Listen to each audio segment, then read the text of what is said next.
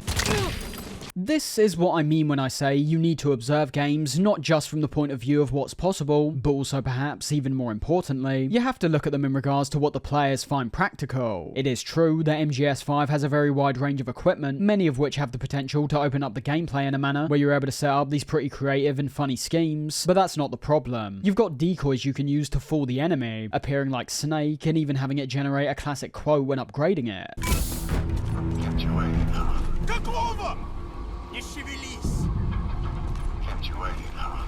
You've also got several kinds of mine that can take out enemies lethally, non-lethally, and even some that mainly focus on taking out vehicles. My issue with this stuff though has always been, when am I realistically going to be using this stuff? Talking from a personal perspective, I've said before that I'm not someone who's had the most creative approaches throughout these games. I was taken aback by fights like the end in MGS3, where because of how well designed the fight was, and how well it utilised so many of the game's mechanics, I was finding myself using certain equipment and items that I would never have found myself using otherwise. I've talked about this in the past, but I just wanted to reinstate it here, because this is something that I distinctly remember people were going above and beyond praising this game for at the time, but realistically, I see near to no difference apart from the addition of certain equipment. And the issue I have is that although I understand that with the wide variety of equipment we have, and many of these things being stuff that we haven't yet seen before in the Metal Gear series, there is no getting past the fact the best and most effective option has still not changed.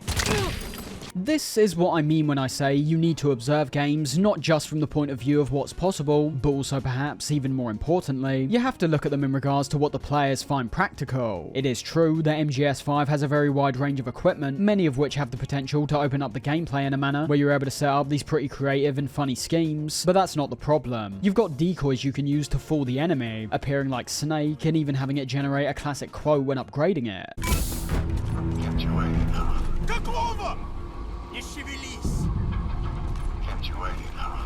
You've also got several kinds of mine that can take out enemies lethally, non-lethally, and even some that mainly focus on taking out vehicles. My issue with this stuff though has always been, when am I realistically going to be using this stuff? Talking from a personal perspective, I've said before that I'm not someone who's had the most creative approaches throughout these games. I was taken aback by fights like the end in MGS3, where because of how well designed the fight was, and how well it utilised so many of the game's mechanics, I was finding myself using certain equipment and items that I would never have found myself using otherwise. I've talked about this in the past, but I just wanted to reinstate it here, because this is something that I distinctly remember people were going above and beyond praising this game for at the time, but realistically, I see near to no difference apart from the addition of certain equipment. Yeah, the decoys might be fun to mess around with. Yeah, you can apply posters onto the cardboard box now to trick the enemy. In a design sense, I can appreciate those things, and for those who do find themselves taking advantage of equipment like that, there's nothing about their implementation that would leave you disappointed or underwhelmed. But my stance has always been more related to the necessity of these things, and what the average player will find themselves interacting with. You could introduce many creative options that present different approaches to the gameplay. Fact is, if we're looking at the majority of players who are playing casually, with more focus on getting to the end of the game instead of experimenting around with several kinds of equipment, once they find an approach they deem to be the most effective, they'll be far more inclined to try it again. And if it works equally effectively subsequent times, then they have no reason to change that routine. And it makes sense. Outside the concept of just messing around and experimenting, why would you differ from something that's consistently working in your favour? Those who are interested in the game's mechanics on a far deeper level would say experimentation will open up gameplay opportunities that take more planning, coordination, and as a result are more satisfying. But once again, those are the minority. Many reviews of this game will have you believe there's so many different ways to tackle the enemy, and while that's true in some sense, there's still only about one or two that I find to be genuinely viable. After I've spent some time messing around with decoys, it doesn't matter if they actually help me progress or not. My thought isn't, I can't wait to try that again in the future. It's actually kind of the opposite. I experienced what it was like using decoys to deal with the enemy, and what I found, much like many other approaches, is that despite perhaps being fun to pull off for the first time, the process overall was more drawn out and less effective than what I'm normally doing. And that's ultimately what it all comes back to. In my opinion, there'll never be an approach more effective than pulling out a silenced weapon and shooting your enemy in the head.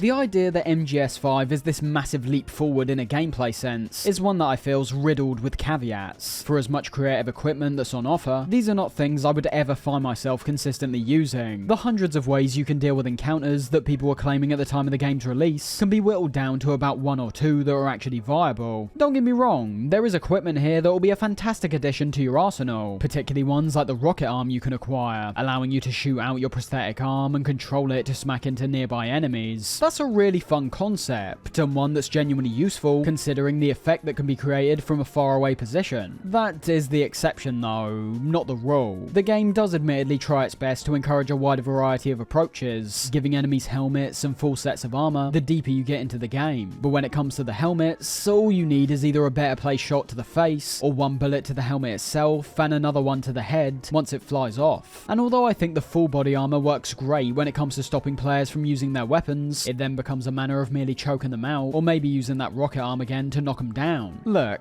I don't want it to sound like I'm criticizing the gameplay too heavily, because it is great and I do really enjoy it, but we are still somehow finding ourselves in a situation where there's not a great deal of balance between the creative approaches and the practical ones. With most of the items and weapons we've got at our disposal, they still seem like two separate things the player themselves has to choose to engage with, as opposed to what I think would be the best outcome, which is having the approaches players will take out of practicality also feature a great deal of creativity to them. Shooting someone in the face is about as standard as you could expect from a game like this, and it's still the best option, and the overarching point can link directly back to the lack of interest I have in the open world. I think there's a reason why it was predominantly these small outposts that were included as points of interest, and that's because I think there was perhaps an expectation that players would be wanting to take advantage of this new equipment, and admittedly, for those types of players, the outposts always serve as a great opportunity to experiment around with things you might not want to use during the main missions. But again, I see these players as a minority. I just don't see most players doing this. I see them playing through the game, going through each mission as they come up, until they reach the ending credits. That is the majority in my eyes, and for someone like me who's taken a step back, analysing all this stuff as a whole, I start seeing how the open world has suffered by only catering to one kind of player. For those who aren't interested in this whole experimentation angle, there is essentially nothing for you in the open world. world. Others might be reveling in it, traveling to several different outposts in quick succession while trying out the new piece of equipment they just unlocked. But in trying to reach an ultimate conclusion, I'd sum up by saying that while I can appreciate the want for more experimentation and can appreciate the attempts to get players thinking about different options away from solely their weapons and CQC, the attempt has largely failed in my opinion. For everything new and the several different changes that have been made, we've still got the same issue cropping up that I've been talking about since MGS2. Not an issue in an outright negative sense, but one that sparks a topic of debate. Because ultimately, when I take one look at the development menu this time round, I can't help but see a conflict of interest. So many new things we can take advantage of, but none of them being as effective as the approach that's always been the most effective. Anyways, all of this goes to say that when it comes to the gameplay in the open world, while I think it's encouraging experimentation, I don't think that'll be strong enough to entice a large amount of players who are playing casually, and as a result of that, I feel there's a lot of hard work going to absolute waste, solely because it's not being implemented in a manner where players will be using certain equipment out of necessity and not just to mess around with. It kinda comes back to the point I've made since MGS2. Our arsenals have only gotten bigger and bigger with each game, but as that core issue I mentioned hasn't been reworked, there's still no real reason, outside of some self-imposed experimentation, to not use the same kinds of weapons in the same kind of ways that we've been doing in all the games before. On to the next mission. This one, surprise surprise, revolves around taking out some targets yet again. Starting off, the marker takes us back to a village very similar to the one we found cars in, and upon interrogating some guards, we discover it's going to be another case of finding some intel that will lead us to the targets. Luckily, this does give us the opportunity to explore this place a bit more thoroughly. I'm quite a big fan of how this village in particular has been designed, predominantly coming down to the steep inclines we're working with. They use verticality really well to catch you off guard at points, and also the very tight passageways that can hide enemies around several corners. The intel's actually found in quite a high up place in the village, requiring even more sneaking on our part purely from the greater distance we're travelling, but also leaving us increasingly more open to getting spotted the higher we get, with the additional benefit of this height of course being that we also have a greater view of the area beneath us that we can then use to appropriately map out an exit. After we find the intel, all the targets are given direct waypoints, and this may be the point where if you weren't paying attention to the description of this mission, you might run into a bit of trouble. That's because, unlike the previous targets we dealt with, who were our usual soldiers we could take out with one well-placed headshot, what we're dealing with here are two tanks and a colonel who's riding inside a vehicle. These are the kinds of missions I actually really enjoy, as they force the player to take on a different kind of approach. Firing your standard weapons at these guys will do absolutely nothing. The best outcome you'll get is perhaps being able to take out the colonel by shooting through the front window, but even then, you've still got the problem of the two tanks alongside it. What makes this work for me is just how devastating the tanks actually are when it comes to the damage they give out. These guys do not mess around. They shoot out tank rounds at a fairly frequent rate, and even if you're keeping on the move, these still have quite a high chance of hitting you. And as you could assume, with even just one shot landing on us, it knocks us to the ground while dealing a massive amount of damage, as well as leaving us open to even more attacks if we can't get up quick enough. These things can be brutal if you aren't being careful. As you can see from one of my attempts, where I recklessly started firing out rockets, all it took was for merely one rocket to hit me and knock me to the floor, before the tank closer to me finished me off with its machine gun. So while not being a particularly distinct threat, the mechanics and setup of this encounter I think are fantastic. Unlike the discussion I've just had about there still being mainly one way of going about business, these are the exceptions that I wish we saw a bit more of. These are the moments that will get the player thinking, and as a result, they may come up with a genuinely creative approach on how to solve this puzzle. You could maybe try out some of those mines we can develop. You could throw out a decoy which will make them stop for a second, giving you a chance to either use your rockets, or maybe sneakily plant some C4. There's so many different options to go with that I'm not going to go through all of them, but what we can see is how the mechanics of the vehicles create a scenario that will always keep the player on their toes. Avoiding getting spotted could be very key in some scenarios, because if you haven't got a missile launcher like myself for example, you're going to have a very hard time wiping these guys out, not purely from the fact they give out a very high amount of damage, but they also adapt appropriately to the situation and decide to get the hell out of there, instead of just staying still and fighting with you. A pretty realistic chain of events. There'd be no sense for these guys to stay in one spot when they've just been hit with some kind of explosion, and on our end, this could even lead to a kind of wild goose chase when trying to hunt these guys down while they're trying to escape. A surprisingly great objective, with tons of opportunities for numerous different outcomes, depending on how you personally approach it. It's particularly how dynamic these ones feel that elevates them for me. You don't wipe them out in one go, they might try to escape, and upon giving chase, you could potentially get spotted and taken out with a tank round. The whole idea of going up against vehicles as well poses such a greater threat compared to the standard soldiers we've been taking out. These things don't go down with one shot, and they pack a hell of a punch, and as a result, a considerable amount more thought is having to go into how you'll be tackling them.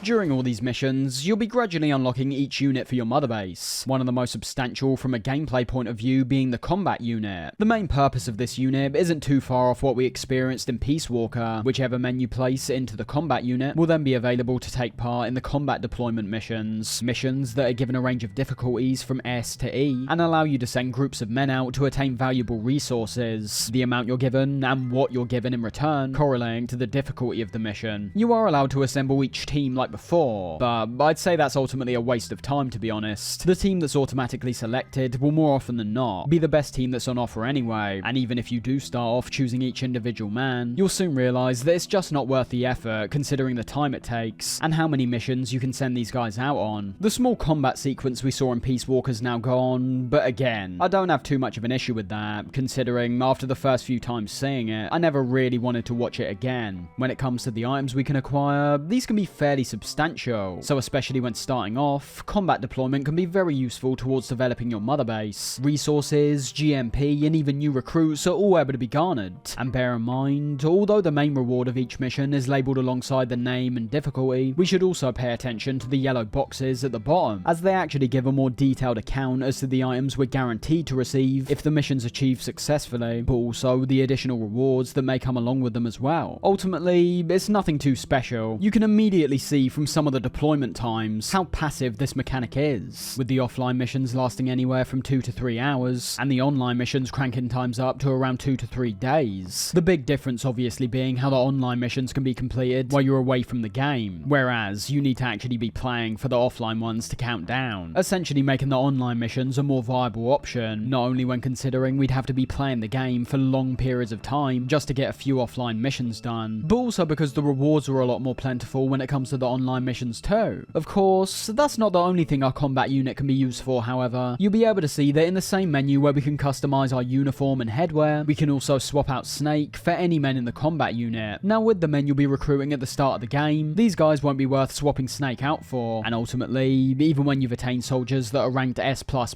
I'd very much doubt you'd even want to switch Snake out for them either. This comes down to several factors. The first and most simplest one is that this is Snake we're dealing with. Even if the game's telling me that one of my soldiers' stats are objectively better than Snake's, it didn't really matter. Not only was I aware that Snake was more than capable of getting through every mission effectively, but it was the fact that I was playing as Snake himself. I didn't necessarily want to swap out the main character of the game, who I've become attached to over the years, just for some random soldier. But then you've got another huge advantage when it comes to Snake in this game, and that's the bionic arm. As we have to remember, this thing doesn't help us out solely when it comes to its unique functions, like working as a distraction or shooting out like a rocket. There's several upgrades we can develop for this thing that will in turn make Snake's A++ ranking entirely irrelevant. We start off with things like the active sonar and mobility upgrades, and while the sonar's function can ultimately be replicated by some of your buddies and just your own observation skills, the mobility upgrade is a game changer. The more you upgrade this, the faster Snake gets, and by the time you reach mobility 3, Snake's sprinting speed is laughably fast. Quite literally no other soldier in the game even comes close. But that's not all, as adding to that, you do have those unique upgrades like the stun arm or rocket arm. You've got upgrades that increase Snake's damage resistance, ones that allow him to reload faster. All of these things getting applied by default essentially, because obviously there's no way to remove this thing entirely. So yeah, while I will say the bionic arm alone makes selecting any other soldier a lot less viable, I am still glad to see the feature return at least. I like how there's a nice sense of personality given to a lot of these guys, with the unique titles they're given, and how many of them have unique abilities abilities of their own. These working off the same kind of formula we saw in games like Portable Ops, with roles like the Climber allowing certain soldiers to crawl and climb up objects faster, or the Savage, which basically replicates the bionic arm strike when performing CQC while sprinting. Nothing substantial enough to supersede Snake, but I can appreciate there is at least some level of detail to these guys. But ultimately, Snake is still the most effective soldier by far, and if the gameplay wasn't a big enough reason for you to stick with him, the narrative ones will likely be even more impactful. It already looks inherently wrong to me seeing anyone except Snake sitting in the helicopter and having them wear the same uniforms. For some reason, there's hardly any differentiation when selecting these soldiers and using them in the main ops, for example. When talking with Cars or Ocelot, they still refer to you as boss, which already feels weird.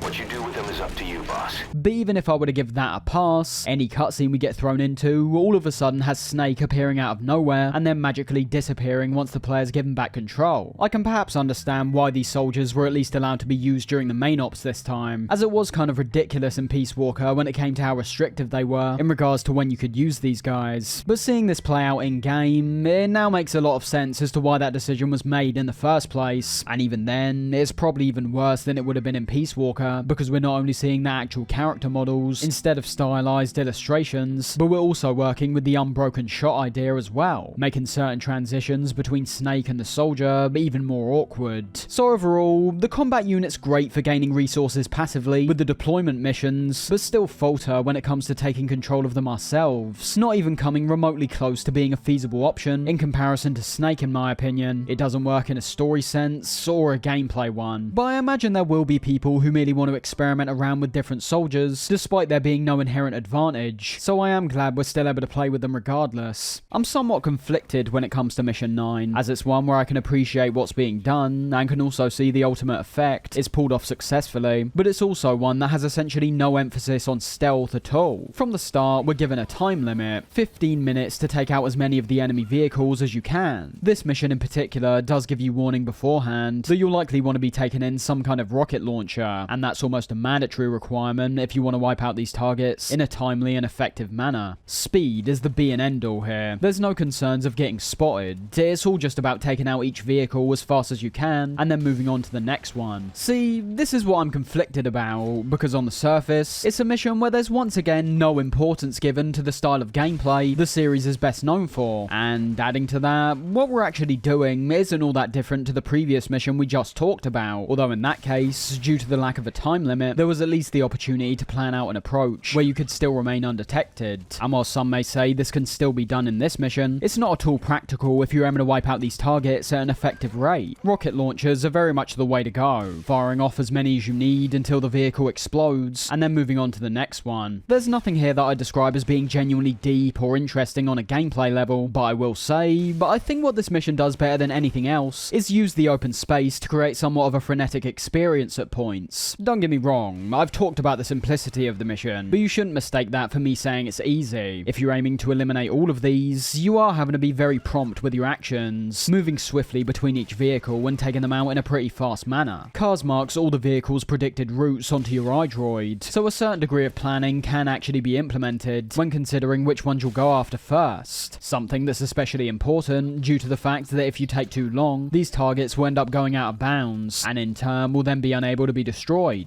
That's the highlight for me ultimately. There's always something to be getting on with in this mission. You're always travelling from one point to the next, and the timer does help in keeping you engaged to an even greater degree due to how we're being reminded it's only a matter of time till the mission's done. Additionally, there's a separate element in missions like these that enhance them even further, and that's the concept of the optional mission tasks outside of the main one. I bring this up now as when it comes to this mission in particular, our main objective is to eliminate an armoured vehicle. So hypothetically, you could take out the very first vehicle you see, wait until the timer counts down, and still have the mission marked as complete. That would be incredibly boring, but it can be done. However, that doesn't mean the whole mission is putting up a front, as when it comes to the many other armoured vehicles in this one, there's several optional mission tasks on offer that can be completed alongside the main objective. Now, I like the idea of these in theory, but I feel there should have been a much greater incentive given to the player so they'll actually go out their way to complete them. Essentially, on your first go round, all these optional tasks will be hidden, so So chances are that even if you do end up completing some of these on your first attempt, it more than likely will be a fluke. Well, either that, or you already know what you're looking for. However, upon completing the mission for the first time, all the optional tasks will then be revealed, allowing you to head back into these missions with a different perspective and a different overall motivation. I love that idea, as inherently, it should immediately make these missions, and as a result, the game in its entirety, more replayable. That's why it's actually smart they're hidden for your first attempt. You're first given the opportunity to have the mission play out in exactly the way you'd like to approach it, and then are informed after the fact there were several things along the way that you essentially missed. And this can lead to some really cool moments, to be honest. Sticking with this mission as an example, due to the fast pace and distinct objective markers we're constantly being led towards, you may not have realised there's several prisoners wandering around that you can find and extract. On top of that, there's also soldiers that are actively searching for these prisoners, with extracting 4 of them being another objective. And even when it comes to the main objective, so long as you upgrade the Fulton to a high enough level, deciding to extract some of the armoured vehicles and tanks will complete even more of these objectives. So yeah, I like how these could potentially make you approach your mission in different ways on subsequent playthroughs, but at the same time, I just wish there was a bit more of an actual reward outside of merely getting a bit closer to 100% completion. The whole idea of completing the game fully this time round definitely has more of an emphasis placed on it, as just like Ground Zeroes, you're able to see on the menu screen that our overall completion can always be found in the bottom left. But I don't know, I feel like the only players who'll be going back through missions and checking these optional objectives off are those who are solely going for 100% completion. I don't see an in-between really. The reward for completing these is basically the objective itself. When you're extracting the prisoners, you're getting some new recruits in return, but nothing else. Despite all that, however, I am glad these are here ultimately. It is genuinely quite interesting going back through some of these levels and seeing just how much you missed. My only real issue comes from the reward, and to be honest, the fact the majority of players will most likely never experience any of these things. There's certain tasks in some of these missions that have nearly nothing to do with the main objective. One that stands out in particular being Mission 16, which we'll eventually get to. The whole basis of that one essentially revolves around another fight with the Skulls, but one of the optional objectives has us following around a truck driver and having to listen to the conversations he has with other guards at 3 different outposts. In a way, it makes me appreciate even more just how much detail was really packed into these missions. I'm not saying this is anything truly boundary pushing, but I still find the fact that all these types of things are going on in the background, while most players are merely focusing solely on the main objective, to be genuinely impressive. Anyways, Mission 9 is pretty good all round. I don't envision many players will be taking a stealthy approach whatsoever, but as I've already alluded to a few times, I've got much less of an issue with that side of things when it comes to MGS5. There's already so many things that differ from previous titles that it's almost impossible to judge it in the same way. Unlike a game like MGS4 that seemed to find itself trapped in the middle of wanting to do something different while still retaining the stealth formula the series is known for, MGS5 goes in the exact direction it wants, and as a result of that, we get missions like this that are noticeably lacking any semblance of stealth, and others where the stealth's more heavily reinforced. But as I said, there's nothing too special about this one, and unlike the previous mission, I actually find the removal of these vehicles to be a tad more mindless. We're literally going from point to point, blowing things up most of the time, and the fact that most of these are separated from each other, as well as the area itself providing far more distance between you and the vehicles, we're missing that additional threat and planning aspect that I really enjoyed from the last mission. Regardless of that, however, the objective is still damn engaging no matter how you look at it. The setup itself, the timer, and the multiple markers placed in front of us, I feel inherently creates a sense of urgency, and will have players dashing round as fast as they can to get rid of the enemy vehicles. I will say though, I do find it slightly strange we've got no checkpoints in this one. Make no mistake, even though I mentioned how there's less of an overall threat due to the larger amount of distance we can create between ourselves and the vehicles, these things are still very dangerous and can wipe you out in a matter of seconds if they spot you and manage to get a shot off. For many players, this could become a likely possibility depending on how you're playing, and I can't imagine that starting all over again every time you die will encourage feelings that are linked with positivity or a want to actually try again. There's a reason we have checkpoints, and it's to avoid this exact problem, and especially during a mission that has a set 15-minute time limit before you're able to exfil, this could unfortunately lead to players who've already been burned to not even try go after the other vehicles, instead just going for the one and then waiting. So that admittedly is quite a big problem this one faces, but that aside, I think it's fine. After completing this one, you'll more than likely be dragged back to Mother Base, with cars telling us the men will miss Snake if he's gone for too long. On the journey back, we're also told about the whereabouts of our old ally, Huey. Someone we want back, not just for his technical skills, but also to find out what exactly went down 9 years ago. The man we knew as Huey.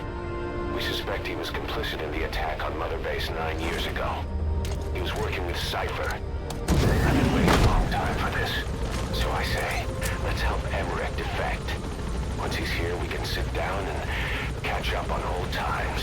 Arriving back at Mother Base, chances are that if you've been engaging with the several Mother Base related menus on your iDroid, you would have likely started developing one of the several unit related platforms on the base development menu. In my case, I actually found myself in a position where I was able to build almost all the platforms right off the bat, taking us to a slight problem that I have, which I'll talk about in a sec. As I said before, once you start seeing your Mother Base become more sprawling, with these several different platforms branching out from the core command platform, the sense of progress we feel was fantastic. It does genuinely feel like we're rebuilding what was taken away from us, and with each sequential upgrade we can develop for each of these platforms, that feeling's only enhanced even further. Riding around Mother Base creates a very immersive feeling. There's many elements that come together to really give you that sense of importance as the titular big boss we're inhabiting. First would be how we've worked for this on our own, putting us in a position where driving around all the different platforms and connecting bridges almost comes with the additional benefit of observing our handiwork and witnessing what our actions on the battlefield have resulted in. Another big factor would be all your soldiers that wander around these platforms. There's several things these guys do that give you that sense of authority, really making you feel like you're the boss. In cases like this, where we're forced back to Mother Base, these guys will potentially be waiting for you and saluting as you land onto the platform. That's already great, but then you've also got their reactions when you literally just walk up to them, and hilariously if you start punching them. Boss, welcome back.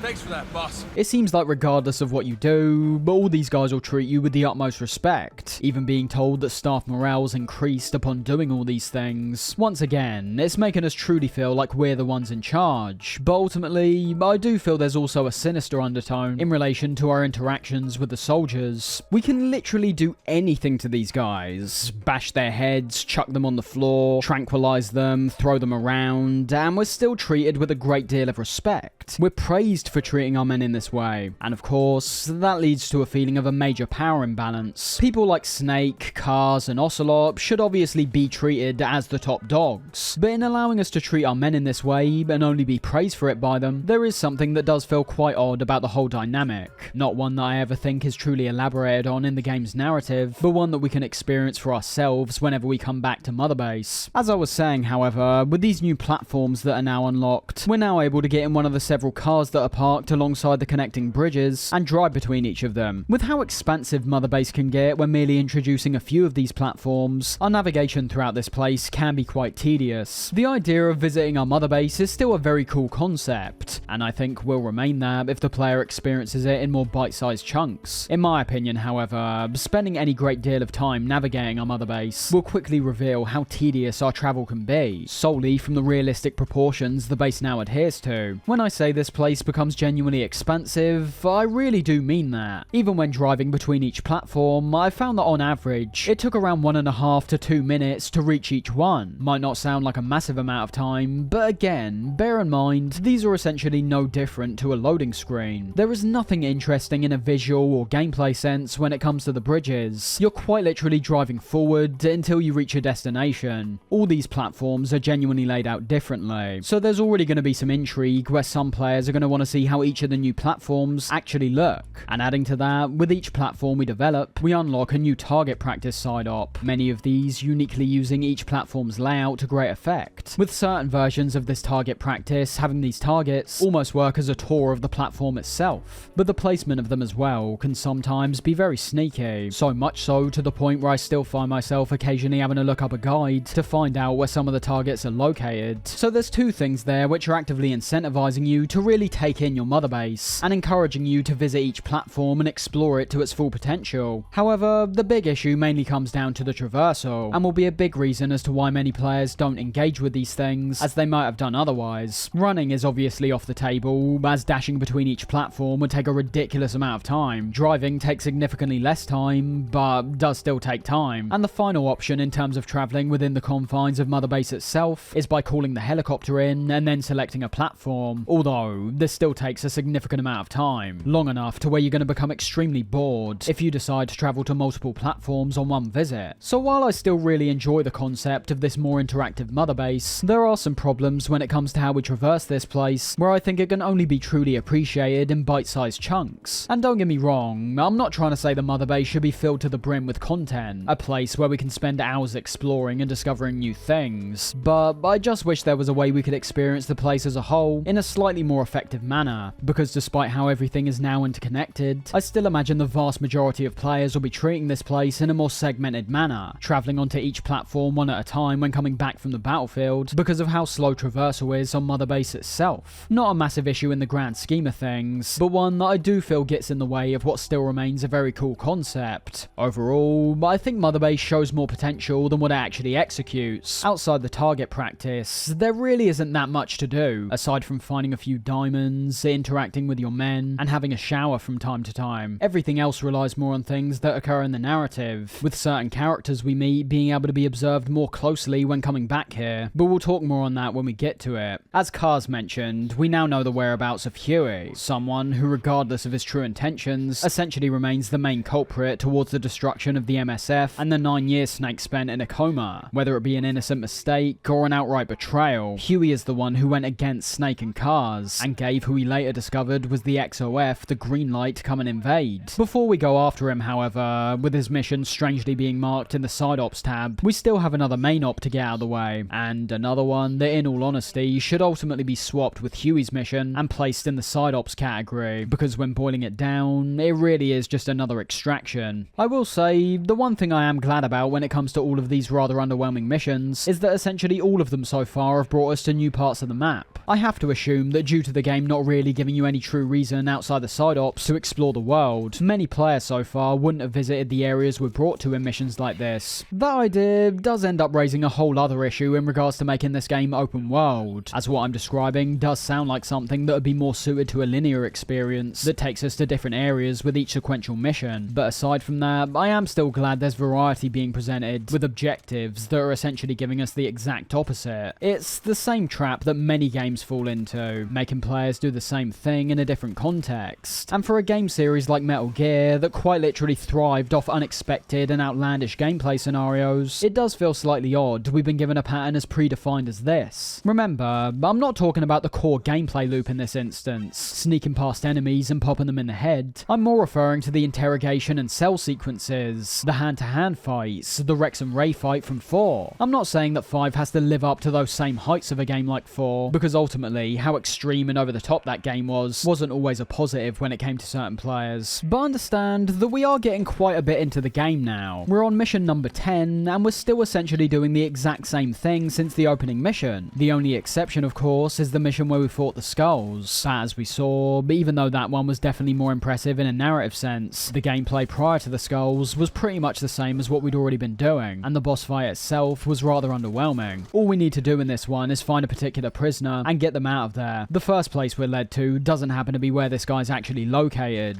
As we later see, this is another instance where our target's on the move, and is being transported to a fortress nearby. I do love the look of this first landmark we're made to head towards, however, taking on the form of what appears to be a mansion or palace that's almost completely demolished. The outer peripheries are about what you'd expect, but the inside of this place is designed pretty well in my opinion. You've got a nice balance presented from the verticality we see when it comes to the many stairways, as well as the sheer destruction, making it so the sightlines in this place are very open. Many of the different levels we witness show the floors and ceilings entirely collapsed, leaving a large opportunity for the guards which are patrolling this place to spot you fairly easily from above or below. Not to mention as well, but it's due to the fact that many of these floors are caved in that also introduces a greater degree of importance when it comes to our movement, as you'll occasionally find that to reach certain points within the structure, you're having to carefully traverse over the slim pieces of floor that remain. A brilliant looking area, and one that's unique not just for its appearance, but also when it comes to tackling the enemy and the environment itself. There's many prisoners we can find throughout this place, the while serving as potential new recruits aren't what we're ultimately searching for, but you'll find that upon extracting some of these guys, they'll end up providing information on the whereabouts of our target, ultimately serving the same purpose as interrogating the guards. But I still enjoy the idea of having these external factors play a larger role in terms of our main objective. Extracting the prisoners is a completely optional goal. The most you'll get in terms of encouragement is either either a waypoint showing up on your map, telling you a prisoner's nearby, or perhaps having cars or Ocelot nudge you in the direction of rescuing them. At the end of the day, there's nothing telling us we have to save them. So it's great that our additional effort actually results in further assistance towards the main target we're trying to locate. Saving enough of these prisoners, you'll eventually be given an updated location on the supposed whereabouts of this target. And if you're like me and decide to dash straight to this location, there's a good chance you'll end up stumbling upon the target en route to the outpost. In my opinion, it's these kinds of instances that serve as a really good example for not only the viability of going loud in this game, but how choosing a loud and explosive approach can sometimes be significantly more justifiable even when a stealth option's on the table. It's another major positive when it comes to the open world design, because what I'm referring to is so heavily reliant on things like timing, enemy placement, and also your own proactive actions, all of which can be affected by the world. While I'd say enemy placements and patrol routes aren't too dissimilar to what we've seen previously when it comes to situations like this, where a target's being transported between quite a large patch of land, how intricate their patrol patterns and overall route is doesn't really matter. The more important elements lie in the speed at which they reach their destination and how long you've got to intercept them before they reach it. So long as these targets aren't reaching their destination in a very short amount of time, this leaves a window for the mission to play out entirely differently, and that all depends on your own actions and the amount of time you take to locate the target. Time in general is a far more interesting and outright important factor compared to any other game in the series. You sit and wait around in MGS4 for a while, but nothing's really going to happen, whereas you sit and wait in the middle of a road in MGS5, and there's a good chance an enemy vehicle will eventually drive down the very same road and spot you. There appears to be a lot more going on behind the scenes when it comes to where the enemies are travelling throughout the world, which is great, as if I'm being honest, these are about the only things I consider make the open world feel somewhat alive. As I said, the AI of these soldiers is nothing we haven't seen before, and if we're being totally honest with ourselves, the most impressive AI systems are probably still found in MGS2 or 3. But getting onto that greater point I was talking about in regards to going loud in this game, in my eyes, all these factors I've just talked about go a long way in justifying that style of play, and what makes the biggest difference to me in this case is the higher level of strategy that I feel can now be implemented, and the tactical decisions that can be made which turn the loud approach into an actual approach, not just a matter of circumstance. In the early games, stealth was the main way to go. Enemies hit a whole lot harder, the consequences for getting caught were a lot more severe, and retaliating would oftentimes not do all that much, as a great deal of backup would always get funneled into the area you're fighting in. So even if you were putting up a good fight, the enemies would more than likely continue to hound you until you either die or escape.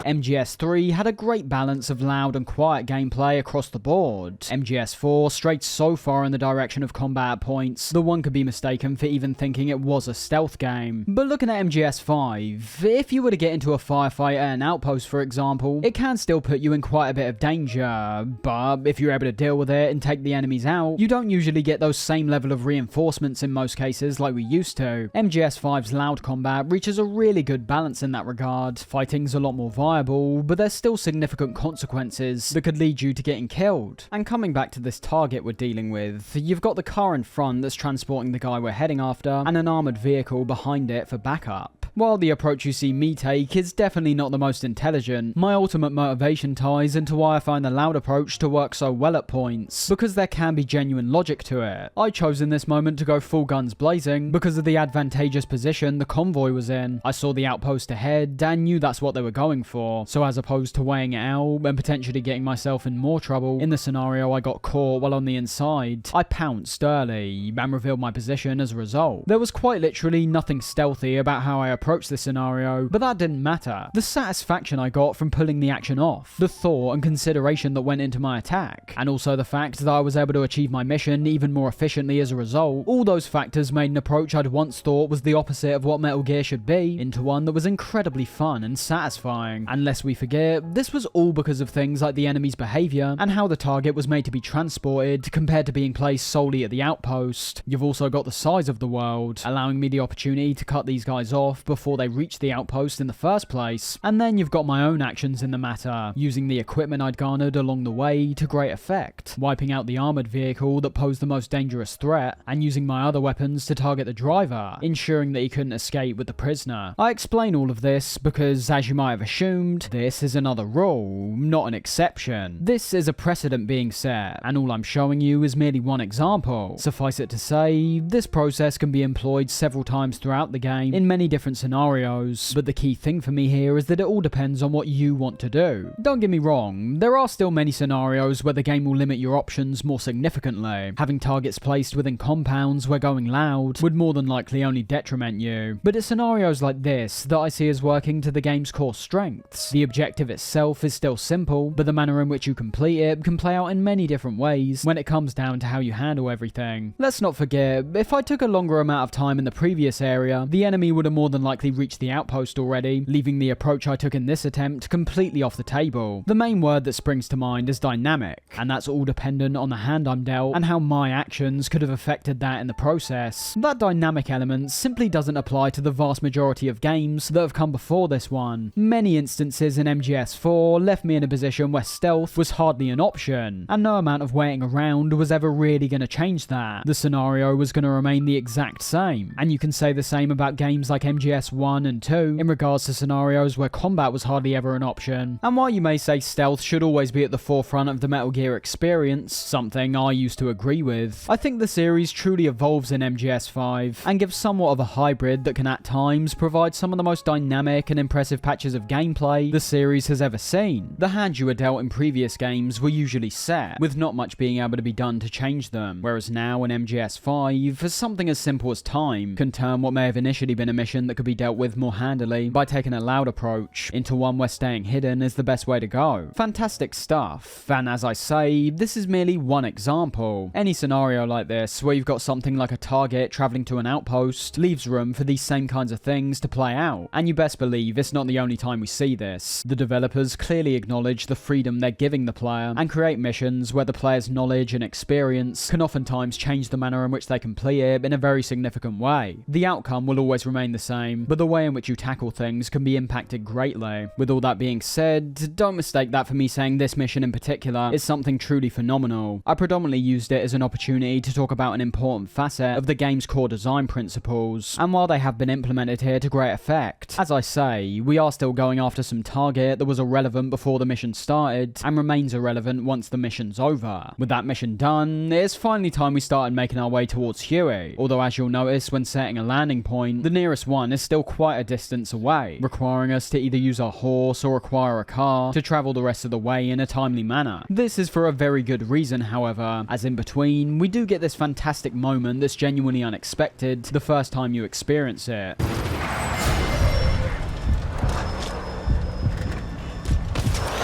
While nothing like this ever truly gets repeated again throughout the course of the game, I actually think that makes this moment even more special, getting spotted by a sniper out of nowhere and being taken directly into a cutscene that shows immediately what's about to happen. It's revealed here that unlike the Huey mission that was weirdly demoted to a side op, this is the true mission we essentially were heading into, that being the mission Cloaked in Silence. And in the grand scheme of things, it has a far more unique setup compared to the vast majority of missions that have come before it. That's because, as you may have already assumed, this one's all based around this sole encounter with the sniper, someone who Kars and Ocelot refer to as Quiet, and when taking a closer look, it actually appears to be a female sniper. An interesting switch up when you realise that not only were all the enemies we've fought so far exclusively men, but also when considering the time period we find ourselves in, female soldiers getting sent onto the battlefield is just something that wasn't all that common. It's only around the point MGS4 rolls around where we saw females in combat in the form of the frogs, so Quiet appears to be a bit of an exception, which already lets us know that she must be considerably special in some way. First off, I think the setup of this encounter is pretty much perfect. The unexpected introduction into the fight was already great, but when getting into the fight itself, I love the ambience that we're given, essentially removing all external sound apart from the background environment, and really keeping us within the scenario itself.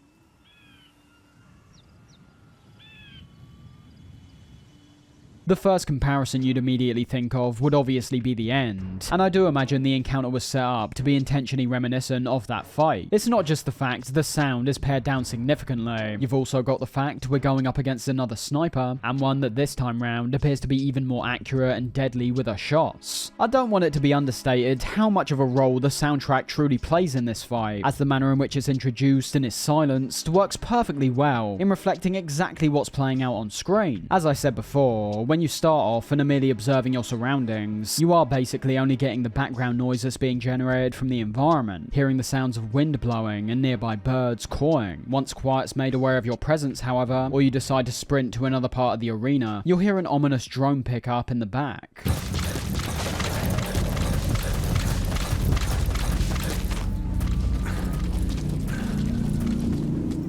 Faint enough to not be overwhelming, but noticeable enough to increase the intensity to a substantial degree. The punctuation from the soundtrack alone can make any movement you make incredibly tense, and like you're about to be taken out at any moment. The arena, in my view, isn't very distinct visually. About the most standout structure in this whole patch of land is the large monument that Quiet starts off on, but I'd say that's got more to do with Quiet compared to the look of the monument itself. What we've got is an open patch of land with some ruins scattered about basically, which works fine functionally, as it provides quite a lot of cover for both you and Quiet, but leaves a lot to be desired in the visual department. And yes, I do think those elements are important, especially when it comes to a Metal Gear game, whether it be our fight in the snow against Raven's tank, the fight on the bridge against the Harrier, or our fight against Liquid on the top of Outer Haven. Metal Gear has some of the most distinct boss arenas in any game I've ever played, and so far we've now had 2 bosses whose arenas look essentially no different to the environments we're exploring before and after them. It's not even a matter of them having to be unique. MGS2 had several boss fights taking place in areas we'd previously been sneaking through, but it's got more to do not only with how they look, but also how they function with the boss itself. To their credit, Quiet's arena does seem like it's been constructed to solely cater to this fight. It might not be visually stunning, but the many different ruins scattered around, many of which are placed at varying heights to one another, give us a good challenge when it comes to locating Quiet, and also a good chance on her end to set up in these small crevices and overlooks that conceal her position while letting her get shots off. Our previous fight with the Skulls didn't have any of that. We fought them in a place we'd just come from, and a place that didn't appear to be constructed in a manner that enhanced either of our abilities. The most you can say is that there was some cover for us to hide behind, but you wouldn't say that was unique to the Skulls, because that same cover would have also been used previously to avoid the enemy spotting us. So we've got a great soundtrack and an arena that, while looking fairly standard, actually fits with the scenario pretty well. But what about the fight itself? We've obviously already seen similarities to the end, and if this fight can even represent something half as good as that fight, we should be in for a treat. But honestly, I've never been too impressed with this one. The main thing I can appreciate about it is the uniqueness. There's simply not many things like this, or fights we get into, that are set up in this kind of way. Somewhat irrelevant for newer players, as you aren't going to be aware of that at the time, but in retrospect, it is a scenario that breaks from the general formula in a more substantial way. I was never expecting this fight to exceed what we saw with the end, but as it is another fight based around a sniper, that fight can still work as a good measuring stick of how close Quiet's fight comes to what I think is near perfection. And my first problem is that I find the setup and external elements of the fight to be more impactful than the fight itself. When going up against the end, the atmosphere is what grabbed me straight away, but the mechanics of the fight were designed in such a brilliant way, to where I saw it as living up to the great potential that I saw from the start. Quiet's boss has the same effect from the get-go, although I don't think you could ever say this fight is anywhere near as mechanically deep and layered as someone like the end. I'm not saying it has to be, because as we know, that boss fight's considered to be one of the best ever created.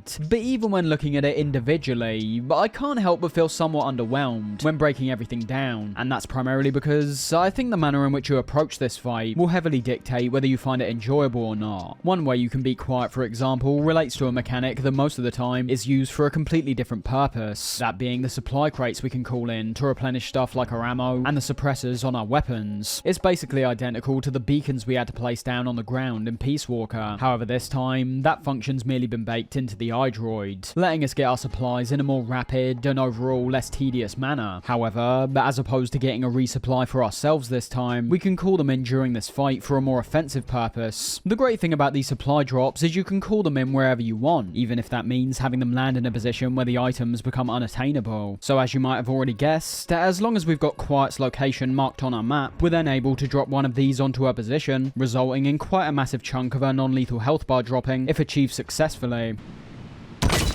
So long as the supply drop can reach her, Quiet will never adapt or react to these during the fight. You can essentially use them as the sole way of eliminating her, which I somewhat love, but also find quite lame as well. The idea of using these supply drops for a whole different purpose than they're usually used for is brilliant. For those who weren't already aware of this possibility before going into the fight, it's an approach that rewards the player for using all the possible tools they've got at their disposal. The natural option would obviously be to retaliate with a weapon of your own, preferably a sniper. So it's great that you can get more creative and win the fight without even raising a weapon at all. But you do also have the other angle, in that calling in these supply drops, while being a creative idea on the surface, only really remains satisfying for the first playthrough in my opinion, as when looking at what it is we're actually doing, there isn't really any thought, consideration or care going into our actions. We're just calling something in and then waiting until it hits. It might be funny for the first few times, and is definitely an effective way to deal with the fight, but it's lacking any real engagement. It feels more like I'm just outright skipping the fight when doing this. Now, when taking Quiet head on with a sniper of her own, that's where things can get a bit more interesting, having to dash across the battlefield to get a better position to attack, and thus leaving an opening for Quiet to get a shot off herself. Then, when engaging with her in combat, you're having to carefully peek above the cover you're hiding behind, and almost try bait her to shoot first, so you have more time to attack while she's getting ready to fire again. Something else I really like is the amount of damage she gives out, especially if you aren't wearing the battle dress. Her shots can be absolutely devastating. One shot will leave you near death in most cases, so if you've got no cover to quickly hide behind, you're essentially done. That's great, as it introduces some real stakes and danger to the fight. Simply one shot can immediately let the player know that Quiet shouldn't be taken lightly, and as a result, will hopefully make them switch on and get even further engaged in the fight. I think this fight might be another example of how the overwhelming freedom this game presents can sometimes get in the way of what may have otherwise been a great moment with tighter constraints. The supply drops are one thing, but there's also things like the notifications that pop up around the screen telling us that Quiet's got us in her sights. Using the end as a comparison once again, a big factor of what made that fight so gripping was solely the idea of locating the end to begin with. Here, we're informed of the exact direction that Quiet's looking at us from. It then just becomes a matter of figuring out what building she might be hiding in, and also what height she's located at. Adding to that, certain buddies like D-Dog, who should be unlocked by this point, will make Quiet's position even more obvious by quite literally marking it down directly for us to see. So the whole idea of tracking her down can be written off entirely depending on what buddy you've got with you, and also how you are personally tackling this fight. Let's not forget, if you're heading into this one with a fairly offensive mindset, you'll have that indicator on screen for a significant amount of time telling you exactly where she's shooting from. But looking away from that side of things, which admittedly is still a massive part of this fight, even looking solely at when we're engaging in combat, it's nothing all that special. It makes me realise how important the atmosphere and tracking was to the Ends boss fight, because you remove both those things, and you've essentially got the Quiet boss fight instead,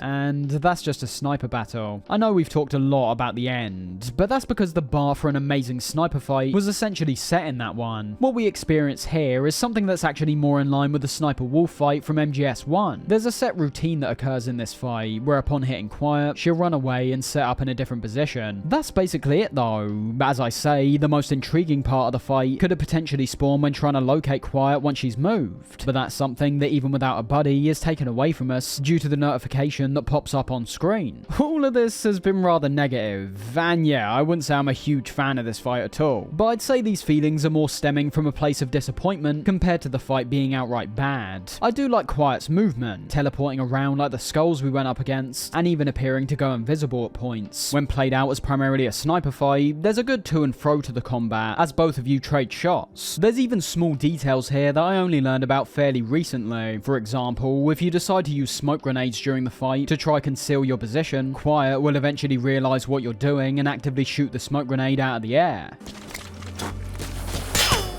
And there's also what I presume is mainly a callback to the End, with how she's able to heal herself via photosynthesis. But yeah, I am glad the same level of freedom we experience in the rest of the game is still present during these encounters, but you can't deny that it can occasionally take away significantly from certain fights like this. Not bad, not great, and unfortunately not memorable whatsoever in the pantheon of Metal Gear boss fights. I ultimately think I was just hoping for more. The idea of a one-on-one sniper showdown is fantastic, as due to the long distances distances you're able to be shot from, it should be making you put a whole lot more thought into aspects like your movement and positioning. But not only do I find that side of things doesn't play a major factor, I also don't find it to be as impressive as sniper fights we've already experienced. When it comes to sequels, you are kind of expecting a natural evolution and improvement from what came before, and while MGS5 showcases these improvements when it comes to many other elements of the game, the 2 boss fights we've now experienced have failed to impress. Even when taking into account other aspects of the game I might not find to be that favourable, I can oftentimes find there to at least be a purposeful intent to evolve. Both boss fights we've gone through currently don't have that same degree of evolution. They may not be bad, and there's definitely worse boss fights in the series, but it feels like they're taking a step back compared to anything else. On the whole, I think the quiet fights bang average. Never would I think of it as one of the series' best, and neither would I think of it as one of the worst, which in some ways might be an even worse fate, as even though I have a lot of disdain for fights like Raging Raven, I would still say it's a more memorable fight than this. Upon taking down Quiet, she ends up teleporting in front of the monument she started off from, and as we approach her and get a closer look at her appearance, it becomes apparent this is the same person who tried to kill us at the start of the game. Finish her. There's obviously one big difference though, and that's how she's now wearing what appears to be a bikini and some ripped pantyhose. We'll get onto that shortly. For now, we get a short moment that's identical to what we see with the boss at the end of MGS3, with Snake pointing his gun at her while simultaneously getting told by Cars to shoot her and Ocelot to spare her. Especially with the presence of Ocelot's dialogue, I do feel this was always made to feel like an actual choice, as opposed to the boss, where taking her out felt unavoidable. And the reason it's so important we realise that we don't have to kill her is that, as we'll eventually see, she does end up having quite a substantial role at points, with some story beats along the way that will literally not be shown if you decide to take her out now. Nothing that changes the course of the overall narrative, I might add, but some additional cutscenes that predominantly revolve around Quiet will just not show up. I will say though, this choice is kind of fake, which is a positive and negative for me, as if you merely replay this mission later on, much like you can do with all the main ops in the game, if you decide to not kill her, she'll then be treated as being alive once again, and you'll get to experience those cutscenes I was talking about. A good choice in terms of letting players experience these things without having to replay the game all over again, but it does obviously take away from the weight of our decision. The most interesting part of all this links back to the bizarre switch-ups we've seen in characters like Cars and Ocelot. While both of them argue back and forth about killing or rescuing Quiet, we get to experience the cutthroat, ruthless mentality that Cars has fallen into, as well as the more thoughtful, diplomatic approach Ocelot's now taking. She's one of the skulls. Hurry up and kill her. No. Killing her would be a waste. Bring her back here.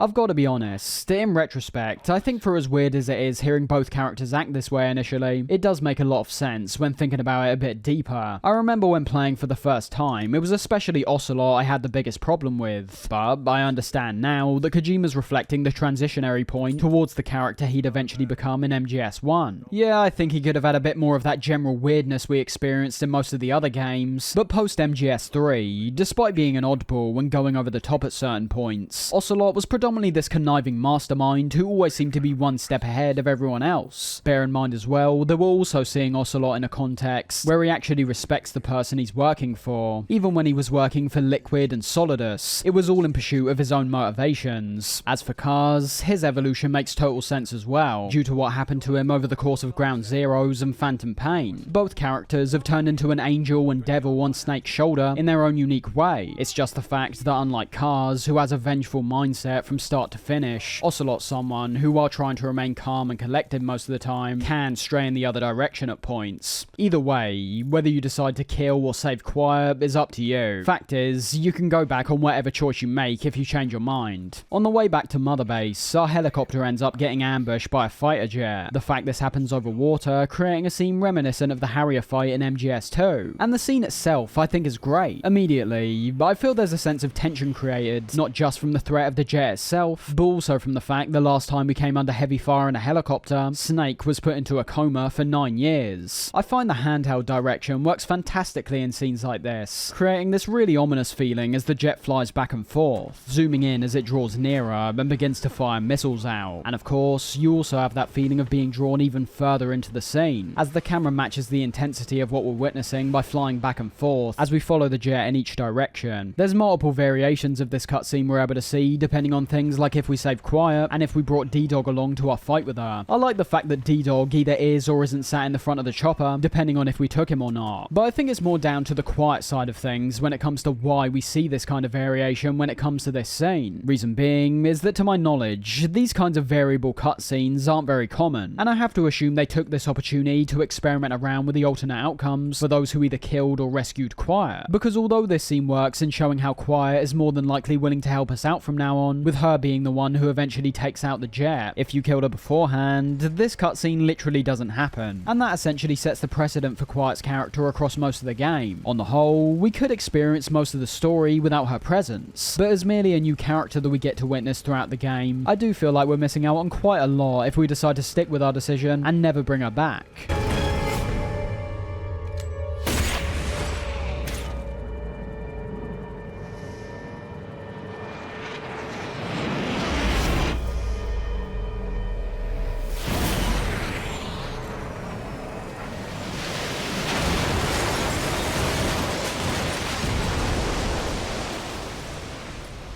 When reaching Mother Base, Kaz does genuinely attempt to go through with his plan to kill Quiet. With the level of authority and respect Snake carries with the men, however, it was only inevitable that he'd put a stop to it, deciding to instead lock her up in a cell on the medical platform. Take her away!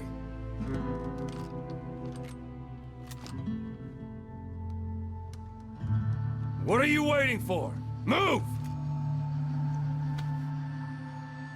The scene itself mainly serves as yet another way of showcasing Quiet's abilities, where as we saw during our fight with her, she's able to leap tremendous distances, and even turn invisible. The reason as to why she can do this currently being unknown, although this ability is in no way your typical vanishing act we usually associate invisibility with. Each time she activates this power, it's almost like her entire body manifests in and out of existence, as upon presenting herself once again, we're able to see her flesh and bones for a second, before she returns to her normal self. However, there's one factor of Quiet's character that has to be pointed out, and it's one that you could have already assumed was called out at the time, as being yet another female character in the Metal Gear series whose main purpose was to merely be eye candy. Now, we've obviously discussed this point several times in regards to many other female characters in these games, and up till about MGS4, I at least had some form of justification as to why these characters are portrayed in a certain way. It was integral for characters like Eva to be portrayed in a more sexualized manner, because in terms of the story, the whole idea of using her body to tame Snake results in a conclusion to her character that's unexpected, satisfying to watch play out in retrospect, and most of all, it just made sense. It felt like she was portrayed in this way for a specific purpose, outside of merely wanting to throw virtual cleavage in your face. With Quiet, on the other hand, there is a reason given as to why she dresses this way. It's just the fact that, unlike a character like Eva, it seems like this reason was developed solely so that she would dress in this way, and worst of all, the game doesn't even remain consistent with the idea itself. Essentially, as we learn more about Quiet through visiting her at Mother Base and discussing her abilities with Ocelot, it's said that due to the burn she suffered at the start of the game, she's had a parasite introduced into her body that now allows her to breathe through her skin. She never speaks,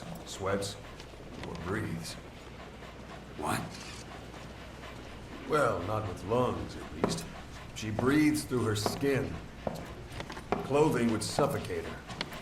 Yeah, breathing through her skin. I couldn't make that sound like more of an excuse if I tried. The only redeeming factor of that part of her character is that these parasites that allow her to do this aren't a plot point that's solely confined to her. Towards the midpoint of the game, the idea of these parasites, and more specifically, parasites that affect the vocal cords, become a very integral part of the narrative. But outside of that, I find the justification to be hilariously poor, and any alternative message that might potentially be linked to this decision to be entirely lost. If you don't remember, the End had this exact same trait of breathing through his skin, and he not only had his entire body covered in camouflage, but he was also an old man who was over 100 years old. He would have struggled to breathe even if he could breathe normally. There's many other things you can bring up in regards to Quiet's appearance. If they're going with this direction of needing to wear skimpy clothing so she can breathe, why not just go all the way and have her wear nothing? Would that be too ridiculous? Because I find what we already have to be stupid in itself. Of course, I never imagined imagine that was ever an option. Not only do I think someone from Konami would have put a stop to it along the way, but even in terms of Kojima, he's always erred more on the side of male-gazy titillation when treating female characters in this way. I never get the impression he ever wants to be overly explicit. I'd say my biggest problem in all this, however, is Kojima's reaction to the criticism Quiet came under when she was revealed. While I usually defended the portrayal of certain female characters in the past, I at least understood where the other side were coming from, and in this case, I very much understood the issues they had. Kojima wrote several posts on social media relating to this subject, one of which read, "Once you recognize the secret reason for her exposure, you'll feel ashamed of your words and deeds." And of course, once the game came out, we got the answer of a parasite that forces her to whip all her clothes off so she can breathe. Yeah, I understand why people were annoyed by this. One second they're being told there's a good reason for her exposure, only to find out that reason is one that works more as a lame excuse for Quiet to get her kit off. And as I said, this whole part of her character isn't even made consistent over the course of the game. She starts off wearing clothes already, and as you go through the game, you eventually reach a point where Quiet's able to be equipped with new outfits that cover up her entire body. And of course, you've also got the criticisms of how Quiet acts in your helicopter the more you bond with her as a buddy. Genuinely doing things like bending over right in front of us. It's just all so ridiculous. Now, do I personally care? Not really, but that's not the point. I do find it quite stupid, and I think she ultimately might have been a better character without this level of exposure, but it's the reaction from Kojima that's always been my biggest issue. He led us to believe there was going to be some grand justification as to why she dresses in this way, one that would squash all the criticisms that were thrown at him, and that justification never really comes. The one he gives in-game appears more like an excuse compared to a well thought out reason, and as I say, if there was any kind of message in here about how women are treated, or a message about body image in females, it's completely lost. I bring that up as I've seen some people theorize about the intentionality of her objectification in this game. She's quite literally a character who wears skimpy clothing and hardly says a word, but I'd say that's less of a message and more just genuinely how she's conveyed in this game. I'll be honest, I'm not a huge fan of Quiet's character. The fact that she hardly ever talks makes it really hard to ever form any connection with her, and I don't think anywhere near enough time is spent to even develop a relationship when looking at her actions either. It all feels very sloppily put together. If Kojima himself didn't come out and try say there was a big justification that would have us eating our words, I would have more than likely seen her as eye candy, and that's it. If you want me to give more credence to this character though, and take her more seriously, I can't really find myself doing that, and that's something that will only become clearer when witnessing the several interactions we have with her throughout the game. Moving on from Quiet, however, we can't forget that our encounter with her initially came about while we were en route to Huey's location. From Quiet's boss arena, we've got another long patch of road with a couple outposts mixed in between, both of which can be entirely avoided by simply putting enough distance between you and the soldiers. And once we get past those, it's not long before we reach the Serac power plant, the location where Huey's supposed to be. Again, I'm really left questioning what the purpose of those outposts are, as I just can't imagine there'll be many players who'll be wanting to stop and engage with them. There's also other players that I assume don't want to get involved in the first place, but end up being dragged into a fight upon potentially getting spotted. Something that I would perceive more as a straight up annoyance, regardless of if you choose to deal with it or not. The process of getting out your vehicle and dealing with the outpost doesn't really work for me when you've already got an objective in mind. As I've talked about previously, they're good in the event that you want to take some time to experiment around with certain gameplay mechanics, but when they start actually getting in the way and possibly impeding your progress, they can seem more like a nuisance. I already know that when I reach the power plant, I'm going to be engaging in some stealth. I don't need these 2 additional outposts along the way, where even if I do engage with them, my skills aren't going to be tested in the same way. It brings up an interesting point that I've always thought about when it comes to what the developers intended us to do. In open world games that present a greater level of freedom, there's obviously more opportunity to do things on your own terms, but chances are that certain things are introduced with set purposes in mind. It's more a matter of how you as a player feed into that. And using these outposts as an example, did the devs include these for players to interact with every time they come across one of them? I'll say for one that I definitely don't. In fact, perhaps outside of my first playthrough, I found myself trying to avoid and bypass as many of these as I can to get on with my actual mission. You'd have to say that if the devs did include them in the manner that I proposed, they are somewhat a failure. Maybe not for all players, as I do imagine there'll be some who do take the time to deal with these each time they come up, but for a player like me, they've definitely failed. I think the design inherently lends itself to significantly more subjective opinions, all of which can be valid in their own right. In a linear game, all players are essentially being led down the same path paths and are made to experience the same thing. If someone doesn't like the bomb disposal section of MGS2, I could understand that. But equally, I can try to justify objectively as possible why, despite their feelings, the segment is still very well designed. I can't really say the same about something like the Outposts. In a design sense, they're all rather basic and are all quite similar, and unlike that bomb disposal segment, we actually have a choice in the matter as to if we even want to interact with them. My feelings on them may be entirely different from someone else's. I might not want to get involved, while someone else revels in the opportunity. Either way, but I can do what I want to do, and they can do what they want. As I say, trying to look at them objectively, they're all pretty bland, with nothing standing out in terms of any of their designs, but I can equally appreciate how important of a role these might also play in how other people spend their time playing. Getting into the power plant though, this is yet another place I really enjoy sneaking through. One part of that does stem from a place of variety once again. There is a feeling I always get in this game where, because of how much of the world is made up of the same things getting shown over and over again, quite literally anything that differs from that will immediately grab my attention. Much like many of these more substantial facilities, the area is still surrounded by the same rocky mountains, which is a design choice I actually really like. I can't exactly put my finger on why, admittedly, but I'd have to assume it might come from making the environment feel a bit more dense. You've got a background getting filled in that adds to the overall scene. Anyways, I like the look of the power plant as well. Of course, having many generators, transformers and pylons on the left hand side that take up a significant amount of space. All of these things varying in size and shape, and working really nicely when it comes to how we're able to use them to sneak past the enemy, as there's not just the large transformers that work as a form of cover, but also many pipes we're able to crawl under to progress forward more effectively while remaining as covert as possible. On the right hand side, you've also got a building we're able to enter and climb up, where so long as you navigate carefully past the enemy presence on that side, you might find yourself in a position with a greater overlook on the power plant as a whole, and perhaps an even more effective way to progress forward.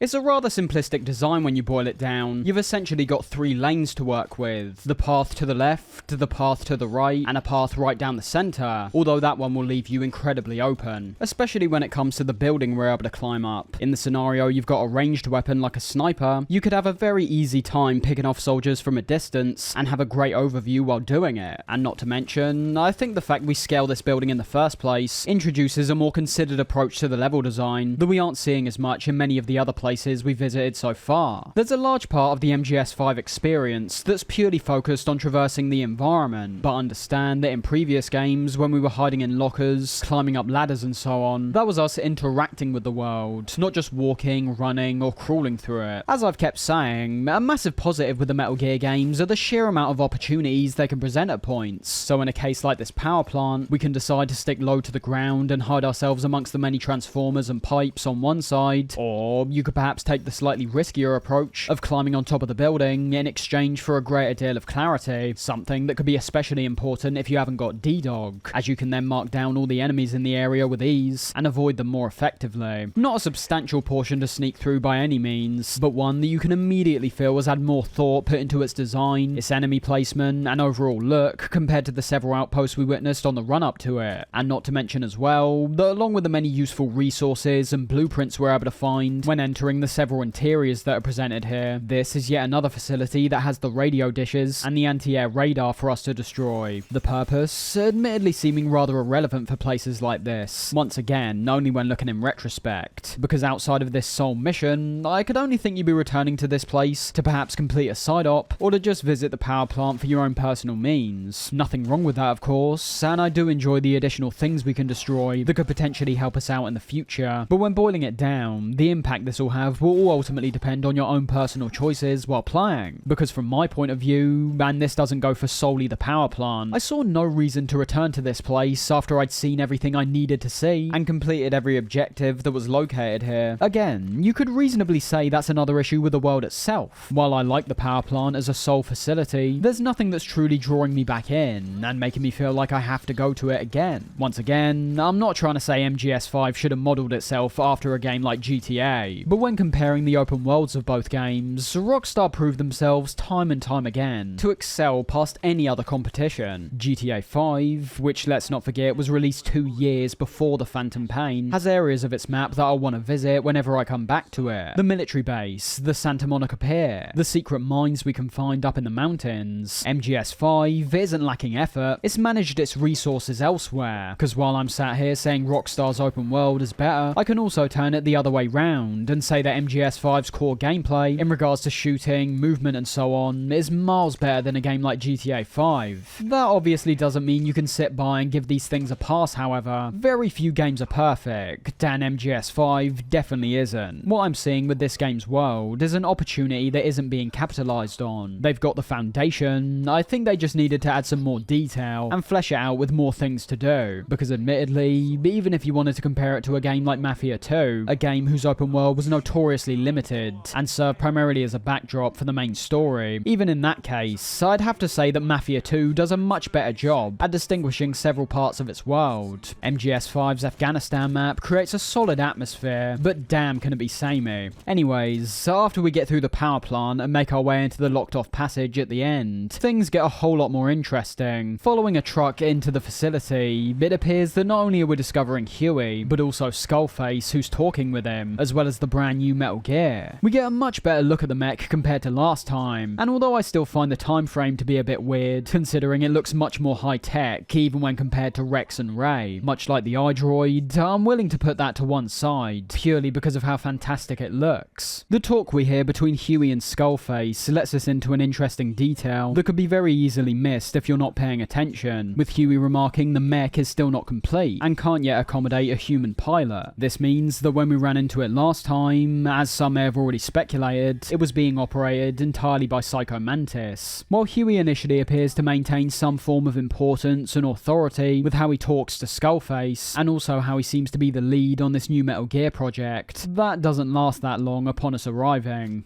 Planning on leaving us, Doctor? Huh? What? What? I'm taking your legs back!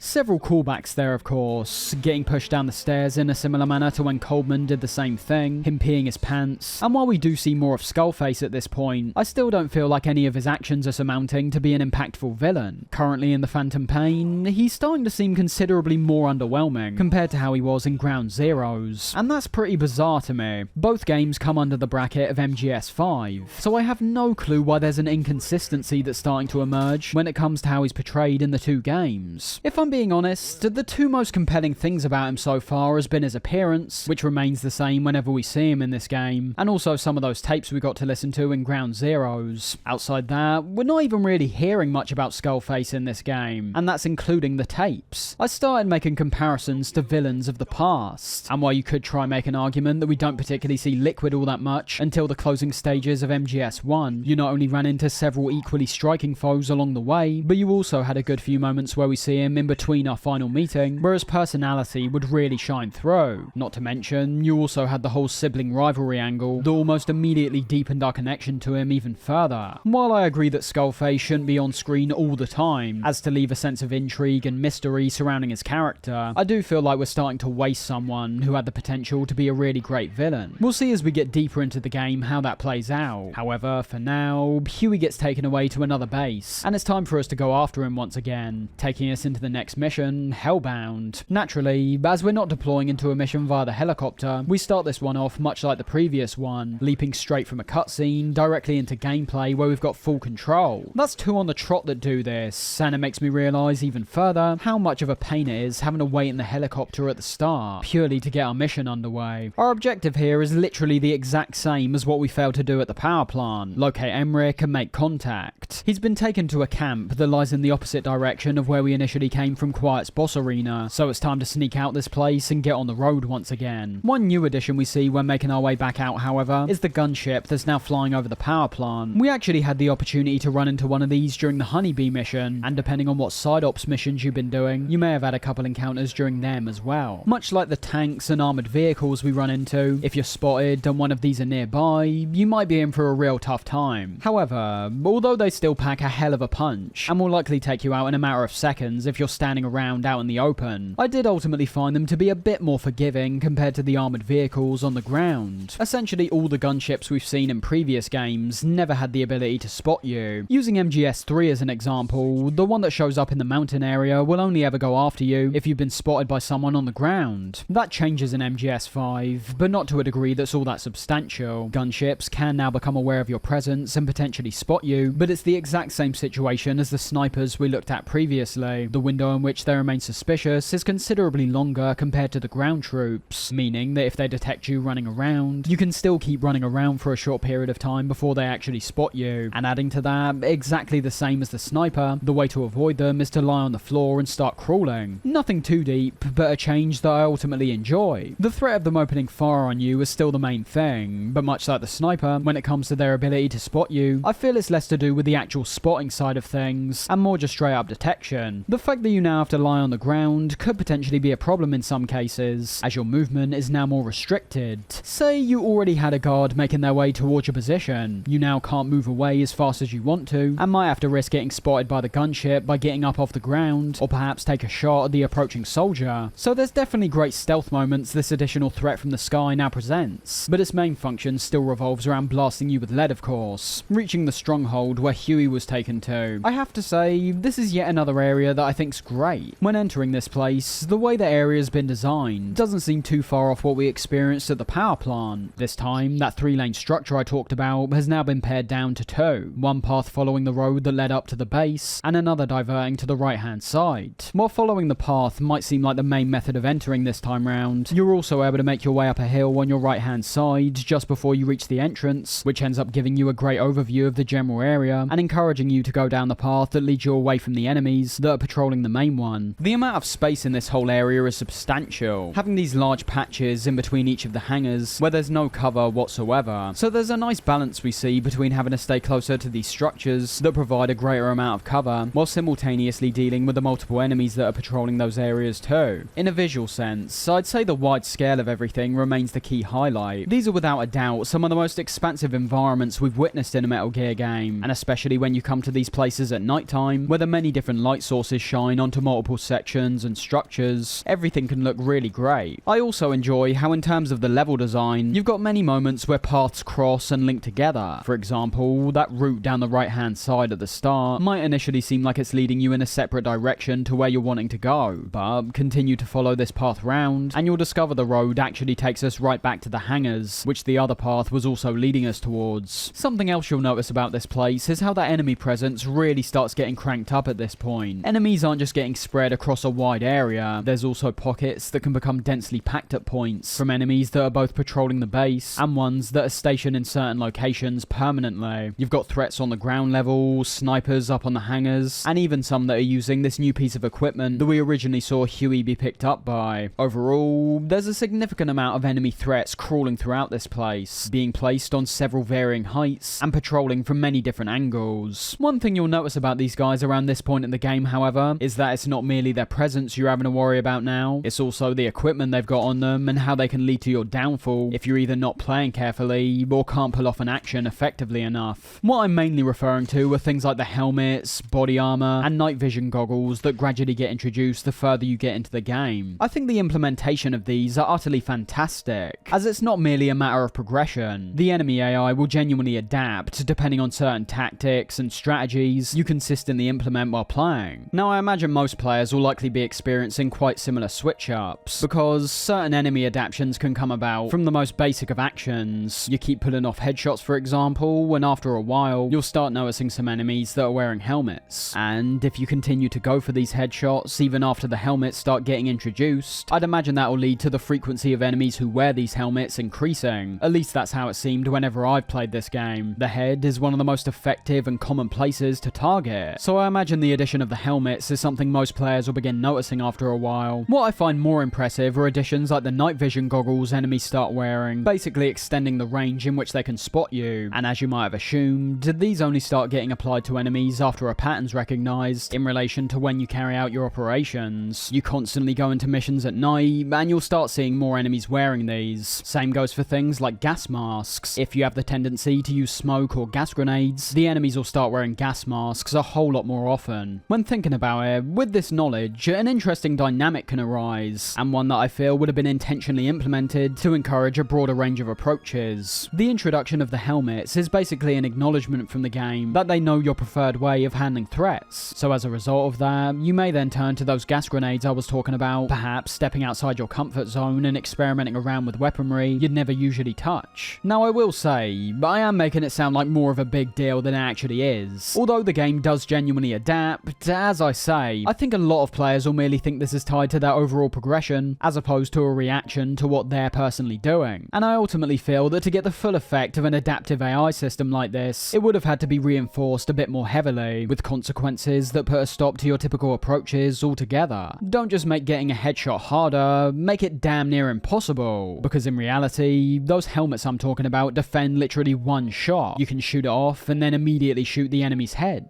There are some genuinely interesting mechanics here, but I find the manner in which they've been implemented doesn't take full advantage of them. For example, I only recently discovered the combat deployment can play a factor on whether the enemies get these supplies or not, because as you can see, there's certain missions we're able to send our guys out on that are labelled with a camera, a helmet, or a gun, and when reading the description, we're told about what specific piece of equipment will be cut off for a period of time, whether it be their access to shotguns, armor, flashlights. On the surface, it sounds like a really interesting idea that should generate a noticeable impact, but I'd say during your time playing, there'll more than likely be a sweet spot where you can best experience all these things before they eventually don't mean that much anymore. You could argue in the first place that despite the enemies adapting, the changes aren't substantial enough to where you need to adapt in too much of a significant way, but there does come a point in the game where no matter how you're playing, there'll be enemies wearing helmets, body armor, and so on. So a cool concept and an interesting evolution to the AI systems in this game, but ultimately one that I feel has far more potential compared to what's actually capitalized on. All in all, I really enjoy the time we spend sneaking through this base. I will say that this mission in particular is about the best experience you'll be having with this place, as upon visiting subsequent times, it becomes very clear that a large amount of threats we see during the mission don't make a reappearance when coming back to complete a side op, for example. No gunships, none of those enemies using bipedal weapon systems, which when thinking about it, is a bit of a shame when it comes to exploring in the open world once again, as I find the experience during the mission to be noticeably superior to any times we visit here on our own accord. But equally, you could say it increases the replayability when it comes to the missions. The only time you'll really get to experience the true potential of this place is in this specific mission. Not only are the threats more plentiful and the area itself filled with a significant amount more vehicles and artillery compared to when we normally come to this place, but our motivation is also far stronger. So for as hard as I've ragged on the rather generic objectives, it is also important to state that mission structure hasn't been entirely abandoned. Most of them are more still free-flowing in their design, but when you get scenarios like this, which are solely constructed for this one mission, that also has to be appreciated. Huey's actually being held in one of these several hangars around the base, and after we track down the correct one and make our way inside, we're immediately met with the AI pod from Peace Walker.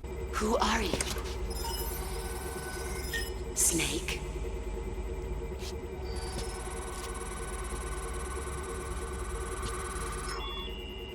It's not you, is it? Interestingly, while the AI initially seems to recognize Snake, it then decides to retract its claim and seems genuinely confused as to if we are or aren't Snake. A subtle piece of foreshadowing that will only really make sense upon completing the game for the first time. But strangely, this confusion also appears to transfer over to Huey as well. Are you?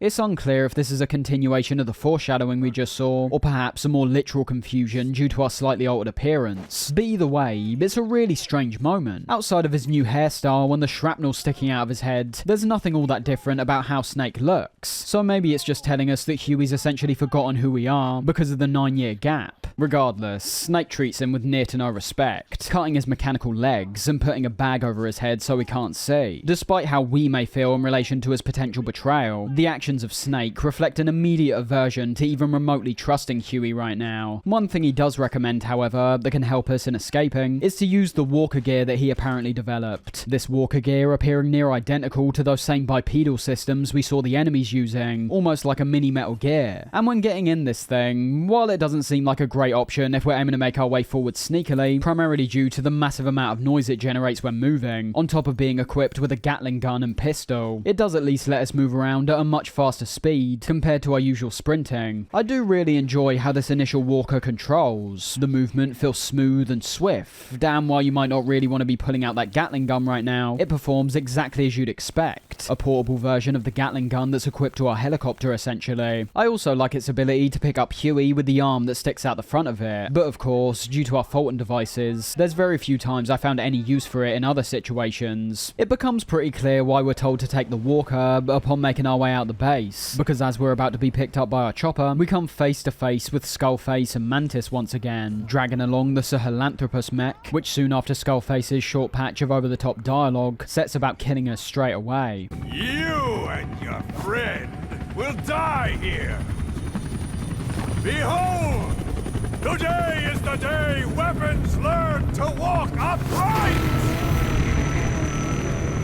I have to say again, the look of this thing is phenomenal. While there are features like its head that don't seem too far off Metal Gear's like Rex, it's that upright stance that's easily its most unique characteristic. There's been some damn intimidating Metal Gears in the past, but Sahelanthropus in particular uses its size to amazing effect. We can see when the camera initially zooms out, the difference in size between both of you is massive, which, as I said, has been felt before with certain Metal Gears, but I feel it's more the direction of certain moments and how the mech looks in comparison with other elements of the surrounding environment that creates an effect that I define as almost awe-inspiring. It's as visually impressive as it is damn terrifying once it starts opening fire. Unfortunately, when coming into the final part of this mission, we receive a gameplay sequence that, while having a fantastic concept, can be very hit or miss for some players, and I completely understand why. There'll be certain situations where simply having bad luck could potentially result in the mission being drawn out to an excruciating degree, or maybe even result in you dying. Our main objective here is to get as far away from Sahelanthropus as we can, and then remain hidden until our evac feels it safe to come and pick us up. Now,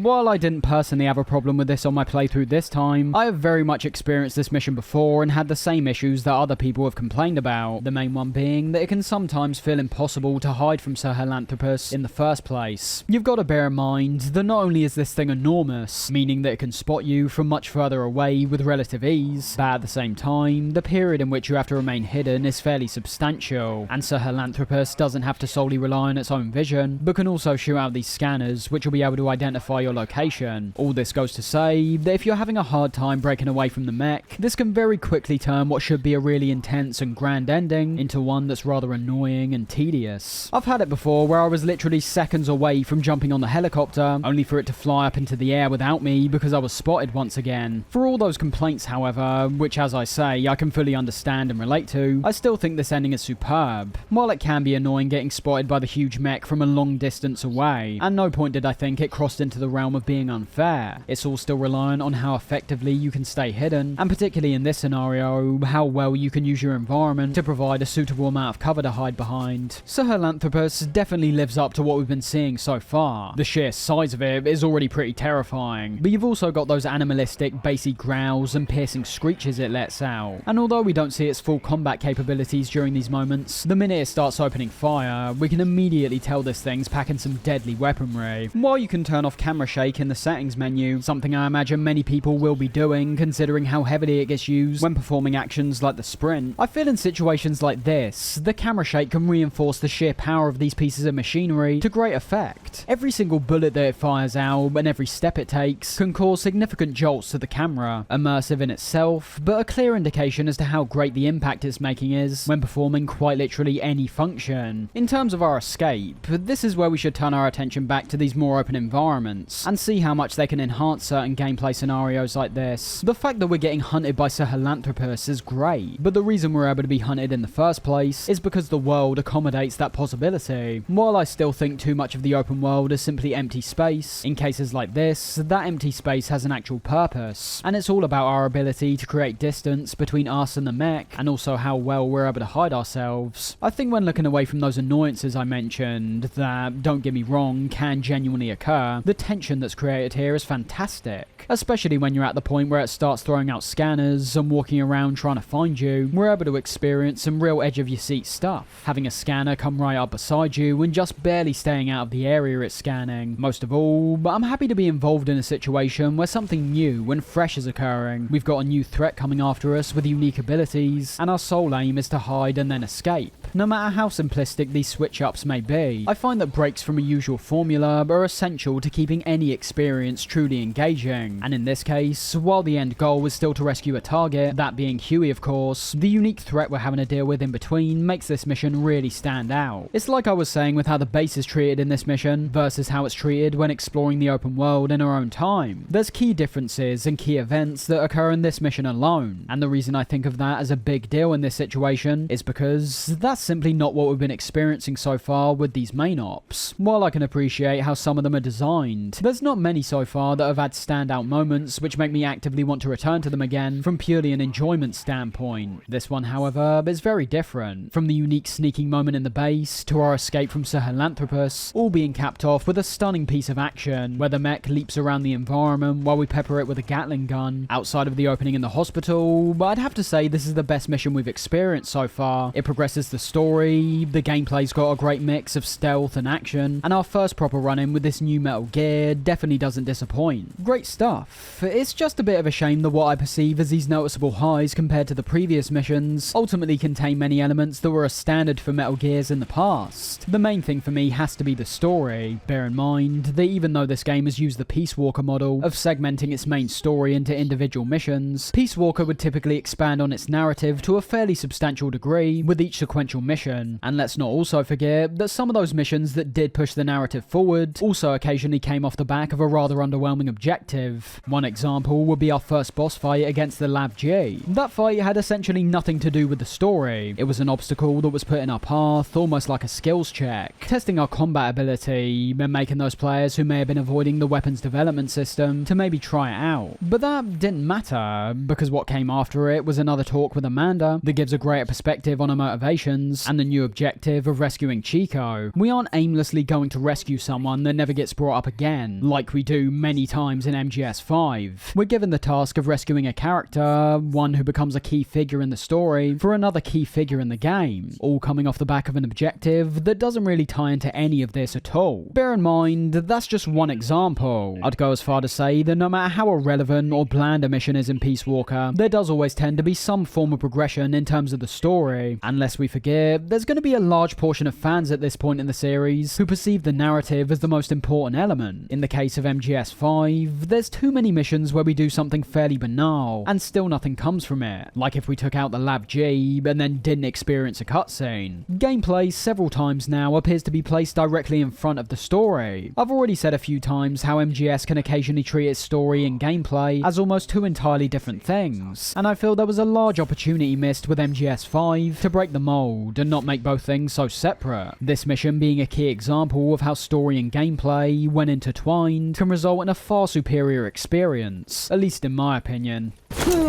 Breaking away from that whole debate for a second, after our mission's complete, we're brought right into a cutscene back at Mother Base where Huey appears to be getting interrogated by Ocelot, the room this takes place in being referred to as Room 101, an obvious reference to the Room 101 found in George Orwell's 1984, which just so happens to be the same year MGS5 set. Kojima's direction during these cutscenes is still on point, the handheld camera giving a certain level of grit to this scene, as well as the contrasting red and white light sources creating a nice blend of striking colours. If If we wanted to read a bit deeper into the prominence of these, I'd argue that this is an intentional visual indication in regards to the grey area Snake and his men find themselves in, with red being a colour typically associated with hell, and white being a colour that's associated with heaven. Snake at this point is caught right in the middle of the two. He's descended from the war hero he was thought of as after the Snake Eater operation, and now finds himself on the brink of becoming an outright villain. Strategies like the ones we're employing on Huey only go to exemplify this even more. The only times we've ever witnessed someone being held against their will and tortured was when it was happening to us by the other villains we went up against. Colour is a classic visual element to read into for any kind of film buff, something that Kojima most definitely is, as oftentimes many different colours and tones are used to subtly convey certain themes or emotions. Depending on the scenario, the same colour could also have different meanings. Just like how I said red represents hell or the concept of evil, it could equally be used in other situations to convey a sense of rage or anger. When it comes to what we witness here, it is basically what I just said. Outright torture. There's nothing good about what we're doing. We want answers, and are willing to do whatever it takes to get them. In our case, this results in Ocelot injecting Huey with truth serum, and Cars piling on the pressure by almost breaking his leg. There's something incredibly ominous about how Snake's portrayed in this scene. We only see him a couple times before Cars goes to talk with him, but in both cases, we only see a silhouette watching in the background. He might not be the one performing the torture, but he's equally responsible. Unlike previous games, I no longer think we're seeing a transition from Naked Snake to Big Boss. I think we're seeing how Big Boss went from bad to worse, and how he became the villain we've known since Metal Gear 1. One aspect of this cutscene I do want to mention briefly is the overwhelming amount of lens flare that crops up. Stylistically, I actually think it looks really good, and are an element of MGS5's cutscenes that remain unique compared to all the other games. The manner in which they come up on screen don't solely have to do with the sun or a light shining onto the camera. I'd in fact say they're more commonly used to punctuate whatever we're seeing. This doesn't always have to be related to an action set piece. As we're able to see when getting a shot focused on Huey's mechanical legs, we get these small warping rectangles that flash up on screen briefly, something that already inherently reflects the high-tech equipment, but also is something that's been used countless times in previous games in talks revolved around technology. Then of course, when Huey starts getting his leg bent back, we get genuine flares coming off his leg. But you'll also notice these orange-coloured streams of light that flash up and move around on screen, for no other real purpose than to add to what we're witnessing, and I feel it achieves that effect well. From my personal view, but I'd have to say it's particularly the frenetic movement of these effects and the unconventional nature in which they flash up on screen. I personally enjoy them. I feel they're carried out in a manner that not only enhances these scenes effectively, but also in a way that's not overwhelming or distracting. I will say, however, that I imagine this is also something that will vary from person to person. There is a reason why many games feature the option to toggle lens flares on and off, as it's an effect that if overused, kind of like I could imagine some people will say it is here, can be very distracting. I think it's especially important to bring up in MGS5's case, because while a lot of the effects that flash up on screen do stray from your typical lens flare, I still feel like it's being conveyed in the same kind of manner. If that sounds confusing, just look at a game like Max Payne 3. That game is filled to the brim with effects flashing on screen, both in its cutscenes and gameplay, and while you'd say some of them have that lens flare effect, in no way could you say that about most of them. Both games are trying to create a certain atmosphere with the effects they're flashing up on screen. It's more the fact that while a game like Max Payne 3 varies up its effects more substantially, MGS5 adheres mostly to the lens flare to convey most of its effects. Might sound like a rather irrelevant topic to focus on, but I personally think it's worth noting, considering if someone's got a problem with the effects from the off, I can't imagine they're going to particularly enjoy the style of many other aspects of the game either. By the end of this cutscene, it turns out that Ocelot actually managed to get some answers out of Huey, informing us that Cypher's pursuing research in Africa, assumedly meaning Skullface and Psycho Mantis have also packed up from Afghanistan and travelled there as well. The research itself is said to be a weapon that would surpass Metal Gear. He claims that what they're doing in Africa is the missing piece. A weapon to surpass Metal Gear. Which doesn't give us much to go on, to be honest, but leaves a good amount of mystery in the air that will have the player questioning what it might be and actively wanting to find out. I think Phantom Pain finds itself on a roll at this point. All my complaints about lacking intrigue and a real motivation have been silenced, at least for now, along with the interactions we've had with Skullface, the reintroduction of characters like Huey, and a proper encounter with Sir Helanthropus. We're now being presented with some genuinely interesting plot threads that seem like they're building towards something much grander grander than what we'd seen at the start. It feels like there's a lot more potential for something genuinely impressive to be conveyed with the current direction we're heading in, grabbing my attention to a far greater degree when being compared to the opening missions that just seem kind of aimless. More important plot details are relayed to us upon getting back in the helicopter, with Ocelot revealing more details around the Mother Base attack 9 years ago, and essentially confirms Skullface did it for his own means, and wasn't being ordered by Zero. The unit he commands, XOF, was Cypher's strike force, but he's since split from Zero and used XOF to usurp control over Cypher itself. In other words, the Cypher we're hunting isn't Zero.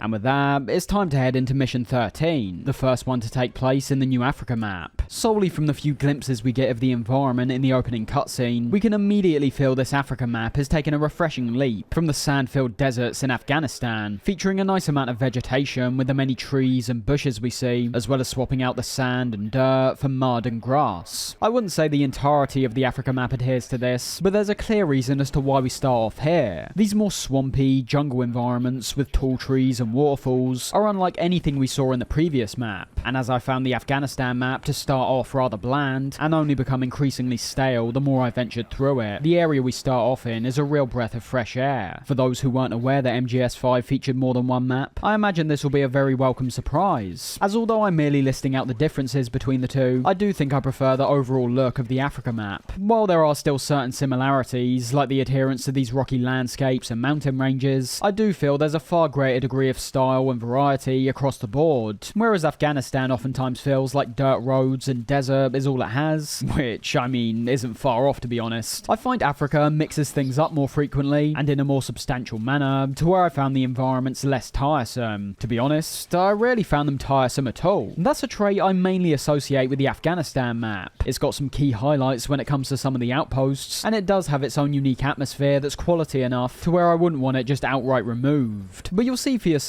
when heading forward why I've come to the conclusion the Africa map is quite a big improvement when it comes to several different factors. As we make our way out this initial jungle area, we're immediately met with another enemy outpost, which from the eye test doesn't really look any different to the outpost we saw in Afghanistan. I'm talking from a structural point of view and a visual point of view. You've still got those same wooden watchtowers on the outskirts, and much like the first village we went to in Afghanistan, it's mainly small buildings that make up the majority of this place. From a visual perspective, they aren't too dissimilar to the houses and huts we saw previously, but there are some key differences that carry over to many of the other structures too. The houses themselves still appear to be made up of the same mud brick we can assume the ones in Afghanistan were built with, but this time when you look at their roofs and any surrounding shacks nearby, there's a lot more scrap metal being used as well. While I think the atmosphere of this first village is great, with me especially enjoying things like the dark smoke that fills up the air at points, the plants and trees that are destroyed, showing the consequences war has on nature, and while it might not create a huge impact, I also enjoy seeing things like small patches of water and grass that's colours range from green to yellow and even black in certain areas where it seems to have been burned. Overall though, nothing here is really impressing me in terms of level design. I do like how we're not working with a completely flat landscape, like many of the outposts and villages in Afghanistan. I feel the surfaces have a lot more curves, which elevate and descend more frequently, giving it some variety, but also the same potential threats we've always seen with verticality in these games. But with the time we spent in the previous map, and especially when going to that last base to rescue Huey, I fully understood that in terms of environments that I think excel in terms of how they're designed, those are unfortunately few and far between. The most common thing we're running into are those small outposts and villages like this, which still seems like such a massive shame to me, as when you've got elements of the gameplay like our movement, stealthing and gunplay that are absolutely exceptional, I'd like them to be backed up with a good level that takes full advantage of these things. Every strut in the big shell was uniquely designed. Almost every room in Shadow Moses is memorable. MGS5 falters on both accounts for me, which some people might say is just a natural side effect of broadening out the world, with the larger scale making it much harder to cram the same level of detail into compared to the tight rooms of the big shell for example, but that's a choice the developers made. An open world setting isn't all that impressive if you aren't able to get that same level of detail in, because while you might say certain parts of the map are even more well designed and even more detailed compared to those last examples I just gave, those areas are now spread across a much larger plane, resulting in a world that, while not feeling outright poor, feels more inconsistent compared to anything else. The oil facility we make our way to after this village does so happen to be another place that I think is designed really well, reaching it after a short drive down yet another dirt track, where in between we run across a settlement that's been burned to the ground, even being able to see scorched bodies that have been stacked up in piles. Again, quite horrific and dark visuals for a series that usually features a good amount of silliness to lighten the mood. When you think about it, we've had none of that usual quirk so far, but while I do still think it's an integral part of Metal Gear's DNA, I can also understand why it's been significantly toned down in this game. We saw from the very start of Ground Zeroes that we were heading in a much darker direction, so I don't see any issue with differing from what we're used to while aiming to achieve a certain effect where that quirkiness just wouldn't fit in. Something you may have noticed me using to traverse what are basically these empty patches of land are the brand new vehicles we can now use in MGS5, and while they might initially seem like quite a big addition for the series, considering most of the vehicles we've had access to before merely saw us shooting from them while somebody else drives, I'm not sure I've got all that much to say about them. The main thing I'll say about the cars and trucks in this game is that they serve their purpose. Mechanically, I didn't find them to be anything impressive, and ultimately, no matter which one of these you drive and what their top speed or durability is, I didn't find there to be too much of a difference either way. They do feel quite clunky. I wasn't a big fan of how stiff the turning was with pretty much all of these, and I definitely didn't like how the smaller vehicles could sometimes start sliding all over the place. I feel like a certain amount of realism was likely trying to be applied to these, but in the end, I just found the driving to feel rather stiff and weird, but functional, as I said. They're not bad to the point where I'd actively avoid using them, it just doesn't stack up with many other driving systems I've experienced in other games. Of course, there's also vehicles we can acquire whose main function doesn't relate to transport, but instead relates to all-out destruction. These would be the several kinds of tanks and armoured vehicles we can acquire, all of which allow us to roll around shooting out missiles, rockets, and bullets. Control-wise, that stiffness is still present, but makes a lot more sense due to how massive these things are to begin with. And due to that, I don't really have any complaints in relation to the more devastating vehicles we're able to get our hands on. They can pack a hell of a punch, and will be very useful when going into certain missions where you perhaps need to take out some other armoured vehicles, but at the same time, I wouldn't say they're overpowered either. Because of how big they are, the enemies don't really have a hard time finding their target, and as soon as you start getting involved in conflicts for any prolonged period of time, you'll gradually start seeing your vehicle produce more and more smoke, until it eventually breaks entirely. Overall, a pretty cool concept to introduce, and one that with the open world feels necessary when it comes to speeding up traversal. As I said when talking about D-Horse, despite not being useless, there's definitely better buddies you'll want to be using over it, and so long as you don't want to be sprinting across massive patches of land, you'll have to be using the vehicles instead.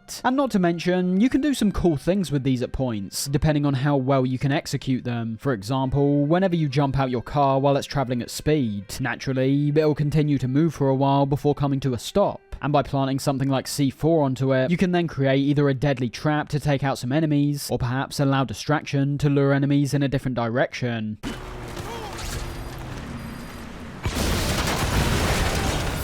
When reaching the oil facility, we can immediately see that we're making our way into another expansive compound once again. The look of this place is great, with me especially liking the large smokestacks that are pumping out these thick clouds of black smoke. I also love how we're able to see the water outside the facility has tons of oil mixed within it, tying into our main objective of having to stop an oil leak. Much like many of the other larger compounds in the game, there's multiple ways we can enter this place. Of course, we could always follow the dirt path and head right through the front, but for any fan of the series, your eyes will more than likely gravitate to the large pipes that come before the main entrance, and inspecting these closer, we are able to crawl inside one of them and make our way inside. That's not all though, as even when you break off the main road and head round the back, you'll not only find another entrance, but there's also several crates placed nearby against the outer walls, and as these walls don't have any barbed wire on them, you're also able to climb onto the crates and jump over the wall, which in certain cases can even drop you right beside some useful resources that you otherwise would have had to unlock a door to gain access to. I personally think there's a considerable amount more detail when it comes to how this place has been designed, and I'd say it's one of the best areas we've been allowed to sneak through up to this point. The way in which the areas are divided reminds me of the power plant we snuck through earlier, almost being split into two sections on the right and left that provide the player with different challenges and different ways of negating them, which assumedly is why both of our objectives are on each different side. I like how effective climbing is in this place. You'll find when venturing forward there's a lot of elevated surfaces here, some that are able to be climbed up via via usual means like stairs and ladders, but many of which can also be vaulted over, such as the many fences that are set up around the perimeter and along the edges of certain drops. In front of our first objective on the left hand side, you've got a sizable amount of cover when it comes to the several large pipes and containers, and when it comes to the enemies, so while there's still a lot which patrol the general area they're in, you can see how these two stay firmly in front of where we need to get to. As long as you've got good aim, taking them out from a distance shouldn't be much of an issue, but this is where verticality can play a factor once again, as although I took these guys out with relative ease, I made the mistake of extracting them without carefully surveying the surrounding area, and as a result, a guard that's patrolling on the platform below heard the extraction take place and started to investigate. Now, I dealt with him fairly easily by shooting him in the head,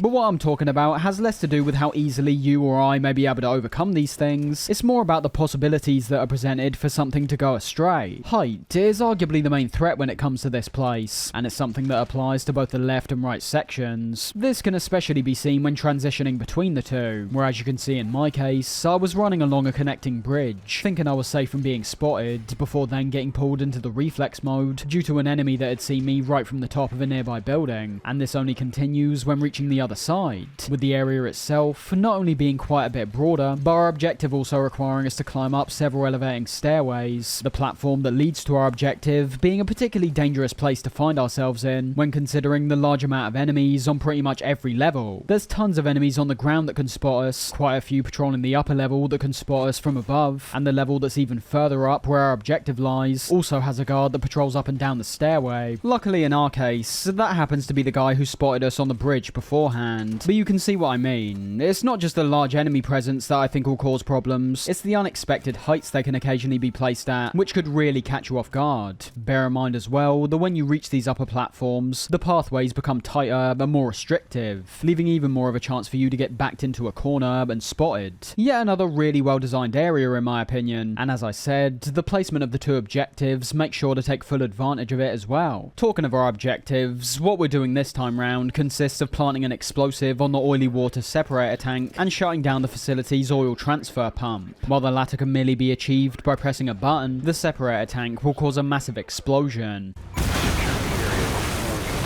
I imagine most players will save the detonation for when they're safely out the facility and ready to exfil, but hypothetically, this could also be used as a useful distraction, depending on how well you can navigate past the enemies that come to investigate. What might seem like another mission that's largely irrelevant, however, does have one crucial story detail when switching off the transfer pump, getting a cutscene that shows a large amount of bodies that rise to the surface outside. But the more important detail to know is that all of them appear to have these weird fleshy growths protruding from what appears to be their lungs. A pretty horrific scene to start with, but one that becomes even more interesting when thinking about what those growths are, and if they've got something to do with Skullface's weapon we've been hearing about. Up next is the mission Lingua Franca, a phrase which means a bridge or common language. At the time, this may seem largely irrelevant, just like many of the other mission titles so far, but this is actually the first real indication as to where the story's going to be heading, and it's a direction that starts moving away from the sole topic of revenge and vengeance into something that I find to be substantially more deep and interesting.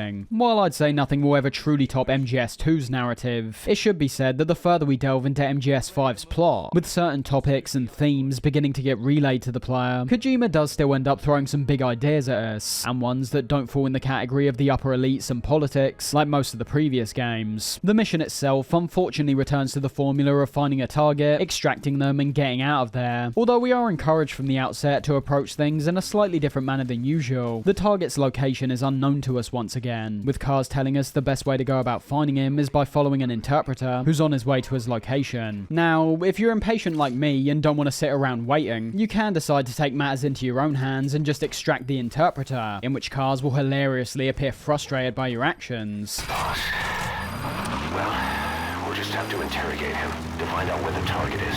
I will say though, this could be a pretty massive mistake if you're aiming to complete this objective as efficiently as possible, because while the target isn't actually that far away from where we find the interpreter, there also happens to be a camp nearby as well. And at least from my own experience, the mere appearance of this camp has fooled me several times into thinking the target will be located somewhere inside, when in fact he isn't. That's not to say it's a negative, however. In fact, I'd err more on the side of saying it's an outright positive, as what could have have been another fairly bland mission where we slowly follow someone to a target before extracting them all, turns into one where I'm making my way through this camp and extracting the several prisoners within it that are being held captive. The camp itself, especially at night time, looks brilliant. I love the torches that are set up all over the place, the wooden huts and walkways, the cages we find the prisoners being kept in, and the gross muddy ditches nearby that presumably were used to punish certain prisoners. But ultimately, these elements are wholly irrelevant when it comes to the main objective. There's certain additional objectives we're able to complete while visiting the camp, but those are obviously entirely optional. When looking solely at the main objective, much like we've done with all the previous missions, I think it's terrible. If you go about this mission in the way you're initially encouraged to, I think it's incredibly boring. It's exactly what I described it as, slowly following a guy from point to point until we reach our goal. And in terms of replay value, it's even worse. If you already know where the target is, you can run straight for him and get him out incredibly easily, because bear in mind, there's quite literally one lone soldier guarding him. So it's an interesting debate to consider. I actually had more fun with this mission by essentially avoiding it. I didn't tell the interpreter and was basically more interested in my own personal exploration of the nearby camp. My intention was still to find the target and complete my mission, but by heading in the wrong direction and coincidentally getting more involved in the side objectives, the mission was enhanced to a far greater degree. So in this case, while the main objective remains bland, my personal experience wasn't. I suppose the conclusion I personally come to was that while the main mission let itself down, the inherent design of MGS5's gameplay actually managed to save it, and best of all, it saved it without me knowing. What might have initially seemed like a negative in terms of this one mission has actually ended up revealing another brilliant positive for the game as a whole. If not for the open environment we're able to explore, and the additional resources and prisoners we can acquire, this mission would have been a complete write-off. Funny enough, although I'm personally a fan of it, I know for a fact that many people have an issue with the opening patch of gameplay in Act 3 of MGS4, which as we know was another tailing mission where all we had to do was slowly follow someone throughout the streets. It's like if in that scenario we not only could run directly to the end goal without following the guy, but in between we're given these ulterior objectives that make up for our avoidance of the main tailing routine. So by the end of this one, I'm left questioning if the mission I experienced was a good or bad one. Is it bad because when done correctly, the main objective is boring as hell, or is it good because when given the opportunity to avoid it, the mission can turn into something a whole lot better? In conclusion, I'd probably have to say that because of how good the game's core foundations are, it amazingly turned a bad objective into a good experience in my playthrough. That's the important thing to bear in mind, of course. This was only my experience. While this level of freedom actually managed to enhance this one for me, I don't doubt there's many other people who followed the objective a lot closer, and as a result, weren't left as satisfied. And when looking at it from that angle, it kind of makes you realise how lackluster many of the missions would have been so far, if not for how certain core foundations have been implemented perfectly during them. After that, it's about time we went back to Mother Base to go check on Quiet, and when arriving at her cell, Ocelot's already waiting for us, proceeding to tell us how she refuses to wear clothes, despite already wearing some, and also telling us about her skin breathing ability.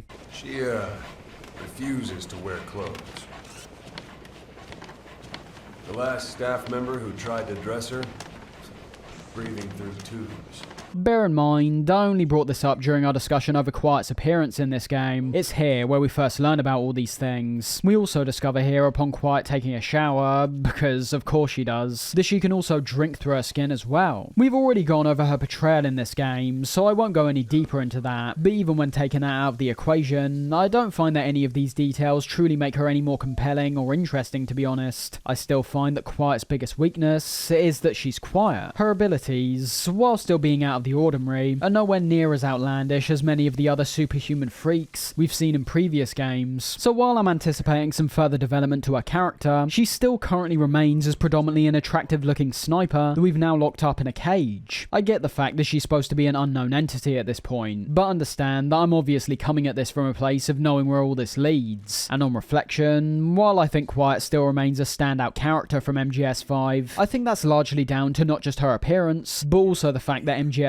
doesn't introduce anywhere near the same level of memorable characters as previous games have done. That being said, I do think the cutscene we get with her upon getting ready to leave is pretty great. Ocelot already suggested the possibility of taking Quiet on missions with us, and it appears that she's up for the idea as well. Just like usual though, Kaz remains the most cynical and doubtful member of our team, although you could say for good reason. There's nothing damn fine about this thing.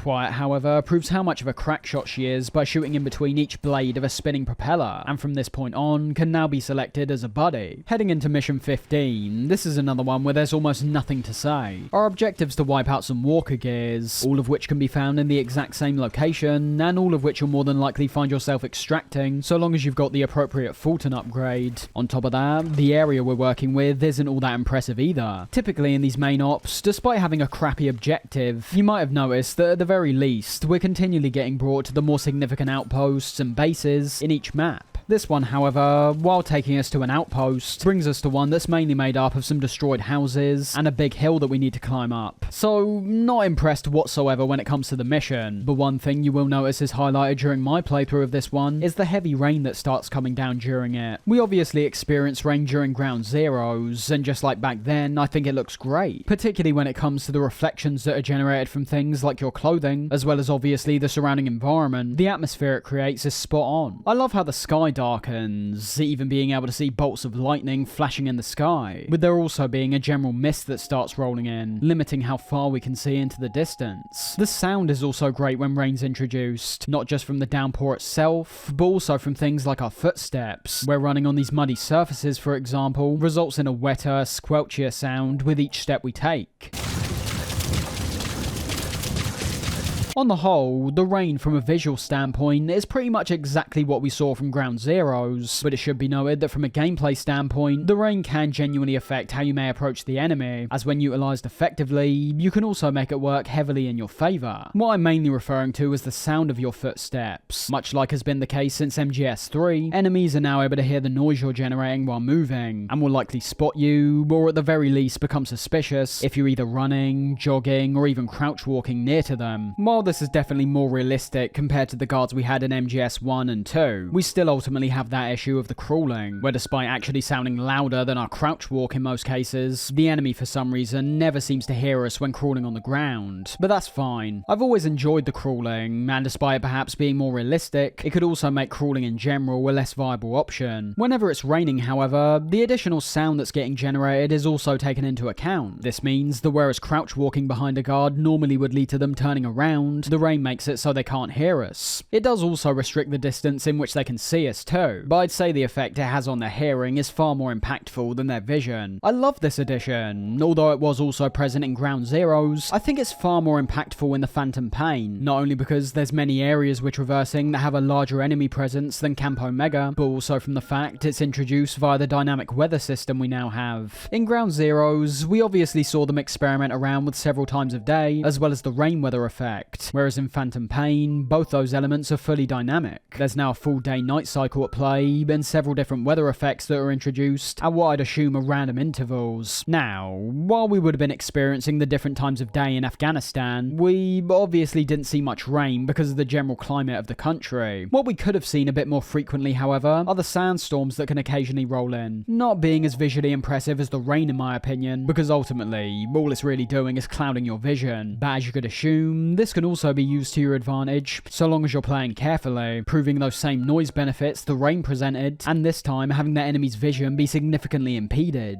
with the only consequence being that you can't really see that well either. That's pretty much everything we've got. It's either clear skies, rain, or a sandstorm, with there also being a less dynamic mist that comes in, usually when we fight the skulls. The rain and sandstorms both look great, conveying the unique atmospheric conditions they both bring in an impressively authentic manner, and the highlight for me, of course, is the gameplay changes they bring with them. There's many games that may have more varied weather conditions, but I still find the way MGS5 uses these to enhance the gameplay to be brilliant. Additionally, if you go into the fire support menu on your iDroid after a certain point in the game, you'll also see you can modify the weather at will, whether it be for a specific gameplay reason, or just because you'd like to experience a certain kind of weather effect. I'm glad the option's here. Mission 16 originally appears like yet another nothing objective, having to go and steal a truck from an airport and escape. That's until the credits come up on screen, once again spoiling the reveal of something that's literally conveyed in-game to be a surprise. Looking away from that, however, this one plays out about as you'd expect, taking out enemies, receiving some intel, and eventually finding ourselves at the airport.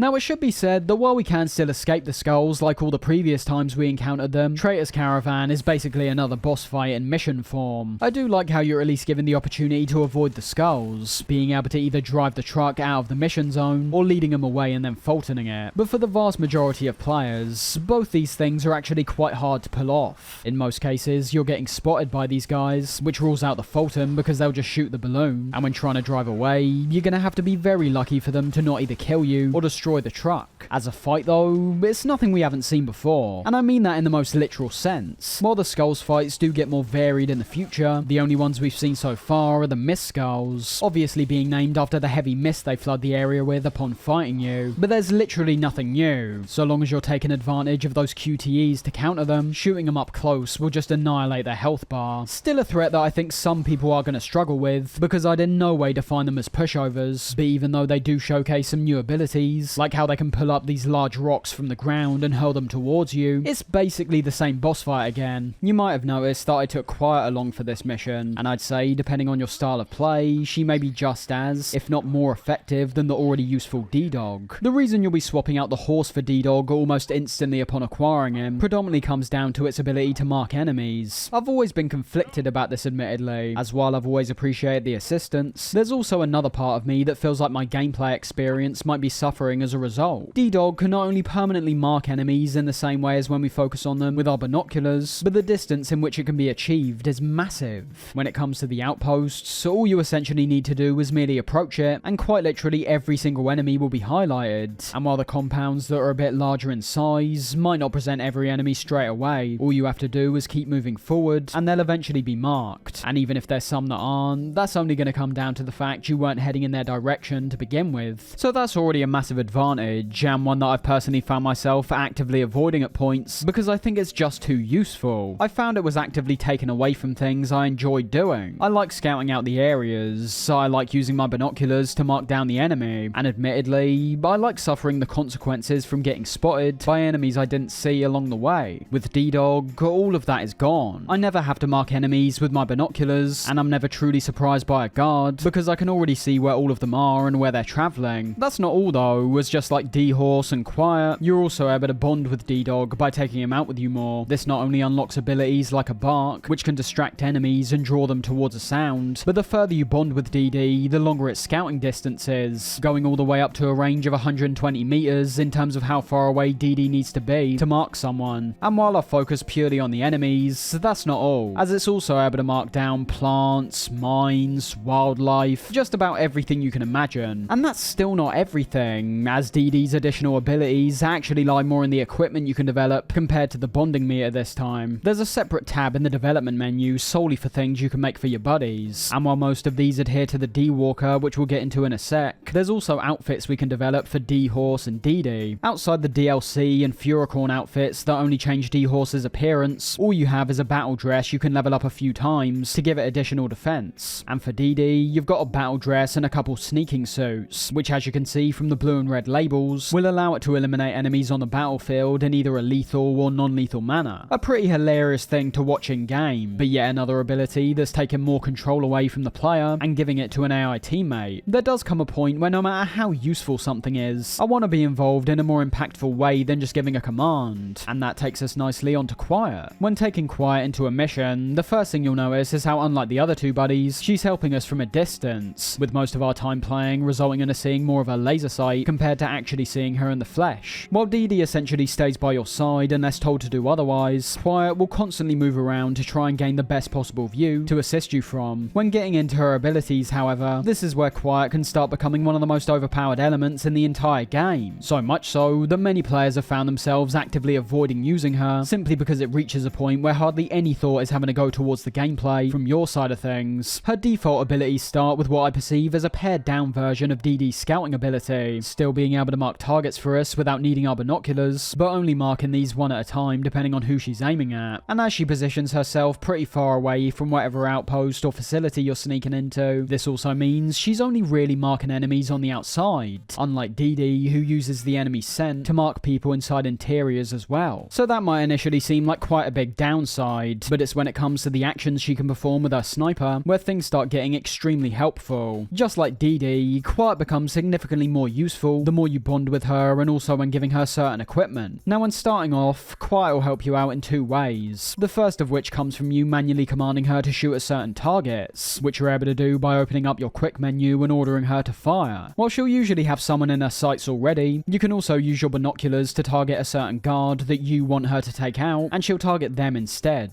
The first new skill you acquire for her is Take Aim, an ability that's not too far off how she works in the first place, but cutting out the need for us to tell her to fire manually, and instead having her fire at a target when we fire a shot.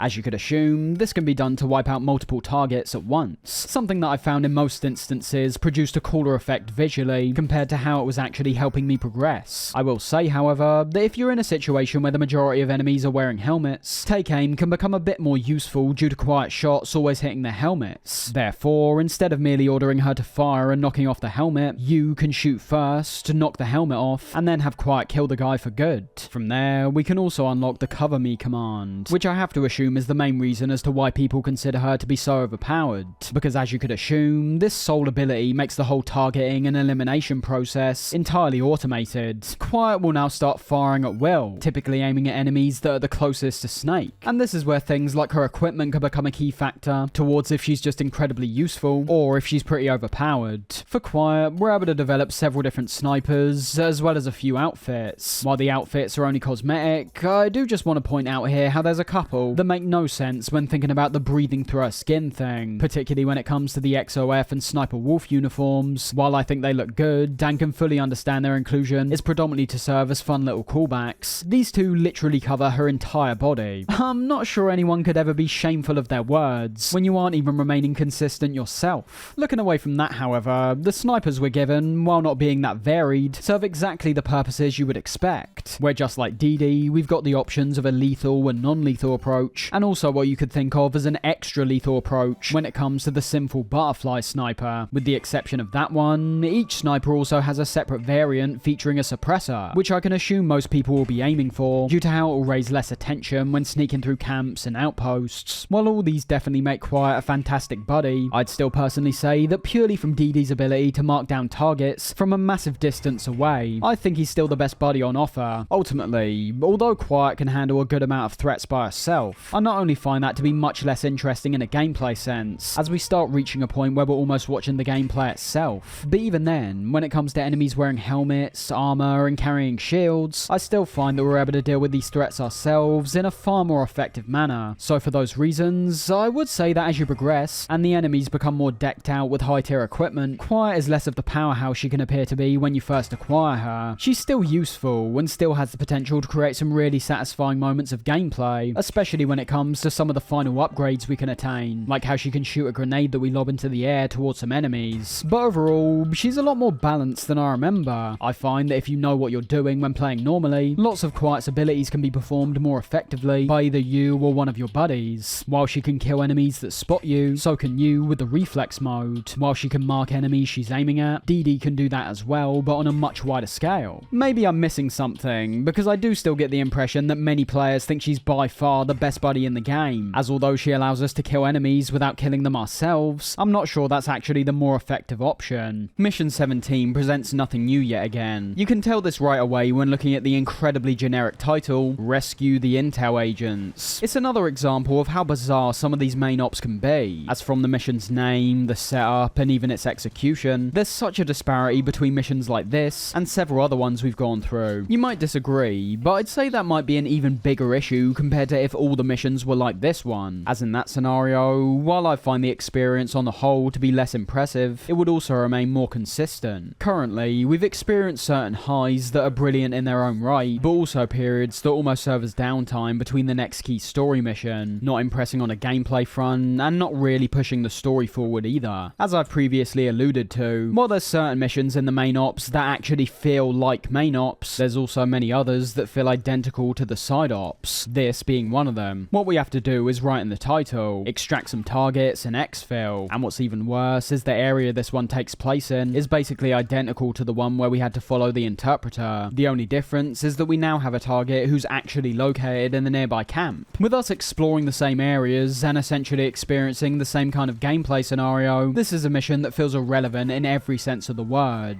If you took this one out, nobody would feel like they've missed out on anything important. And it's such a shame that this isn't the only mission I could say this about. For a series that in my eyes has always provided quality and quantity simultaneously, MGS5 appears to not be able to back up the quantity of missions with that same level of quality. As we've seen, that's most obvious in the side ops, where despite having over 100 to choose from, we're realistically given the same basic objective over and over again. It seems like padding, pure and simple. On a surface level, the amount of content will seem impressive, but after even the smallest amount of analysis, there's so many missions that provide the most basic gameplay scenarios, so what we get is another mission that underwhelms, where the gameplay single-handedly saves it. Because the gameplay truly is so good this time round, the only way I think you can generate a genuinely bad mission is by introducing a clunky or unfair element. But when you've got an objective as basic as rescue these guys, you will still likely have fun completing it. But that's where we have to take a step back and look at what we're actually experiencing. There's nothing new, nothing fresh, nothing unique, all things I'd like to see in the main ops. You're kind of wanting an active deferral from the standard gameplay, regardless of how solid it may be. The Call of Duty games are once again not a bad example in this case. While multiplayer scene is the main mode nowadays, back in the day, the campaigns always used to be the part of the game where the greatest amount of resources and effort were being placed. This was likely the reason why so many multiplayer maps in the past were merely recycled areas from the campaign. Looking from solely a gameplay perspective, while the core gameplay remained the same between both modes, you'd also have many moments scattered along the way which you can quite literally only experience by playing the campaign. Things like the AC-130 mission in COD 4 or the mission Vendetta from World at War. The first having an entirely unique gameplay mechanic we can't experience anywhere else in the game, and the second having a unique emphasis on stealth that obviously can't be replicated in multiplayer. All in all, Mission 17 is another one which fails to impress in a very noticeable way, but that'll perhaps only become apparent upon further reflection. As I've said, there's tons of people who jumped into MGS5 as their very first Metal Gear game, so not only will any comparisons to previous games not matter whatsoever to them, but because of how much more accessible this game is because of the major paring down of cutscenes, there's also likely a whole new kind of audience jumping on board who don't really care what it is they're doing. So long as they're getting to play the game and are actively enjoying the game mechanics, there's no real issue. My main problem naturally stems from the angle of comparison and a matter of distinguishing the difference from gameplay structure to mission structure. While the first of those appears to be more considered and refined than ever before, the latter has appeared to mainly regress. Luckily, in the following mission, Blood Runs Deep, we are brought to some different areas of the Africa map, and are also posed with some interesting moral questions. The objective itself immediately has a darker undertone to it, where we're told by Kars these prisoners we're tracking down can't merely be extracted like usual. Instead, we're actually required to kill them, which initially seems like we're going to start going properly down the road of showing Big Boss performing some genuinely unforgivable and heinous actions, but we'll obviously see how that part plays out when we get to it. With the two markers we're given at the start, we've got another situation where two targets are located in two separate areas of the map, the first of which appears like your typical guard, and can be found inside an outpost, one that while being spread on a slightly wider scale, doesn't feature anything of any real note. The consistent highlight of all the outposts we've seen in the African region so far remains what I said at the start, the unique structures and the increased amount of vegetation. I'm still quite surprised that level design isn't a factor that gets brought up more often when it comes to this game, as even if we're looking solely at the landmarks we're brought to in the main missions, and not the open world at large, the way many of these have been designed is so repetitive. A flat patch of land with some objects to hide behind. Understand that while broadening the scale can definitely leave the player's options more open, I personally find those compounds with 2, 3 or 4 lane structures are arguably the ones that stand out far more. The attention to detail was never an issue. All these areas look great, and the buildings, tents and lookout towers are typically laid out in varying ways. It's just the fact that they're all getting utilised in the same way that makes them blend together. When reaching the area where the remaining 5 prisoners are being kept, however, we do get another location that I like quite a lot. We arrive at a mine, where what you could say is my favourite feature in a level design sense, that being verticality, is used to great effect. Let's not forget as well, however, it also works wonderfully from the perspective of visual design. The first thing you'll notice is the large pit that's in the centre of the the area, obviously from where the miners would have been digging up whatever resources are located under the surface. As this pit is present, you're able to see many of the DIY bridges and pathways that have been set up around the outskirts, some using planks of wood, and others that appear to have been carved directly into the rock. Visually, I love the sense of scale that's created, and I also like how the structure of this place has been designed in a way where you can clearly see how these miners are able to make their way into the pit safely, and also the few flat pieces of land and walkways surrounding the area where you can assume the guards will be actively patrolling and watching the miners work. Overall, a really well designed area. The broad scale leaves a greater opportunity for you to be caught out if you fail to correctly judge the distance in which the enemy can see you from, which as a result could possibly leave you in a situation where even with the reflex mode, you might not be able to get rid of the enemy that spotted you because of the longer range between you and them. I also love how these pathways intercede with each other, with many of these makeshift bridges allowing us to also head under them to either elevate ourselves or descend deeper into the mine. And then of course, those multiple different levels we're working with could potentially lead to our downfall as well. The most important thing I'd note in regards to this, and admittedly many other areas of this game, being how we're no longer working with set platforms anymore. Most of this verticality I'm referring to was quite a bit different to how we were tackling enemies on separate floors in previous games, because obviously we don't really have floors this time. These outdoor environments adhere considerably more to these sloped, curved surfaces, which could present newer challenges when it comes to the distance we can get spotted from, and the potential obstructions that leave us more or less open to that possibility. Think about it like this. In MGS2, we had many rooms with several floors. The enemies in that game would rarely spot us when looking towards our position while on a separate level, but would instead become suspicious and investigate the area, giving us a good opportunity to move away and avoid getting caught. In a place like this mine, however, we don't have that same level of consistency in terms of a floor 1 and floor 2. Some of these pathways can obstruct both your vision and the enemy's vision purely when it comes to the landscaping, providing a more dynamic experience all round, as I feel aspects like height can be used even more to your advantage, as the manner in which the terrain has been mapped out appears to be considerably more diverse and realistic. In summary, the mine's another place that I'm a fan of. The enemy placement takes full advantage of both the verticality and general openness of the area to where you're having to be acutely aware of your surroundings at almost all times. The area itself looks great. I love the multiple pathways that are set up for us to reach the individual sections of the mine, and there's even some great details like how we're able to find multiple rough diamonds when heading to the bottom, which presumably are the key resource that's trying to be obtained from this place. Reaching our objective, it initially seems like we might be about to witness one of the most disturbing events in the entire series, and as you can see from how this cutscene plays out, that's very obviously by design. Getting the shocking reveal that the prisoners we've been told to eliminate are 5 kids that have been locked up in a cell.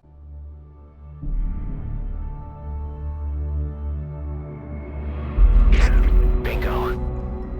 You know what to do.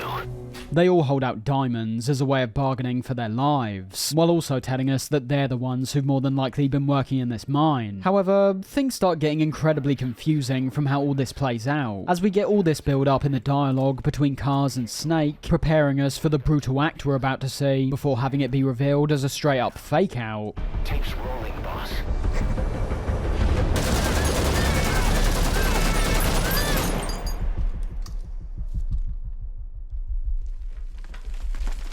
Snake opens fire, but purposely avoids all the kids, with a last-minute excuse telling us that all they really needed was the audio of gunfire and the kids' screams, this apparently being sufficient enough proof for their contractor. To me though, all of this is just plain ridiculous, and obviously goes firmly against what this game is realistically all about. As I said earlier, there's parts of this game that are firmly showing Big Boss's descent. The transition from hero to villain has already happened. The intention, at least at certain points, revolves around how a character that was previously morally ambiguous turns into an outright villain. I've seen certain fans of MGS5 claiming they apparently don't understand how anyone could think of Snake and his men as heroes in any way. And while they're right in some sense, this is the problem when it comes to things like the cassette tapes. Further into the game, there's certain tapes where some of the most exposing elements of Snake and his Diamond Dogs are highlighted in a very clear manner. Issue is, all that stuff is still optional, whereas a scene like the one we've just witnessed, it isn't. If we're thinking realistically here, there's going to be a much larger percentage percentage of people experiencing this cutscene than those who'll be going through all the tapes for merely a chance of some story info. And as a result of that, quite a lot of players will also be perceiving characters like Snake, Cars, and Ocelot in a slightly different way than those who are indulging in every single tape. Now, if you want to say that's their problem, you are absolutely right. Ignoring the problems I brought up regarding the tape system, you can still say it's on the player for not finding these things out by listening to them. But when taking all these things out of the equation, at the end of the day, this scene still ultimately happens. It's a scene that remains one of the game's most memorable, even getting featured in many of the trailers on the run-up to the game's release, for the same effect of making it seem like Snake's killing a group of kids. And on top of being a moment that will be seen by significantly more people than those listening to the tapes, it's one where Snake's portrayed as a hero once again. He refuses to go through with the mission as intended.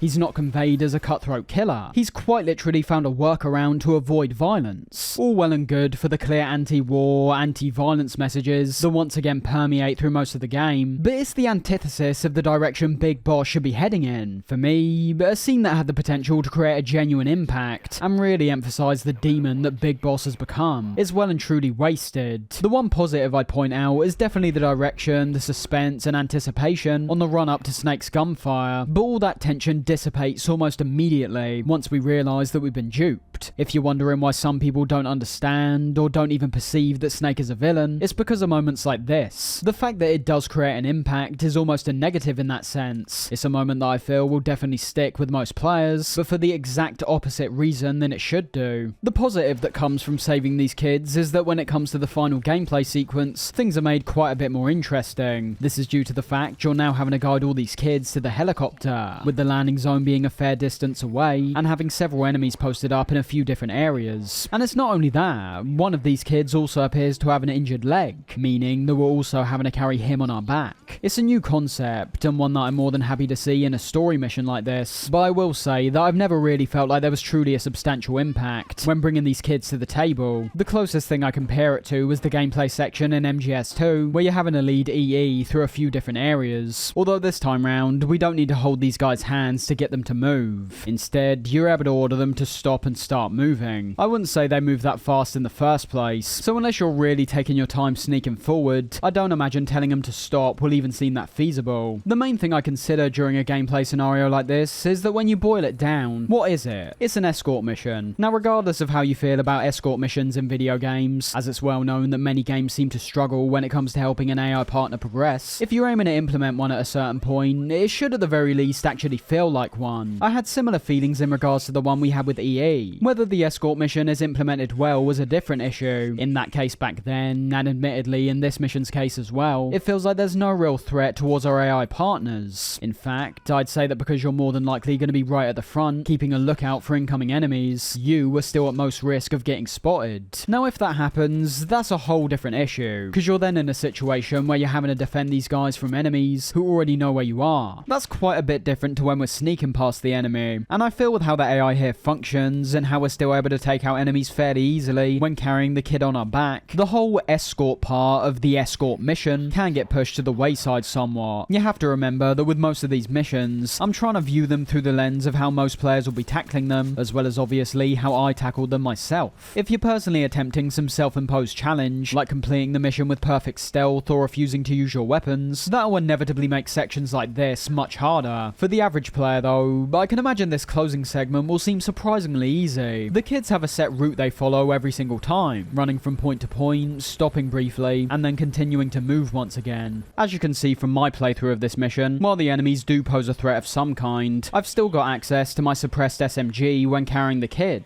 and also can swiftly put him on the ground and pull out my assault rifle if I perhaps wanted some more range and accuracy. Either way, much like quite a few of the other encounters in this game, the effectiveness of our weapons and how smooth the shooting system now is can sometimes make things, especially in a stealth sense, just a bit too easy. Interestingly, that's where we can look back to the earlier games and see that while doing things like aiming in first person and shooting were a far more drawn out and admittedly clunky process compared to what we have now, that's also why there was a much greater risk of getting caught. For most players, it will simply take more time for them to enter the first person mode and locate the target's head compared to doing the exact same thing in MGS5. Not to mention as well that when it comes to MGS1 and 2, the more limited weaponry we're dealing with leads upgrades to not only less suppressed weapons overall, but also when it comes to weapons like the M9, it was single action. There was a gap in between each shot that could serve as the main difference between the alarm getting raised. With a weapon like the Riot SMG, which I'm using, that's not an issue at all. I've arguably got an easier time targeting my enemies with the red dot sight that's equipped, and also have a weapon that's fully automatic, suppressed, and has tons of ammo. Of course, that's a discussion that's a lot broader than what we're initially talking about though. Coming back to the mission of escorting the kids to safety, while I like the variety this brings compared to some of the blander missions, there's nothing that truly stands out as all that challenging or memorable. I think the restrictions we face should have been made more substantial, because in my case, the manner in which I led these guys forward and took out the enemies was not really any different to how I would have progressed in the first place. While I wouldn't say the distance we travel is short, I also wouldn't say it's long either, rendering the objective more inconsequential and insignificant. And overall, while I do perceive the area we travel through to be a more tightly constructed sneaking section than we're normally used to, I still don't think it's enough to shake up the gameplay in any substantial way. As I was saying, regardless of how you feel about them, if I'm being presented with an escort mission, I want it to at least feel like one. And in this instance, as there's still such a level of freedom given to the player, and a significant amount of automation when it comes to where and how these kids move forward, it feels like there's less emphasis getting placed on our escort, and more just the general gameplay like usual.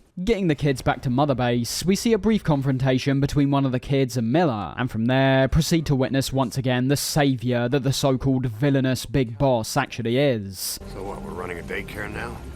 To learn how to read and write. Do basic jobs.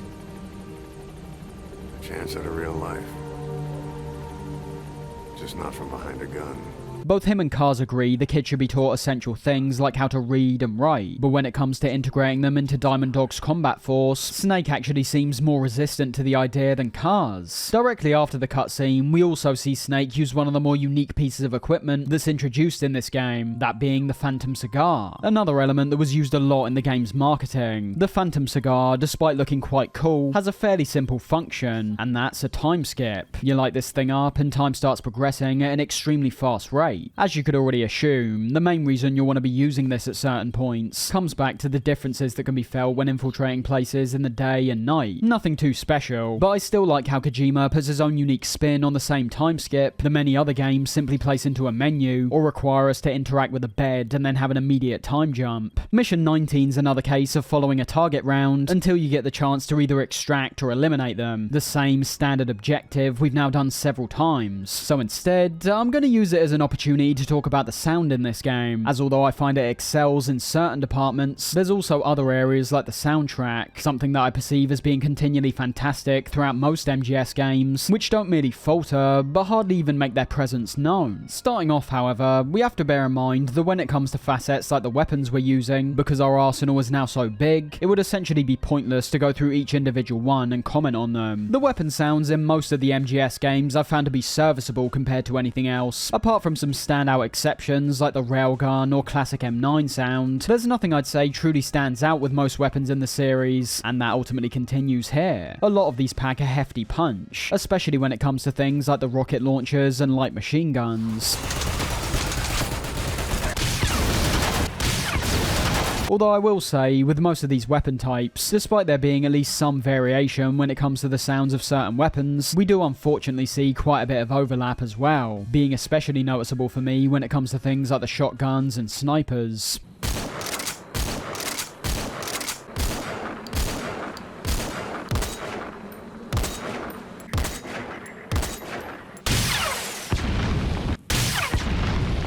The highlight for me in terms of the weapon-related sound arguably remains the feedback we receive upon shooting our enemies, receiving several different sounds depending on if you've got a weapon that uses bullets, stun rounds, or tranquilizers.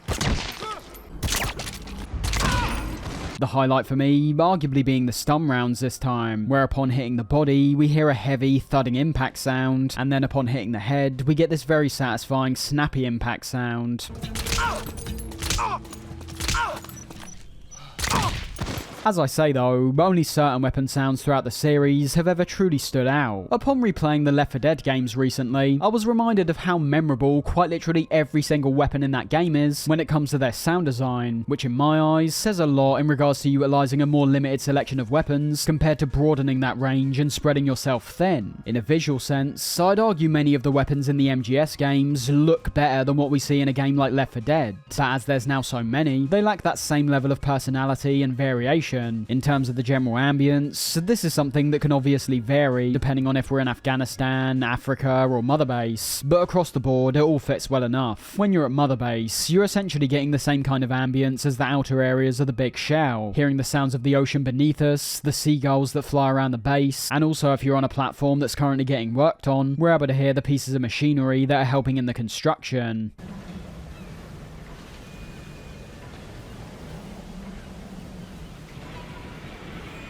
When in the Afghan map, I'd say the wind is definitely the key characteristic. No matter where you find yourself, you'll normally be hearing these very strong winds blowing throughout the landscape, which makes sense given the climate we're in, as well as how open the environment is.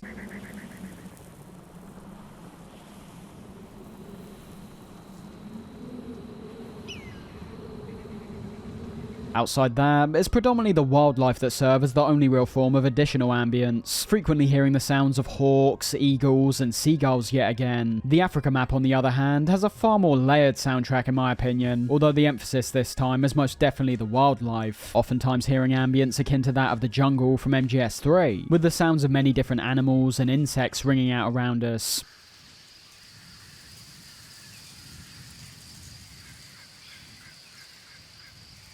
The ambience is something else you could also say is now more dynamic, when taking into account the open world aspect of the game. When you find yourself beside a river, in an outpost, in a more enclosed cave area, the ambience and sounds will adapt to fit that area more appropriately.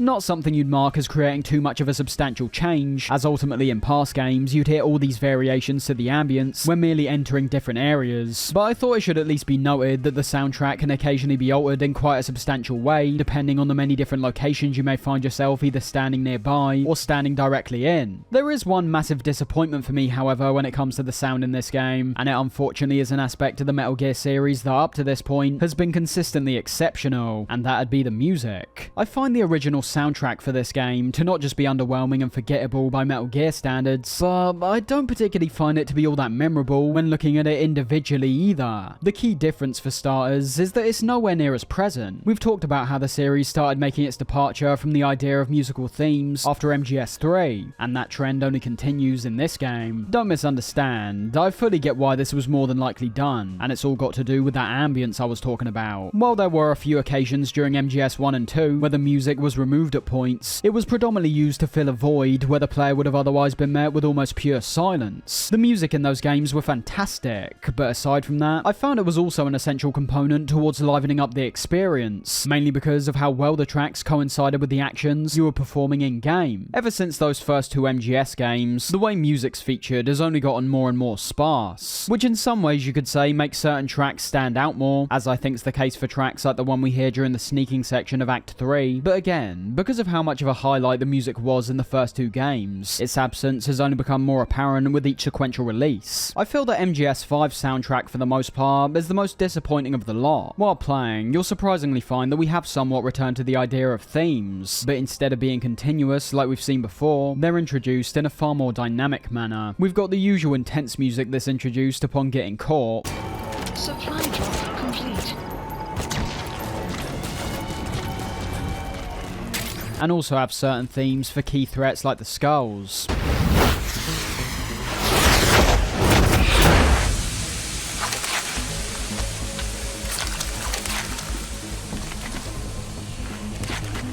But the main thing I enjoyed were the more minor moments where music was introduced, situations where you made a guard suspicious, getting a spotlight shone on your position,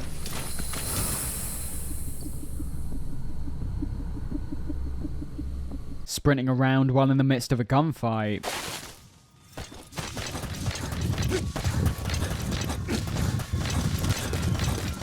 These are the occasions where the soundtrack would raise its head and genuinely impress me. Not in a musical sense, because as I've already said, I personally find the much larger emphasis on bassy drones and orchestral pieces to not be as unique or captivating as previous soundtracks, but it's the way in which it's implemented which I think is fantastic. Like I was saying about the themes in a game like MGS2, those were clearly created in a way to accompany the stealth action gameplay that players were getting involved in, and while I think that was handled more than effectively back then, it's undeniable that when it comes to the dynamic element of MGS5, where we're getting unique themes for very specific situations or actions on a technical and atmospheric level, I think it's great. Now, whether you enjoy the music we're hearing is a different matter, and one that's far more subjective. For as much as you can go into how a track's been structured, how well the instruments are being played, how well the track's mixed, everyone's thoughts when it comes to music can be very subjective. My personal tastes have always adhered to the more electronic and industrial sounds we were hearing from the first two games, and while I understand that MGS5 is already generally seen as having the most underwhelming soundtrack in the series, I think it's important to establish that it's not poor either. The main word for me would be forgettable. When it comes to the production and scale of some of these tracks, I can totally understand why they'd appeal to a certain kind of listener, but I'd argue it's that scale which might be my biggest issue. The soundtrack's already used pretty infrequently in the game itself, and I'm talking about pieces of music that are substantial, not like the brief themes I mentioned a second ago. But when I am hearing these tracks, I'd have to guess that it's predominantly the orchestral nature of them that makes it sound rather generic to me. There's nothing that stands out to me as sounding distinctly Metal Gear, whereas many songs in past titles can be some of the main things which spring to mind when thinking about these games. So overall, while I take nothing away from the production side of the original soundtrack, I can very much understand why many people see it as the weakest in the series, as that's an opinion that I also share myself. There's nothing I'd pick out as being particularly bad, it's just that aside from a few highlights like the game's main theme, I'm not finding anything to praise all that highly either, and while that might not be a big deal when it comes to other games, I think it stands out a lot more in this case because of the amazing soundtracks we experienced before. We're brought back to Mother Base once again after our mission, getting told that Huey apparently has an idea for what he calls a spin-off of Metal Gear technology. It's a variable, multi-legged tank.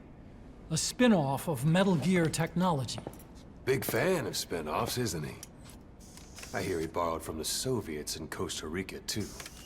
While the crew are hesitant, they decide to give Huey the freedom to create this battle gear he's talking about. The two main things I take away from this cutscene being Huey himself, and the expectation of what this battle gear might mean for us when taking on missions in the future. Up till now, while Huey does obviously have some key distinctions between himself and Otacon, I'd kind of argue that previously we were suffering from a similar situation as when Big Boss was introduced in MGS3. Because of how similar their appearance is, and how you've got the same voice actor doing essentially the exact same performance for a different character, it's understandable why some people become slightly confused and fail to distinguish between the two of them. What I think we really start to see with his brief appearances in 5, however, is a reinforcement of how truly slimy of a character he is. In the scene we just witnessed, for example, he's reveling in the battle gear concept he's come up with, a machine that's main function is to kill people in the most effective manner it possibly can. While Otacon's developed some dangerous pieces of equipment over the years, he's mostly done out of necessity. He knows his assistance will lead to him potentially murdering people as a result, but just like Snake himself, there's a greater purpose behind why they do these things, and they most definitely never show any enjoyment towards some of the more violent things they do. Even when looking at what's arguably his most devastating creation, Metal Gear Rex, he finds himself almost entirely innocent due to him not knowing what it was actually going to be used for. Someone like Huey isn't even getting tasked with creating these things. He's actively pitching them to us, more than likely as a way to gain favour with us, and hopefully attain a position where he's got considerably more power and control than he currently has. And as a result, you're left with a character who's using his immense intelligence to conceive the most dangerous pieces of weaponry imaginable, all as a way to attain power and save his skin. It's one of the main reasons why the player, Snake, and his team are incredibly hesitant to put any trust in someone like Huey. We don't quite know what was truly going on between him and Skullface, but for all we know, he might have been the one who pitched the idea of Sahelanthropus to him in the first place, just like he's doing now with the battle gear. Fact fact is, his behaviour at this stage points to him being someone whose actions all come back to him, and how he can benefit from situations. We don't get the impression that if we asked him whose idea Sahelanthropus was, that he'd even tell us the truth. So although we don't see much of him in reality, I do think the way he's developed in this game does lead to him being a character that's a lot more unique. On a surface level, you can assume that many will see him as merely a version of Otacon that's set in the past, but upon further analysis, you can now see that aside from how intelligent both of them are, their personalities and views are oftentimes entirely opposite. Otacon shows loyalty towards Snake, Huey seems to show loyalty to no one. Otacon's constantly fighting for a better future, one where wars come to an end and no more violence or bloodshed has to be endured, whereas Huey only appears to push more and more in the other direction with every new invention he comes up with. And talking of this technology, the battle gear that's mentioned during this cutscene is pretty intriguing. Huey goes off on a tangent about the capabilities the battle gear could potentially have, and how substantial they could be in regards to the wars that are currently being fought. And I'd say it's particularly the way it gets talked about, and the fact that it's brought up in a full-blown cutscene to begin with, that'll naturally make players assume we're going to be using this thing ourselves in the future. An exciting prospect, but one that never actually comes to fruition. Fact is, we don't ever get the chance to use this thing, and I can't help but feel this might have been another element of the game where perhaps a lack of resources or time constraints led to this outcome. Because we don't solely get this one cutscene revolved around the battle gear. Later on, we also get another one where we check up on Huey's progress, and even get a visual on the battle gear itself. All of this naturally points towards another buddy we can use, but by the time it's eventually complete, it's merely revealed to be a tool that assists our combat deployment, nothing more. I say this all now purely because of how underwhelming it is. There's no real point even focusing on the updates we're given in regards to the battle gear, as although our focus is drawn back to it a few times past the initial cutscene, the ultimate reward doesn't even stack up remotely.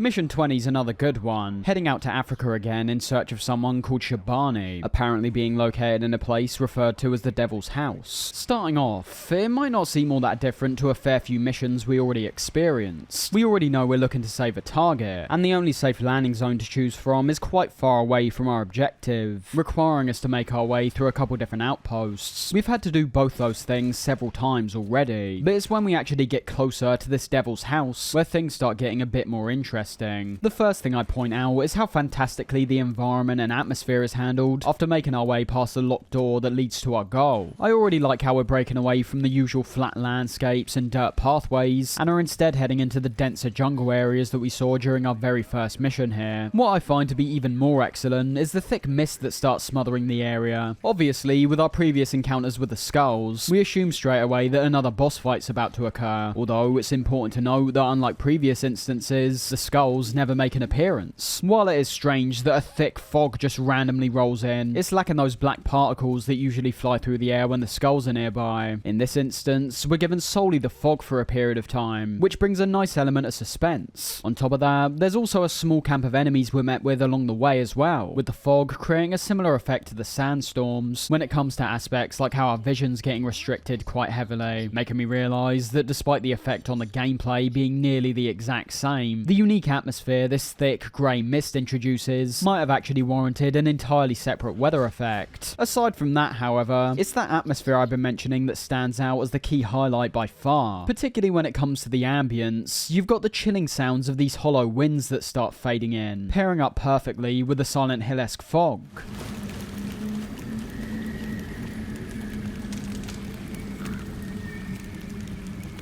And I think it's no coincidence that in a situation where we're getting to experience this fog, and in a different kind of context, we actually get a reference in-game to Kojima's Silent Hills project. Upon following a pathway up to a nearby tent, we can discover a radio that's playing the exact same dialogue we hear in PT. Yeah, he was just that kind of guy. Then one day he goes and kills us all. He couldn't even be original about the way he did it. With hindsight, you could try paint this out in the same manner as the logos in Ground Zeroes, a reminder of what Kojima's ambitions were before they were essentially snatched away and cancelled by Konami. Judging by some of the footage that was showcased before the game released, however, it seemed like there was possibly going to be some other Silent Hills related Easter eggs alongside this one. As we can see, when the decoy item was shown off during a gameplay showcase in 2014, it was the horrific Lisa that was initially set to be the character who pops up. Once again, a character who stemmed from PT.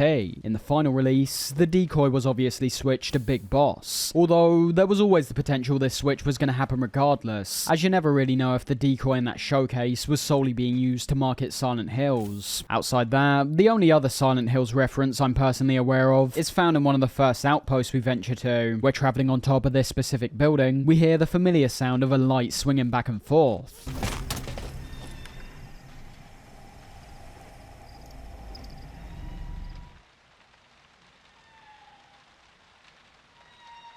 All of this merely serves as a reminder for me of how we were robbed of what could have been one of the best horror games of all time, and how passionate Kojima clearly was at the time when it came to the project. Coming back to the mission, however, the fog eventually dissipates upon making our way into a large tunnel, finding ourselves in front of the so-called Devil's House when emerging on the other side. Now, although I'd say the level design during all this is far more linear, essentially having one pathway leading us directly to our objective, I think the scenery here is far more memorable than many areas of the open world. We obviously just talked about the fog, but even when it comes to the jungle we're making our way through, I love the stream that runs down the middle, the many kinds of trees and plants all around us, and even when it comes to something like the tunnel we briefly head through that appears quite dark and ominous from the outside. There's so few things like this in the game that I can't help but highlight them. It's got nothing to do with its purpose, because in reality, it's just a passageway with no threats or obstacles in between. The visual itself, when looking at the exterior and interior, stands out to me, and makes me realise once again that despite broadening the scale, I feel like we're seriously lacking in variety at points. Don't mistake, I find the fact that I'm looking at a single tunnel and going, wow, that looks great, to be more disappointing compared to anything else. It's never been a matter of fidelity with this game. It's always been a case of how many truly unique visuals are scattered across it, and from my perspective, I don't find it surprising that when being faced with a level that appears to be considerably more linear, and also one I find to be more tightly constructed, these more striking visuals and memorable locations start emerging one after the other. The visuals are something that continue to be excellent when making our way into the Devil's House, where for the first time in the game, it appears that a more creepy, horror atmosphere is attempting to be created,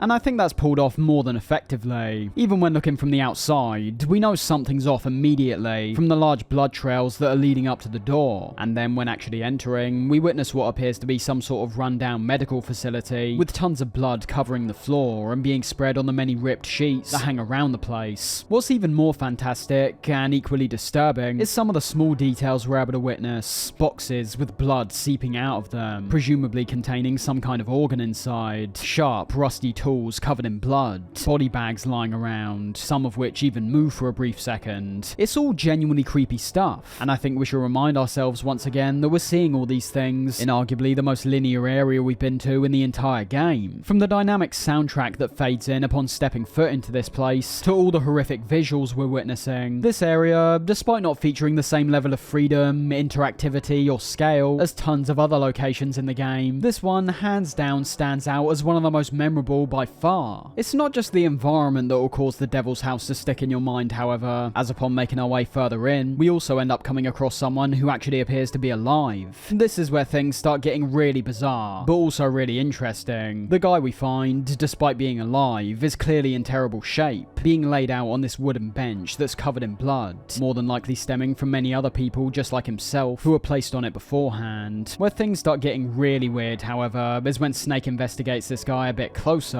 On his chest are those same large fleshy tumours which we saw on the bodies at the oil facility, with them oozing out a slimy substance upon Snake touching them. But there's also his throat, where upon removing the bandage that's covering it, reveals a large opening that's been sliced into it. The wire that's coming out of it is a single headphone that's connected to the nearby radio, with the key thing to note being how the radio station it's tuned into appears to be speaking an entirely different language to anything you'd hear stemming from Africa. Things only get more gruesome from here when trying to locate Shabani, seeing even more people locked down to these wooden tables and strung up to radios, with several rats running along the floors at points. I want to state here again that while not impressing all that much on a gameplay level, the atmosphere that's created in these moments is absolutely phenomenal. The sound and visuals accompany each other to amazing effect, with the drone in the back becoming increasingly stark and overwhelming with the more horrors we bear witness to, and also having the soundtrack as a whole begin to be filled with the sounds of the rats squeaking on the floor and the several radios that are playing.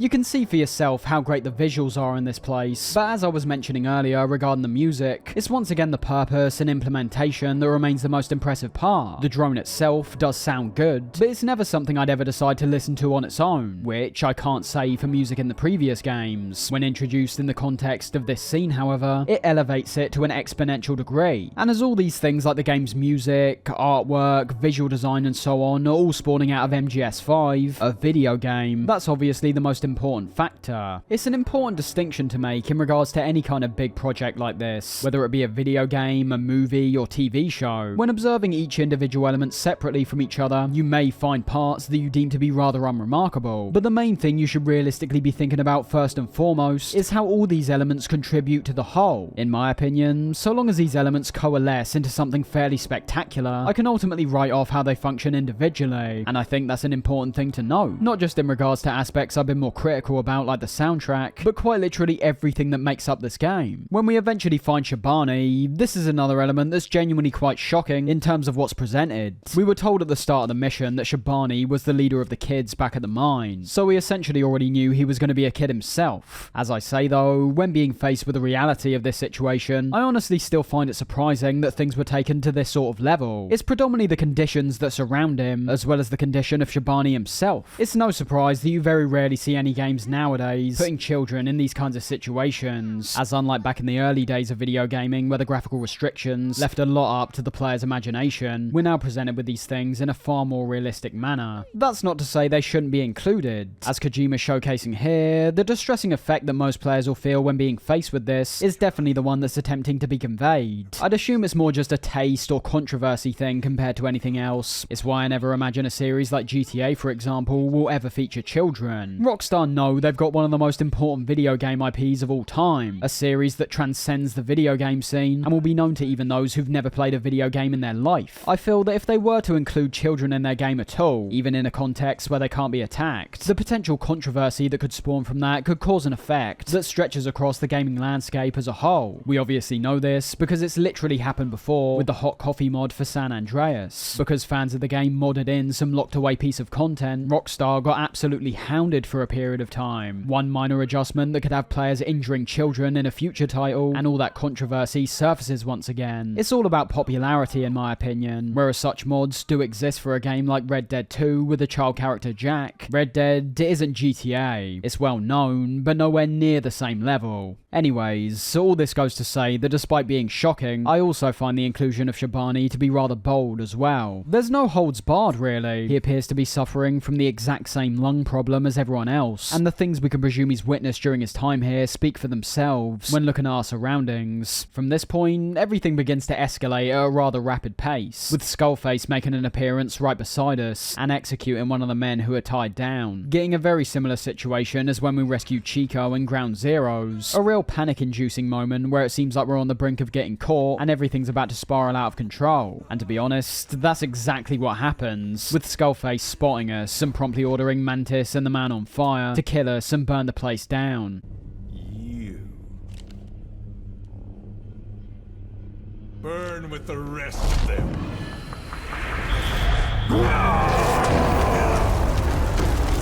I do just want to mention, however, that what leads up to this is arguably Skullface's best moments across the entirety of MGS5 so far. The only thing that even rivals it are the Paz tapes, which do make him seem horrible in their own right, but I think seeing all this for ourselves reinstates him as a figure not to be messed around with. The manner in which he interacts with the man to begin with starts off as being quite creepy, with his appearance and emotionless facial expressions amplifying that significantly, but then when it comes to his execution, I'd say it's mainly the calm manner in which he speaks to the man before shooting him in the head that truly makes us feel like he's a complete psycho. The difference in this case, however, is that this isn't conveyed in the same over-the-top, almost wacky manner that we've more often seen in The Phantom Pain. It's conveyed in a way that's genuinely quite frightening. There's a few key things we witness upon getting discovered by the man on fire, the first of which is when Mantis literally burns Shabani alive, which only increases the shock factor I talked about even more. But then when looking at Mantis himself, we're able to see that he's actually wearing the necklace we discovered in Shabani's Shabani's hand. And as we saw previously when it came to his straitjacket being lit on fire and the shrapnel that stuck out of his head,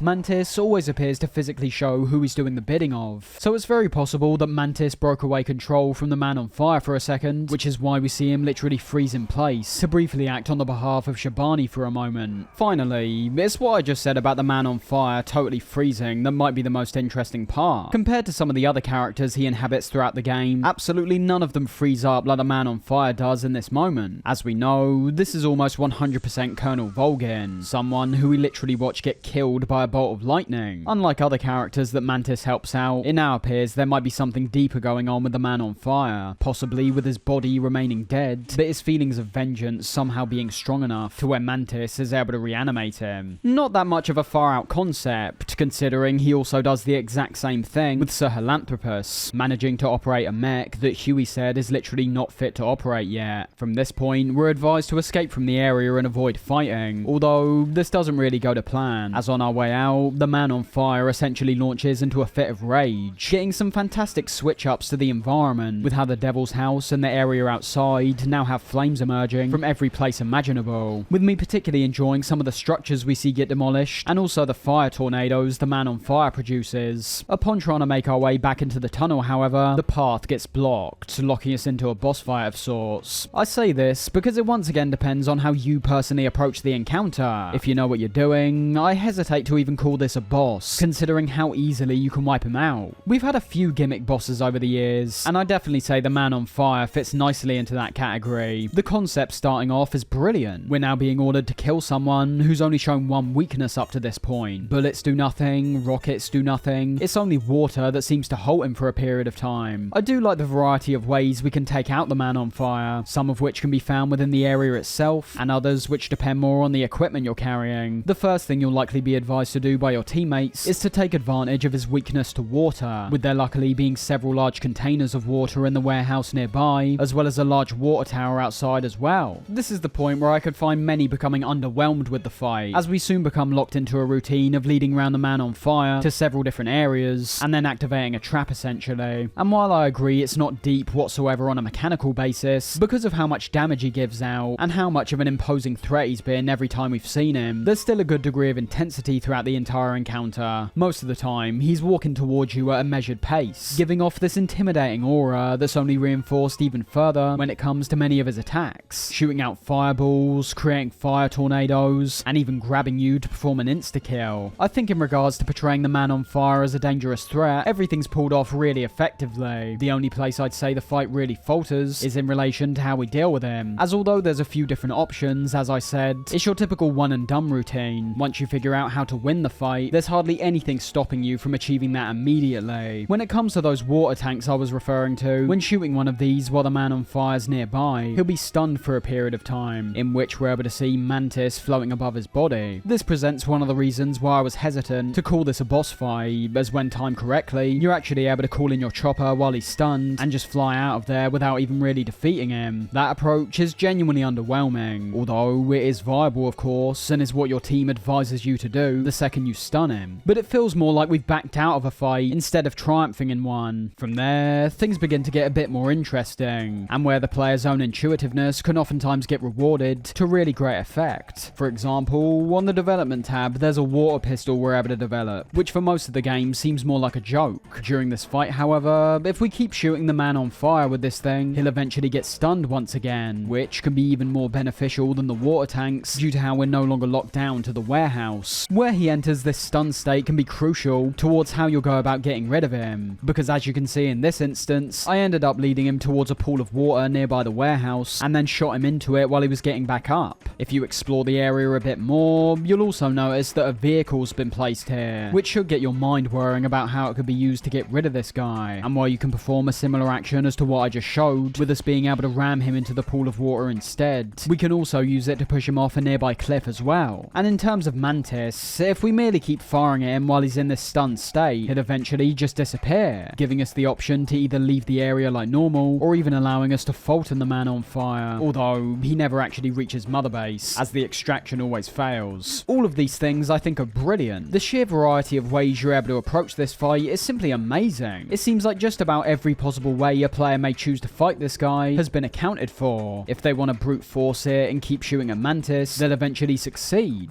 If they want to get more creative and lead them into the reservoir, they can also do that. Because of how all these things are actively acknowledged by the game, there's a dynamic created in this fight that's actually quite unusual because of how the majority of games handle things like boss fights. We're usually going in with the expectation that at best, there's only going to be a handful of ways to tackle it. With one search in regards to this fight, however, you'll see people making videos categorizing over 20 different ways to defeat the man on fire. And from my own experiences, as well as looking into the many different approaches myself, while many of these do revolve around key points like the pool of water and cliff, it's more about the equipment you're able to use to actually achieve these successfully. As strange as it might sound, logic is much more of an important factor compared to so many other boss fights we've experienced so far, which is why I find it a bit of a shame that there's not much explanation towards what we're able to actually achieve. Typically, I hold the exact opposite view. I usually enjoy when we're placed in a tense scenario and are merely told by the game that we're going to have to figure things out on our own. But I'd argue in this case, it actually might have been more of a detriment. You will have players leaving this fight thinking it was mainly confusing and not all that satisfying. And while you'd be right to say their individual experience doesn't represent how the fight's actually been constructed, it's always important to take into account the experience the majority of players will more than likely be experiencing. And all that I think would have been needed is the tiniest bit of guidance telling us to think about what equipment might work against him, or what we could use the nearby vehicle for. As it stands, my main concern is less to do with the fight itself, and more to do with the fact that players may not find themselves revisiting it because of their initial experience, which to me would be such a shame, as there's simply so much replay value here. My appreciation of this fight has nothing to do with what works the most effectively, because as I said, most things that work will end the fight almost instantly. It's got more to do with how broad the possibilities are, and how a wide range of equipment is taken full advantage of during the fight. While I don't find our encounter with the man on fire to be anywhere near as impressive as many other boss fights in the series, I still think it's pretty great in its own right. Depending on how you personally tackle it, it might seem a bit short and inconsequential, but looking away from individual experiences, I think the way the fight itself has been constructed is superb. Although as I've said in relation to several different elements of the gameplay in MGS5, the freedom of approach can sometimes be the determining factor in relation to if you personally like or dislike the fight. While I appreciate the variety presented, you can never say this fight on a mechanical level was as tightly designed as the vast majority of bosses from games like MGS2 or 3. Although the main way to kill someone like Vamp is to just shoot him, there's several different adjustments that are made throughout the fight to keep it consistently engaging. The man on fire acts the same throughout the whole fight, delivering the same attacks over and over and following you around. On that front, you could even say this fight's no more than a countdown until you figure out a way to beat him, and once you do that, the fight may as well be over anyway. A good fight, but not a great fight, although you'd have to say that along with what came before it, this mission as a whole was damn replayable. These are the missions I personally find myself returning to whenever I come back to the Phantom Pain, as when taken into consideration the unique environments we're exploring, how well our journey through the Devil's House was set up and executed, and the brilliant amount of replayability the Man on Fire fight presents, it's a mission that sticks in my mind when I'm done playing the game, and also one I find myself wanting to play again when coming back to it. For the first time in a while, I finally feel like we get some worthwhile audio tapes when coming out of Mission 20. Since we last talked about them, we've been getting many more with each mission we complete, but for the most part, I've found that most of the information we're being told is rather unnecessary, and overall, the best thing they managed to do is merely enhance certain things like the world and particular characters. For example, there's several tapes regarding the state of Africa, none of which affect the plot in any major way, but some additional world building regardless. The ones we acquire this time, however, are far more important when it comes to things like those strange growths we saw on the people that were held captive, as well as the headphones that were placed in their throats. After going through several potential options, we're told the medical team at Mother Base has basically no idea as to what the growths are and what might have caused them, making us even more aware they've more than likely got something to do with the unknown weapon that Skullface is working on. It's not clear how the growths on their chests fit into it. It could have been treatment for them, or maybe an experiment of some kind. I'm guessing one person knows. Yeah, Skullface. He was there.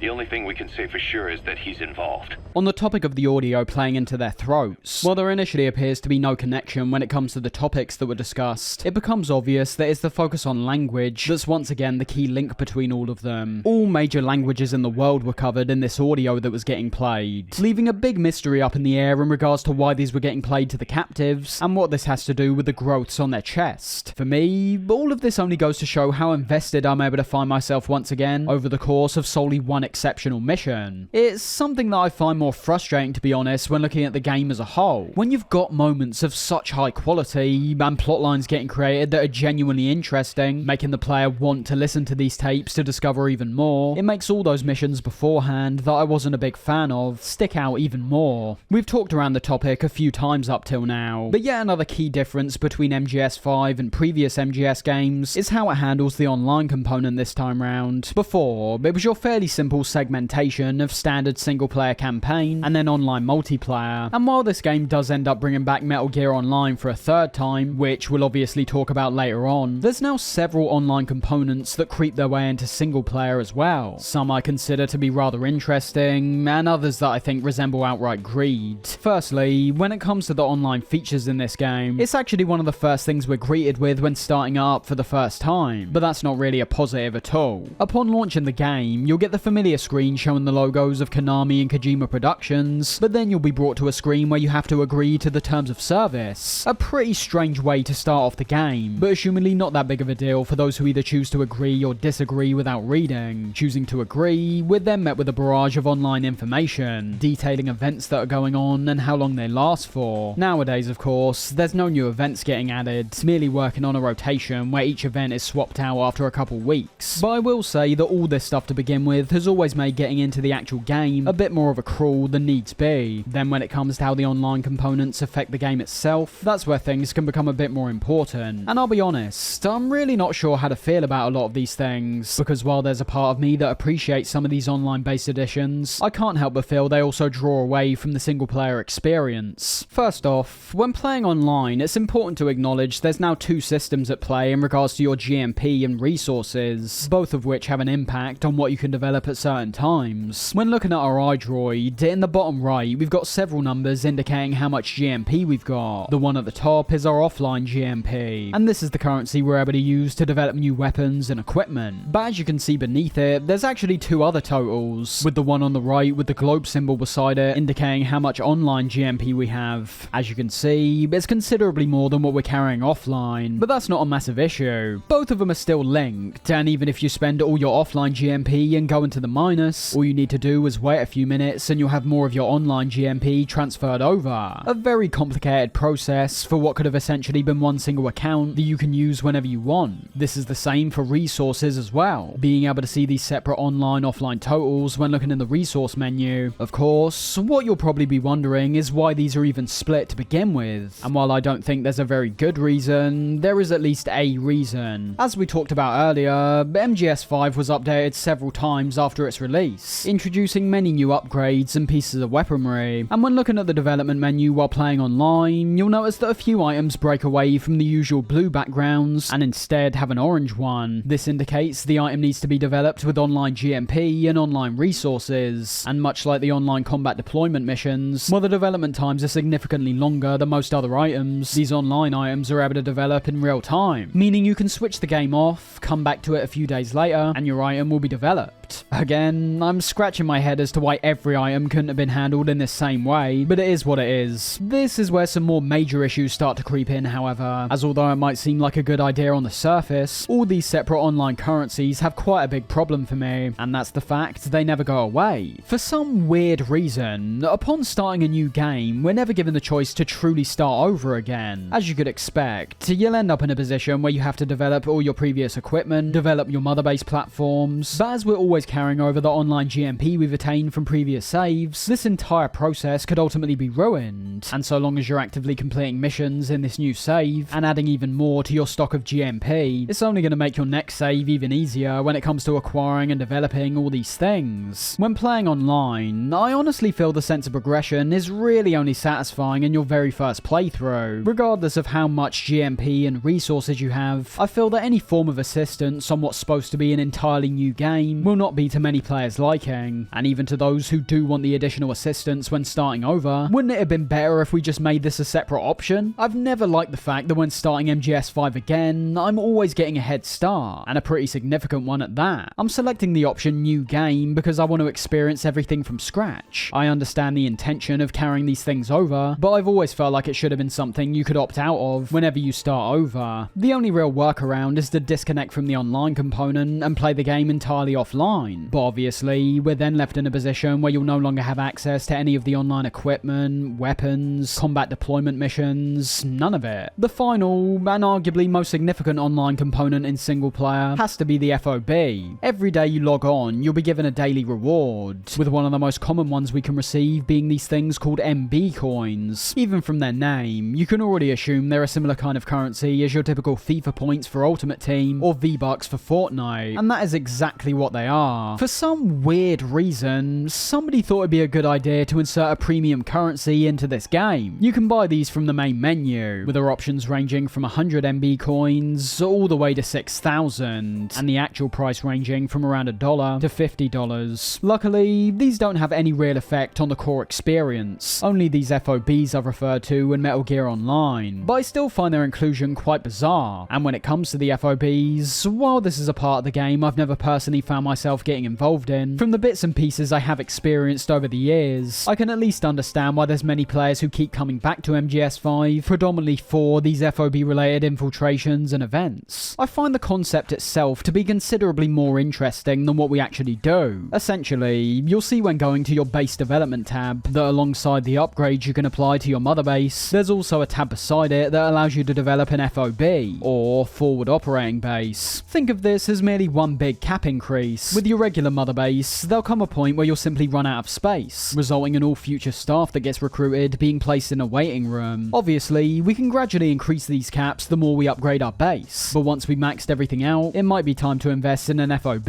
You first have to purchase a patch of water, which is where the MB coins come in. All these are relatively the same price, with only a gap of 100 between the least and most expensive waters. But as we can see on the right hand side, the more expensive ones have easier access to certain resources, so it is something to at least consider if you're lacking in any particular ones. Once you've got your FOB, the process of gradually upgrading your base starts all over again. But the most interesting part is how the online component plays into this, as unlike the mother base, other players that are online will actually be able to infiltrate your FOB, kill your men and steal your resources. That leads to two other tabs on our iDroid, the FOB missions menu and the security menu. The security menu is actually quite interesting, allowing you to invest GMP to bulk up the security in not just each of your platforms, but also each individual deck within that platform as well. The more guards, cameras and sensors you set up, the higher the security cost will be. And you've got to remember that as we can develop up to 4 FOBs, this is where managing our online GMP can become a lot more important, because between developing new equipment, upgrading all our platforms, and applying good security to all of them, we're going to be spending an absurd amount of it. Again, I do like the concept though. It's adding to that whole idea of Big Boss and his men expanding out, becoming an even more powerful entity than they were before. And even when looking at it purely on a mechanical basis, I find the whole security side of things to give the player a good degree of control and input to make them feel like they're having a substantial impact on these aspects, while not making the process too convoluted either. So, your FOBs are open to attack from other players, but as you could assume, this also means that we can attack them as well. When going to the FOB missions menu, across all the varying tabs, you'll be given a list of FOBs that other players have set up, which you can then go and infiltrate, being given the option of players who are equally ranked to you, those who are highly ranked, and geniusly, even giving us the option to actively retaliate to anyone who's infiltrated our FOB as well. The final of those creating the best dynamic by far in my opinion, with your motivation to engage with the FOB missions more than likely increasing significantly once you realise that you've been wronged and are offered a chance at revenge. This is also the tab where you can access the different events that are introduced every couple weeks, although due to how they're not all accessible at the same time, I can't really discuss them in any great detail. The infiltration itself is basically the same thing every time. You're sneaking your way through a place that looks like our usual mother base, possibly taking out guards and stealing crates of resources along the way until we eventually reach a goal. As the process is so similar every time I've played it, I've never had too much interest in continuing after the second or third base I infiltrate, but don't get me wrong, the inherent process of stealing from another player is one that I can see the appeal of. One thing I do really enjoy about these is the many restrictions that are put onto us that don't particularly ever get put on us when sneaking throughout the open world. The environment is tight and cramped, with all these decks having many stairways leading up and down, and several different platforms that guards could be looking out from. To be honest, when playing the FOBs again, I actually felt like the gameplay contained within these were actually far more similar to MGS games of the past compared to what we're doing in our main and side missions. But adding to that even more, you're disallowed from taking certain equipment into these that would make the infiltration too easy. My favourite change is how we can't take buddies with us, meaning for the first time in a while, I'm actually being forced to carefully observe and navigate my environment compared to just letting DD do all the work. There are definite positives here when it comes to the gameplay, but as I say, I find the inherent process of these can just be so similar to where I'd rather go back to the regular missions after only a short amount of time playing. But for those who want to engage in some stealth gameplay that differs from the usual MGS5 stealth experience, and one that could vary a bit depending on how the players got their security set up, you've got a mode that has the potential to keep drawing players back in time and time again.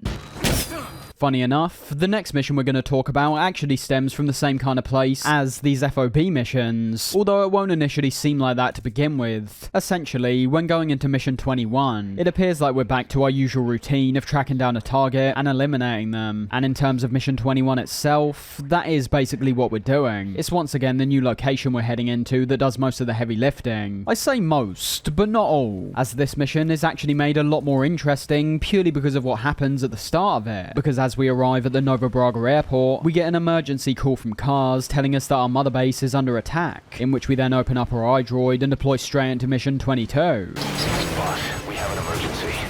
Mother base is under attack. To me, this seems like one of two things, and that's either an introduction to the FOB mechanic we just talked about, or an interesting concept that never got the chance to be capitalized on. I love the idea of an emergency mission that comes up while we're out on the field. The unexpected nature of it is a welcome surprise, and the infiltration of our mother base feels like a personal intrusion, creating a genuine want to go back and defend it. Why I think this may have just been an introduction to the FOB system, however, is because we not only get a more blatant introduction when accessing our iDroid after the mission's done, but the mission itself also isn't too dissimilar to how we can defend from attackers who are playing online at the same time as us. From my experience, it's pretty uncommon, especially nowadays when we're a decade removed from the initial release. But the mechanic itself is fantastic. Being able to return to Mother Base after a player's been caught during their infiltration, in which you can then track them down and kill them yourself. And that's essentially what we do in this mission, except in this case, the enemies obviously aren't real players, and there's also multiple you're having to take out. It's an unexpected diversion that will present a new kind of gameplay experience for those who are yet to touch the FOB mode. And make no mistake, while the two are very similar, there are some key differences like what our actual objective is, and also the sound design of this single mission. The sound is the main thing that's always stood out to me in this one. Arriving back at Mother Base to the sounds of distant gunfire is great.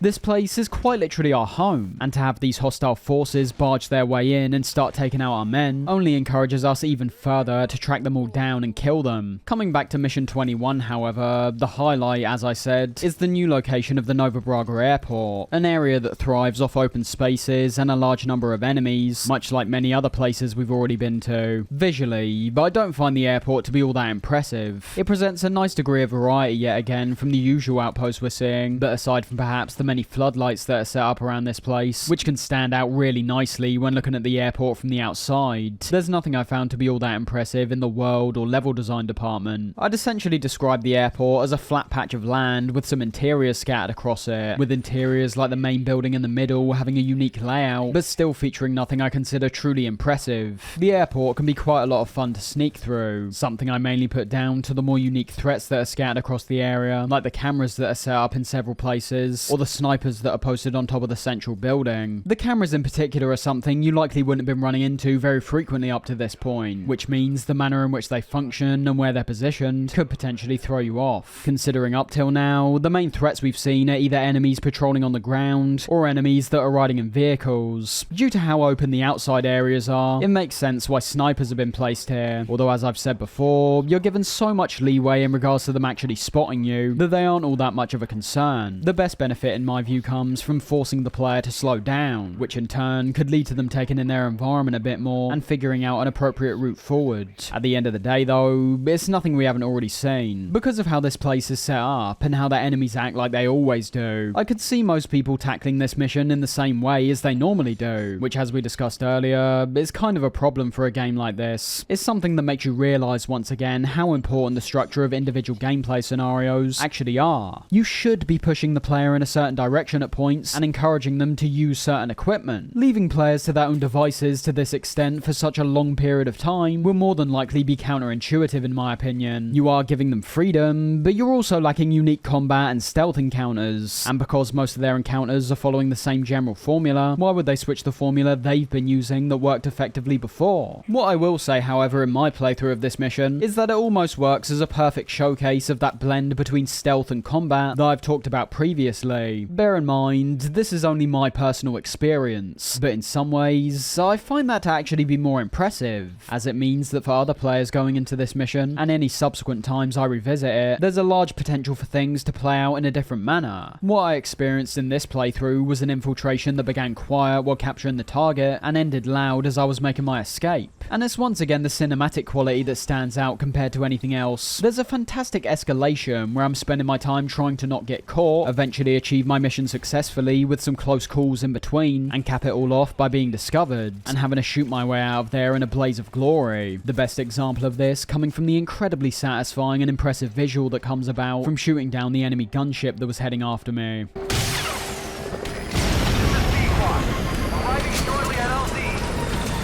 And understand, the reason I'm highlighting this is because it all spawned from me and my actions. Well, in some ways. It obviously spawned from how all these gameplay systems are set up, but the domino effect is kicked off from me getting spotted. A massive strength I've always associated with MGS5 is that throughout the course of it, I constantly find myself experiencing things which other games would have to tightly script in a completely dynamic manner. I don't get caught, none of this happens. But don't mistake that with me saying getting caught is the be and end all to create these kind of moments. This is merely one example. In a stealth sense, there's tons of precarious situations you could find yourself in, ways in which you use certain equipment effectively, near misses with enemies that walk right past you, and many others that equally irk that same kind of feeling. The feeling of a special, memorable moment being created, which is obviously all the more impressive to me when not only taking into account how dynamic everything is, but also how similar many of the environments and gameplay setups are as well. As I've said previously, because of how strong the core foundations are, MGS5 constantly has the ability to turn the unimpressive into the spectacular, a boring mission with a boring setup into an exhilarating one. After this, we get a tape talking about a kid known as the White Mamba, who's apparently become the commander of a group of hostile kids in Africa, attacking villages and setting themselves up in the village of Bwala Yamasa. Then the White Mamba showed up. He was faster and stronger than them, a better soldier, and he knew how to lead. I guess somebody wished upon a star, because their savior turned up like stardust straight out of the blue. Heading into mission 23 and arriving at the village, amazingly, we find ourselves in a position once again where it appears Kojima might be pushing some more boundaries, because as you're able to see, the enemies this time round aren't the usual private forces we've been tackling so far. Instead, they're all kids, just like we were told. But this is merely an illusion, and if you listen to the tapes beforehand, you'd already know this. Those kids are amateurs. Bad for business to have them running around where we're trying to work. Bring them all back if possible.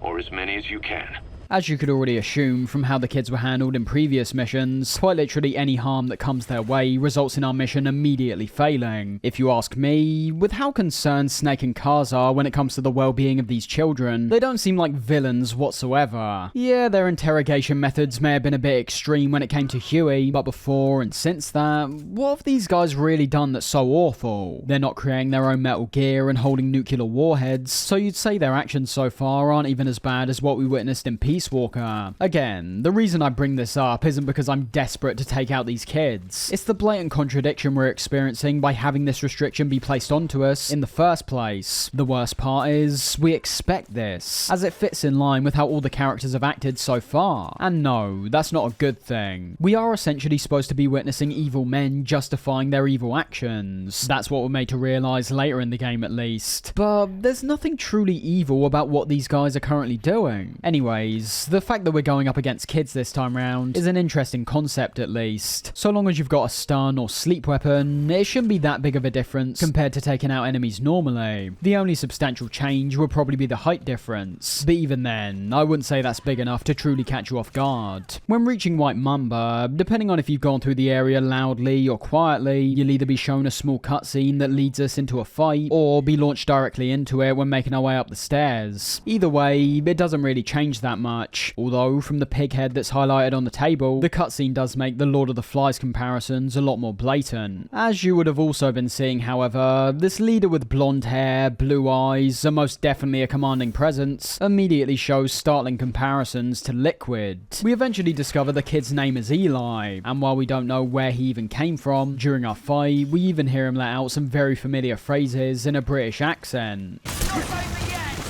So essentially straight away, Eli's confirmed to be Liquid Snake, although at this point, we as the audience are the only ones who are aware of this. Snake obviously isn't going to look at this kid and immediately assume he's linked to him in some way. We get brought into a boss fight with him shortly after this, but I'll be honest, I can't really find any redeeming qualities when it comes to the mechanics of this one. I like the story implications of discovering Liquid and having a small fight with him, and I'd say the only thing that's somewhat good in a gameplay sense is how the kids on the ground back Eli up by shooting us. I only like the idea in theory, however, as in practice, I never found them to be that much of a threat. Everything else is average, bordering on outright bad. There's no structure to this boss fight, just like most of the bosses so far. Your main aim is to get the target in your sights and fire. You might have initially thought when starting the game that the skulls were merely a one-off, but as we've now seen, that's essentially how every single boss fight has been carried out. The only exception, of course, is our fight with the man on fire, with the unknown element that fight presented giving us a glimpse at what the boss fights in this game could have potentially been, and a reminder as to how many boss fights in the past had many more with interesting, unique concepts. Our fight with Eli is basically the direct opposite of that. No matter how you approach this fight, all you're doing is trying to knock him out. Doesn't matter if you do this with a sniper, sleep grenades, or CQC. Eli puts up near to no resistance, which makes sense, considering he is a kid.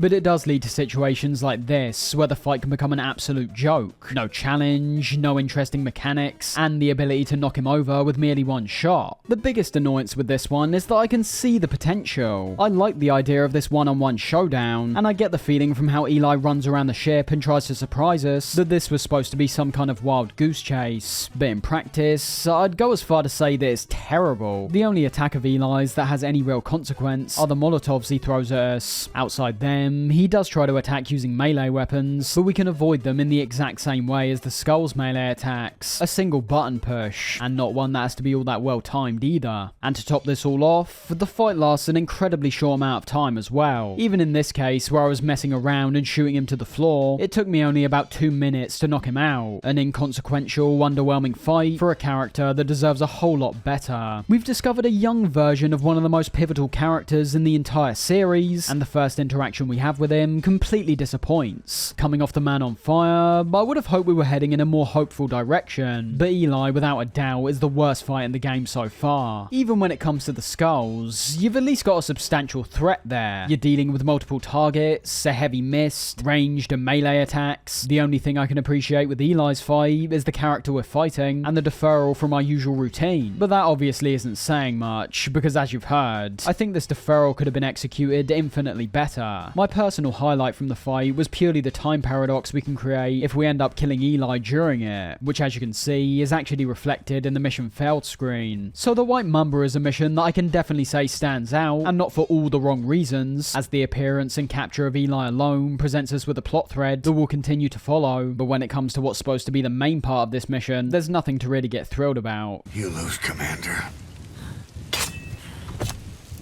We get a short cutscene when coming back to Mother Base, where once again, Eli fails to kill Snake, with the main takeaway for me being Snake's demeanor and the way in which he acts. Anyone here can use a knife or a gun. What you're gonna learn is how to use your head.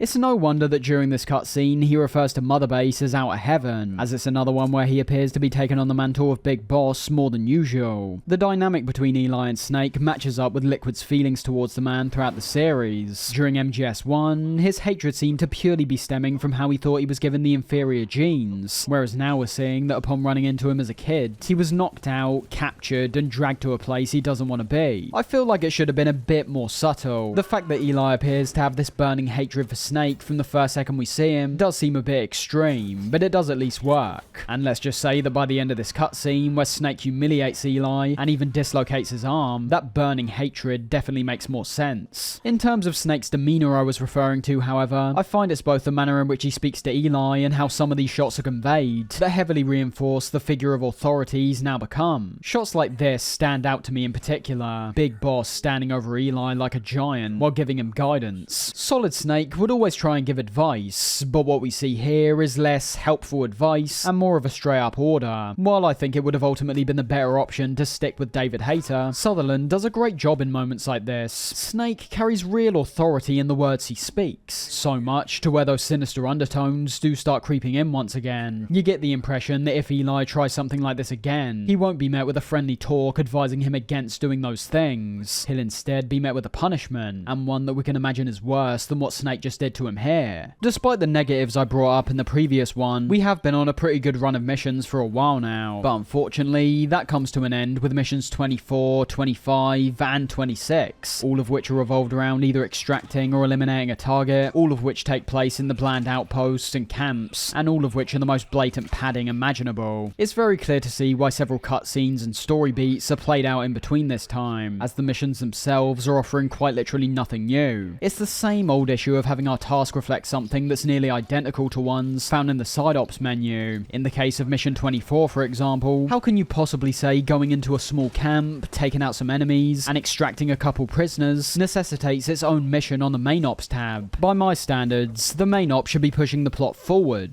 or at the very least, we should be getting taken to areas of the map that are a bit more unique, or being given gameplay scenarios that switch things up from the usual gameplay loop. These have none of those things. The plot gets pushed forward in spite of the missions. We're back to that separation once again. This is your gameplay segment, and this is your story segment. It's so much worse than any time this occurred in previous games, because there's so little linking them both together. So in terms of mission 24, that one's a complete write-off. There's quite literally nothing in that one to take any real note of, unless you're looking to the additional tasks and go looking for an African Peach and Martial Eagle. You're dealing with a singular camp in the same way as you normally do, and as we know, these additional tasks aren't revealed when playing for the first time. So unless you're looking at a guide, or for some reason just have a natural instinct to go and hunt for some random plant in a completely different location than where the targets are, you're having to replay the mission again to do those things. I should say as well, on the topic of 100%ing the game, while I painted out the additional tasks as something that could potentially redeem this mission, I'm only saying that from the point of how there's simply more objectives to complete, more boxes to get checked. When you look at all these, what are we actually doing? Extract this vehicle, extract some goats, pick this plant. I know it's just one example from an already lackluster mission, but trust me when I say there's so many that are exactly like these throughout so many missions. This is not how you go about incentivizing players to 100% your game. It's already a hard enough task as is, because most people are going to play through a game's main story and then mark that game as finished, potentially never returning to it. One of the only games in recent memory where I actually wanted to complete everything was Insomniac's first Spider-Man game. The content we had to complete wasn't the most original or innovative things in the world, but they all had their set purposes. You had several side missions that, while not being as plentiful as a game like MGS5, prioritized quality over quantity and made each one stand out from each other. You had outposts, which were your typical combat-related adventures where you essentially beat up enemies until you win, and you also had the backpacks and landmarks, both of which are collectibles that are scattered around the map.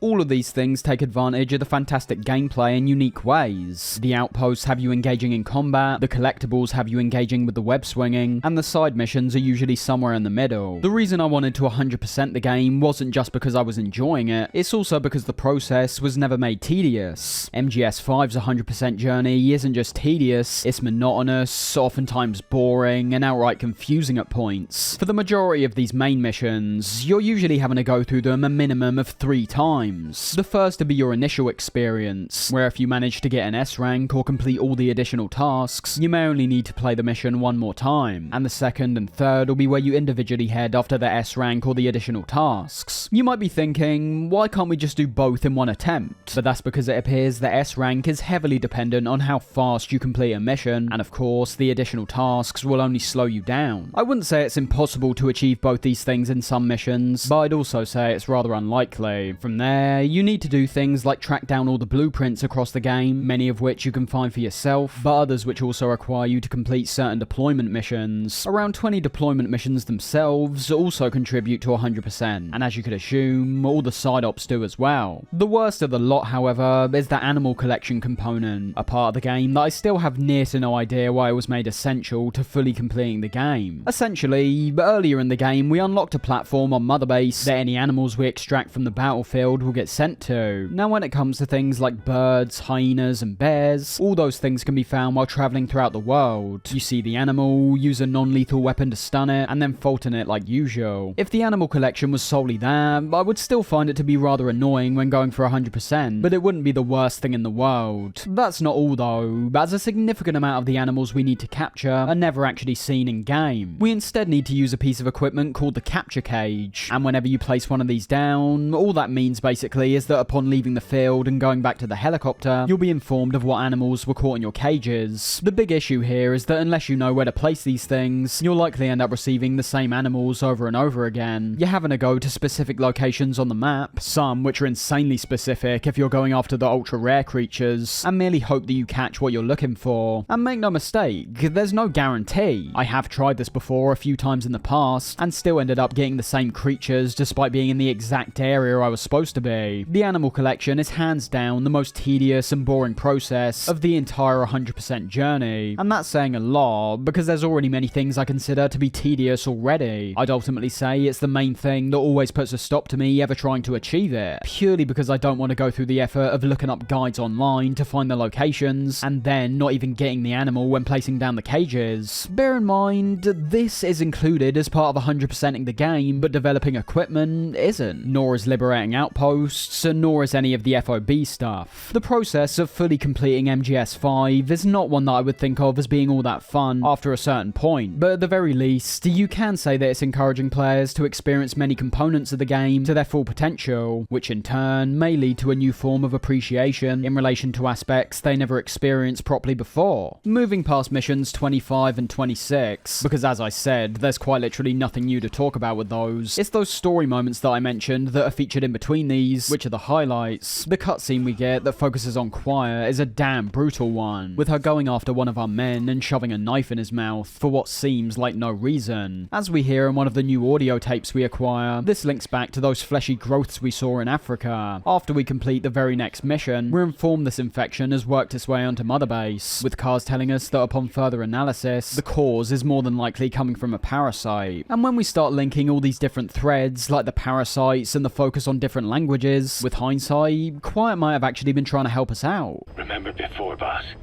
When Quiet attacked one of our guys on Mother Base, stuck a knife in his mouth.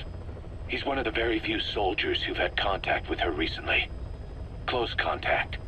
I don't think it's a coincidence that he was among those who became symptomatic pretty early on in this epidemic. This takes us into a section of the game that I perceive to be incredibly interesting, although it is one of those things where after your first experience, it will never truly be the same again. The parasite infection on Mother Base has actual gameplay repercussions, being told by Ocelot that all the men who are showing symptoms will automatically be placed in quarantine. But what I find particularly great about this is that none of this resolves itself until you personally figure out what's going on. The way in which this is conveyed is essentially perfect. The concept is laid out very clearly to us, and Ocelot outright tells us that if we happen to notice anything, we should reassign any staff that we suspect is carrying the parasite, even if they're asymptomatic, to the quarantine facility. The best part for me is how, at least to begin with, we're not given any guidance as to what the common trend might be. We've been told there more than likely is one, and when thinking deeper into it, can suspect it has something to do with different languages or certain individuals' vocal cords, but the hand-holdings left almost entirely absent starting off, which I think is great, with the main reasons for that not only stemming from how the ultimate discovery of this link will be even more satisfying if we figure it out on our own, but it's also those gameplay effects I was talking about. The longer you play without finding the cause, the more of your men will end up getting infected, where they're not only drawn away from their roles for a period of time, but can also just straight up die. Something the game makes sure to remind us of whenever it happens. As I say, if you played the game before, you'll obviously know the link right off the bat, dampening the experience to quite a significant degree, but I still love the concept regardless. The staff management tab is given a level of importance that we haven't seen before and don't see again, and as I say, it's that adherence of putting all of this solely on the player to start with that remains my favourite element. For those who haven't quite figured out what's going on yet, there's no need to worry, as over the course of the next couple missions, the answer does start getting gradually spelled out. Coming into mission 27, the only reason I could really see myself getting invested in this one is purely because of the epidemic at Mother Base. The mission as a whole was amazingly another extraction, making that 4 in a row where the only goal was focused around tracking down a target. In terms of the gameplay, it's mostly the same as how we approached the prior 3 missions, although I will say at the very least that due to the mountainous areas we work with in this one, with many steep inclines and enemies looking down from elevated heights, I do feel perhaps there's a bit more to this one. Visually as well, we do get some nice moments like when our target's eventually revealed to have escaped the camp, where we end up getting notified of this through a distant explosion and eventually a large smoke cloud and an orange blaze that can light up the sky really nicely at night time. Outside that, you know the deal. Find the target and get him out. For once, however, this target actually tells us something truly worthwhile, informing us of a man named Code Talker, who apparently is someone who'll be able to assist us in stopping the infection for good. And heading straight into the next mission, we end up going right after Code Talker, with this kind of momentum being something that's sadly absent throughout most of the game. We learn something that's fairly integral to the plot and immediately pursue it, whereas before the routine's usually been go extract a target, get drip fed information that's basically pointless, do another mission, get drip fed something else, and then out of the blue getting presented with a mission that breaks the mold in such an extreme way to where the gameplay becomes noticeably more varied and the story gets pushed forward to a far more significant degree. The latter is always welcome of course, but the experience as a whole feels so unbalanced because of this. The majority of missions throughout this game feel like they should have been completed by teams doing deployment missions, not the actual leader of Diamond Dogs. Anyways, shortly after making our way forward, some mist starts to roll in yet again, although this time, as the opening credits already spoiled it for us, it is actually the Skulls. As we see, they've now taken on a brand new female variant, all of which are carrying snipers, as well as wearing an eyepiece that looks very similar to the solid eye from MGS4.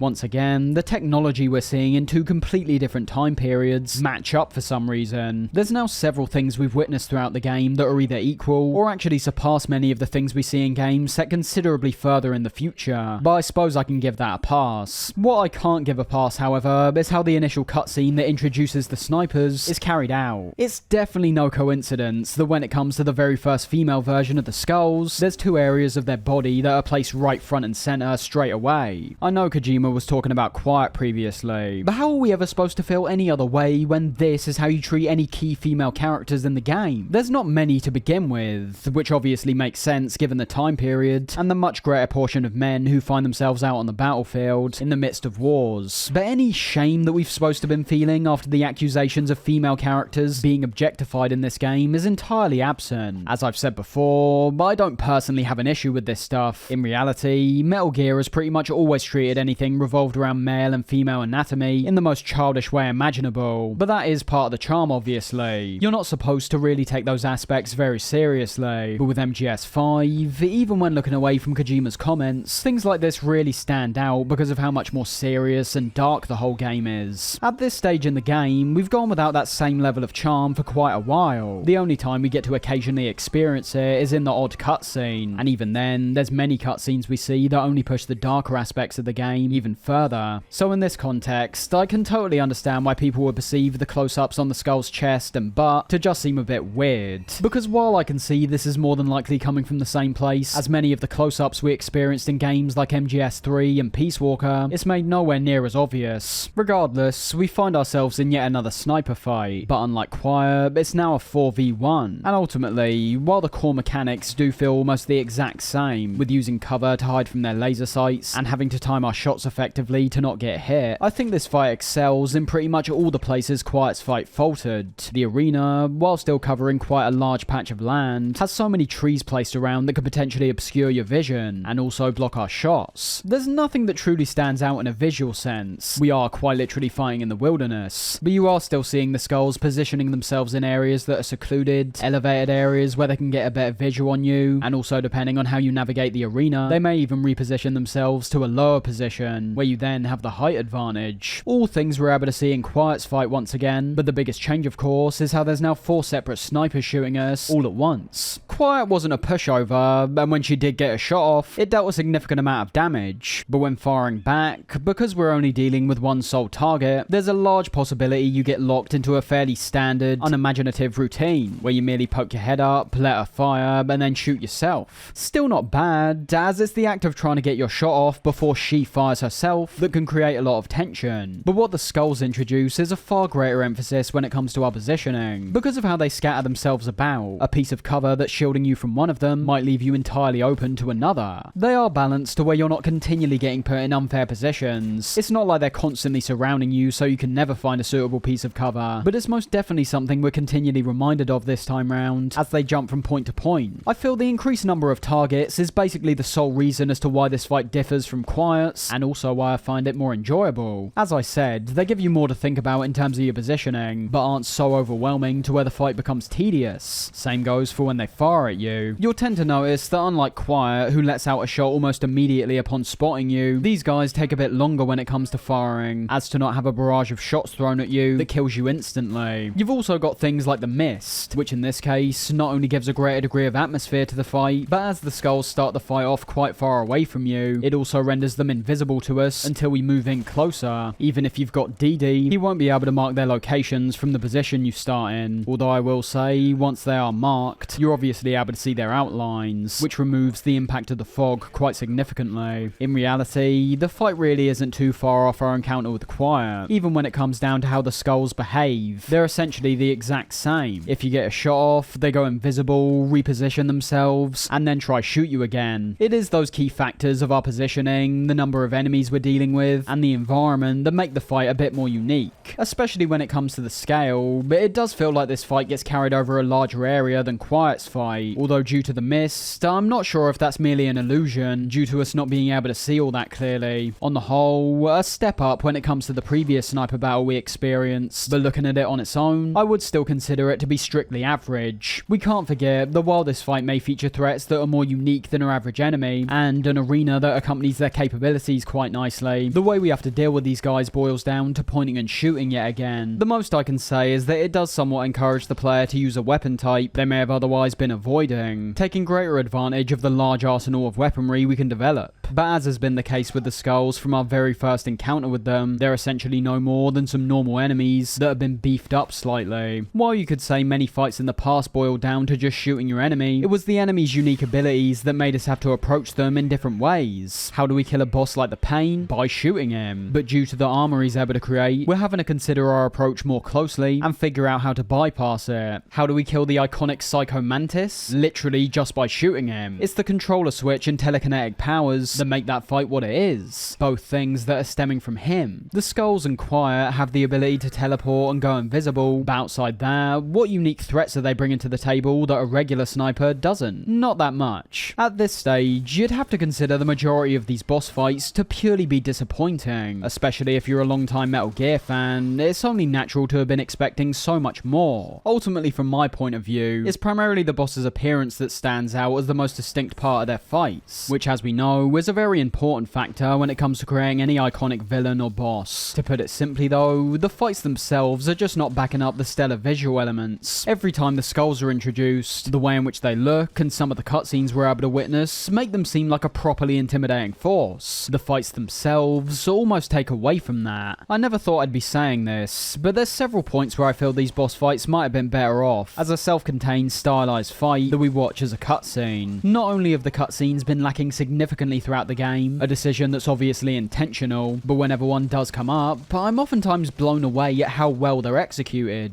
And because of that, it's only natural to assume that some of these boss fights we've gone through had the potential to be even more impressive by not even being a boss at all. The Skull Snipers don't provide a bad fight, it's merely another one where I question the purpose of it. You've got all these great external elements outside of how the fight works mechanically that are essentially being let down by yet another fight that's following a routine we've been through many times by this point.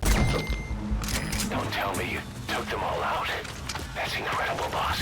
Now, looking from a more positive point of view, the fight with the skulls at least introduces a certain degree of variety from the previous 4 missions we've gone through, and what's even better is that the mission doesn't end there. We still need to go and find Code Talker, and upon making our way through more of the jungle we found ourselves in, all of which looks particularly spectacular in these areas, with some of the vistas we're able to witness and the several waterfalls we can see, we arrive at a huge mansion, which just like the jungle before it, looks fantastic when observing it from the outside, but when actually journeying into this place, we also find the way it's designed is equally brilliant. I'd say almost everything about the level design at this location is majorly to my liking. For starters, so upon making our way up to the mansion from the angle we're coming from, we're not merely running through flat patches of land or running up and down hills. Instead, we initially have to climb up several escalating pieces of rocky land, introducing some variety in terms of how we navigate the environment and also a potential threat, as especially during the nighttime, you'll notice guards that are using spotlights around the outer edges of the mansion, so timing your movements can be key to remaining undetected. From there, you've got several different choices depending on how you want to tackle this place and where you want to enter the mansion from, where from the standpoint of freedom and variety, doesn't sound that unusual for MGS5, but for me, it's the landmark in which this kind of design is being implemented and the inherent goal we're trying to achieve that makes it all the more impressive. We discussed this previously in relation to the power plant, and it's something that applies to many more of the standout structures across the game. There's a noticeable gap in quality between many of the outposts and camps throughout the open world compared to structures like this mansion. The reason you're able to technically approach the outposts in any way you want is because they're entirely open and are on a completely flat landscape. Fact is, the only thing that's going to make any real difference is where the enemies are located. In this instance, we know we're going to have to find Code Talker somewhere in this mansion, and while the enemy's locations still obviously matter, you're having to take into account the limited number of routes that lead into the house, and also which path could lead you to your goal the most effectively. Luckily, that last part is left up in the air. I think the fact we aren't given a set marker indicating exactly where Code Talker's located is a big positive, as it will result in many more players actually taking in and exploring the environment, something they'd be avoiding if they were told right from the start where they need to go. Inside and out, there's so many staircases leading to several different floors of this place, which you're then able to use to either enter or exit the mansion itself, but also to avoid the many enemies who also find themselves patrolling the several floors. The sheer number of pathways are the main thing that impressed me here, and to an extent I haven't really felt in any other location up to this point. Because of how many different routes are on offer in the exterior and interior, you're being asked so many more questions that could impact heavily on if you proceed loudly or quietly. While the approach you'll be taking during this mission will mostly depend on what path takes you to Code Talker the quickest, looking purely from a design point of view, the tighter areas we're navigating put so much more importance on our movement. Do we decide to get stuck right in and make our way through the front door, or do we head up as far as we can and methodically work our way through each individual level? It's the entrances that are the key. While there's many doorways that are blocked off, there's also a significant amount that will let you enter a certain point of the mansion. No matter where you head, it seems like there's always an opportunity for you to make some progress. It then becomes a matter of how the route you've chosen will benefit you in regards to aspects like your playstyle and how well you can deal with the enemy threats. The way in which all these paths intercede is fantastic. You can enter from a doorway in the back of the mansion, make your way through the interior, and arrive at a door on the other side that takes you back out. So that's by far my personal favourite element of this place. The manner in which the level's laid out and the many weaving pathways and stairways we see leaves a great opportunity for our own personal exploration, as well as presenting an even greater chance of getting spotted if we aren't playing carefully. Bear in mind, the enemy's sight lines are still the same as always. The fact that we're in extremely close proximity with them makes the chances of of getting spotted much more likely. The level design isn't the only thing that's great, however. The way this place looks is also excellent. We could already see that when looking at the exterior, with elements like the large archways, balconies, stone containers with plants growing out of them, and most of all, just the sheer size of the place, reflecting the grandiosity we typically associate with a mansion. But then when looking on the inside, that's only reinforced even further, having tons of what we can presume is expensive pottery set up around the house, multiple rooms with many overlooks that look down to the floor beneath, tons of different rooms, many of which are pretty enormous in their size. Once again, the main word that comes to mind is grandiose. The attention to detail when it comes to the different objects and bits of furniture we discover only enhances that even more. The importance towards having all these different rooms on multiple floors also leads directly back to the objective. As I talked about, we're either having to go around interrogating the guards in this place, something that I'll add is not as easy as you'd think this time round, due to many of the guards bunching up in pairs, or alternatively, you could solely try and find Code Talker yourself, as when entering a certain part of the mansion, you'll begin noticing more and more candles cropping up, with the manner in which they're placed almost appearing like they're leading us towards somewhere, and that absolutely is the case, where upon following the candles, you'll eventually reach a door that leads to an underground section where Code Talker's being kept. Before we get to him, however, I just want to wrap up by saying the mansion remains one of my personal favourite locations to both explore and sneak through in the whole game. Being a fan of all the Metal Gear games, I can't deny that a big part of my appreciation for this place comes back to the close quarters nature of it. The mansion's a place that would fit right in with several previous games, and when thinking about it, it's also basically exactly what I wanted from the mansion we entered during MGS4. Everything I said back then about the mansion being a place that would thrive in a stealth scenario is fully capitalised on here, and on top of that, when it comes to the look of the place, the way in which it's structured, and how many possibilities there are for intense gameplay scenarios, either in stealth or combat, the mansion's a fantastic outlier that still catches me off guard when coming back to it sometimes. It brilliantly works to all of MGS5's core strengths, while simultaneously being unlike the vast majority of locations we sneak through before and after it. Unlike so many of the same generic outposts we see on flat patches of land, or compounds that are so open the distance you create between you and the enemy renders them useless, I would have liked to see more of these tightly constructed areas that use close quarters effectively. Whereas in other cases, I'd say one sole inclusion of a structure like this makes it more unique and special, while I still obviously think that, I find that to be more of a shame in this instance. The run-up to our meeting with Code Talker's already quite mysterious, entering an underground passage that's given this ominous atmosphere, from both the candles that are set up and the lack of objects and furniture we saw in the main part of the mansion, and when eventually coming face to face with Code Talker, that same level of creepiness is carried over to how this guy looks, speaks, and also what appears to be his ability to light up the hundreds of candles around the room at will.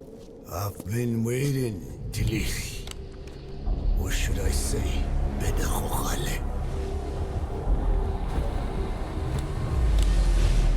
No reason given as to how he's actually able to do this, but we've seen weirder stuff before that's lacked a proper explanation, so I'm not going to rag on it too much. Code Talker turns out to be a blind old man, and while his dialogue starts off as rather cryptic, he soon begins revealing more about the parasites in quite a blatant manner. We're told the parasites make their way into the human host via the throat, residing in the vocal cords, in which they begin to reproduce when the host talks for a sustained amount of time. They enter the throat and attach themselves to the vocal cords.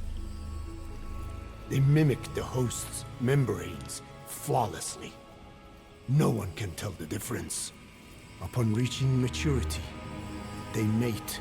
Sustained exposure to a particular sound triggers copulation. The resulting larva then feast on the host lungs, killing it.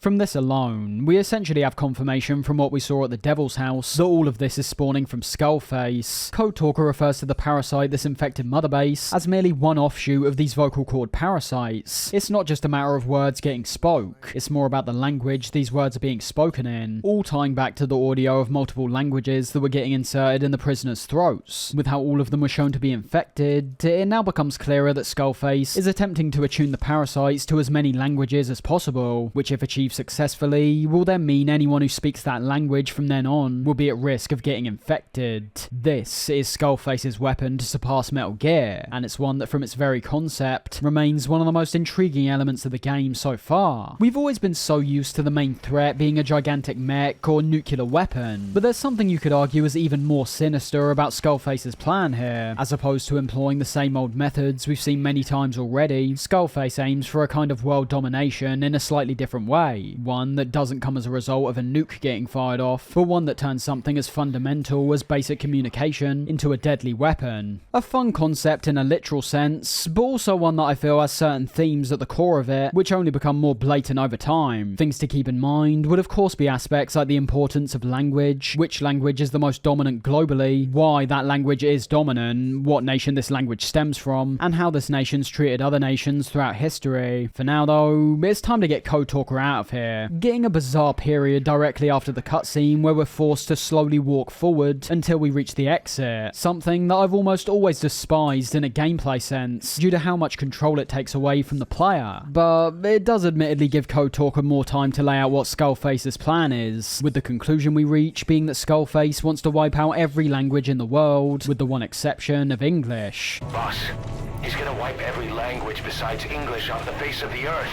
Now this conclusion's eventually revealed to not be entirely true, but equally, it's one that doesn't make no sense at all. There's a lot of debate with fans about what Skullface's actual plan is with these parasites. There's also many details that are eventually revealed in the future that almost contradict prior actions and information. Keep in mind that during this point of the game, the logic we're following is that the parasite is being attuned to all other languages apart from English. We can assume the reason why English was chosen is because it is the dominant lingua franca. It may not be the most common language in terms of native speakers, but it's still one that's learned all around the world, primarily because of things like the British Empire that was established in the 16th century. You had English speakers going into non-English speaking territories, taking them over, and essentially forcing their ideals onto them. One of those was their language. Non-English speakers were being taught English out of convenience, but even more importantly, it also was a mark of the sheer power of the British Empire. The fact that they were able to enter regions entirely removed from where they were located and dominate them to the point where they're forced to communicate in a completely different way than they previously done. And this power dynamic is also important to keep in mind as we learn more details about the parasites. The mission's basically finished after that point. All we need to do is get Code Talker to the helicopter and get ourselves out of there. Although I will say, there's always been something pretty hilarious about us dashing around and climbing up hills with this old guy hanging on our back. You can even chuck him on the ground if you're feeling especially evil. Although, I'm surprised that a guy who's over 100 years old doesn't just straight up die when having this happen to him. On our way back, Code Talker tells us that he's got a cure, a microbe that turns the male parasites into females, with the only side effect being how it turns the host infertile. Not that big of a deal, considering how Snake doesn't ever show any want to have kids in the first place, and the only so-called kids of his have already been born through a cloning process. Your infection will be contained, but you and your men will also be rendered infertile. That is the price you must pay to regain your speech.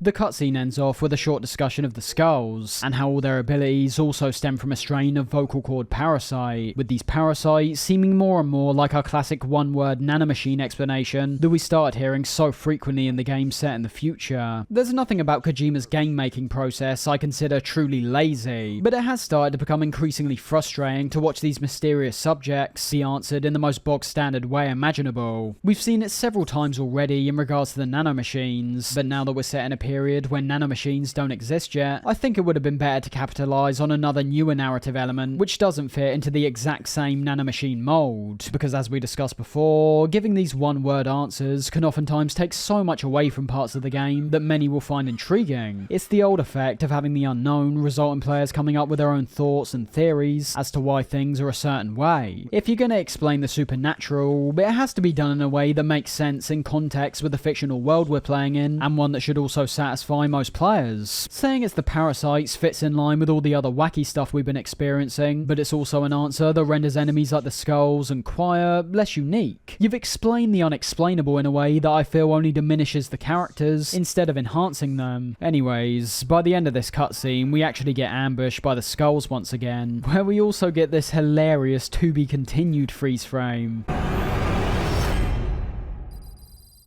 The whole to be continued thing is something that really didn't work for me in Peace Walker, but simultaneously, it's something I also understood the purpose of. When you're working with the already technically restrictive PSP, and decide to implement a mission-based structure to compensate for that, it makes sense why certain missions would be segmented in that kind of way. Not to mention as well, Peace Walker did this for essentially every boss in the game. You typically had a normal sneaking mission on the run-up to the fight, and then the boss fight, which again is a nice convenience of the individual missions, as then if you want to replay these fights later on, you're not having to go through the entire sneaking section that leads up to it. The biggest issue I had was obviously the awkwardness of the cliffhangers. We're shown Snake either getting ready for a fight, or getting placed directly in the midst of one, and then are brought back to the mission select or mother base screens, where you can then start embarking on separate missions and start developing new equipment. The tension that's usually associated with a cliffhanger like this actually has the direct opposite effect. You're taking players away from the scenario they're invested in, and give them a great opportunity to not carry that momentum forward by going right into the boss fight. With MGS5, these problems are only amplified. So long as you avoid going into another mission, Peace Walker at least never showed Snake in any other position than the one we left him in. The break in MGS5 is unavoidable. You're brought straight back to the helicopter, which in the cutscene we literally just witnessed seemed like it was about to crash, and have Snake sitting down, flicking through his iDroid. It's not a huge issue to be honest, as MGS5 doesn't really do this all that often, but the few times that it does stick out in a very noticeable way. Proceeding directly into Mission 29, however, the chopper does ultimately end up crashing after the skulls hurl some debris at us. While I think the camera in this scene works well in translating the chaotic situation we found ourselves in, the shakiness does reach a point where it starts becoming somewhat distracting. If you remember, during the cutscene where Quiet takes out the jet, it was basically the shakiness and unconventional nature of the shots that I marked as the biggest positive. But the key difference is that in that instance, we had one sole aim we were focused on, taking out that jet. In this instance, the situation's even more chaotic. We have no clear visual on the skulls to be focusing on, the outside is clouded with mist, and by the time Snake tries to stabilize the helicopter, the scene devolves to where the camera's hardly focusing on anything at all, and just begins violently shaking around and zooming in. A slightly clunky introduction in my view, but one that definitely conveys the raw intensity of the situation to where I don't imagine many will have that much of an issue. Both you and Code Talker make it out alive, witnessing the skull shortly after, who are presented in horrific fashion, where much like we're able to see with Choir, and as we can oftentimes see when firing at them, their bones, muscles and organs are grossly on show.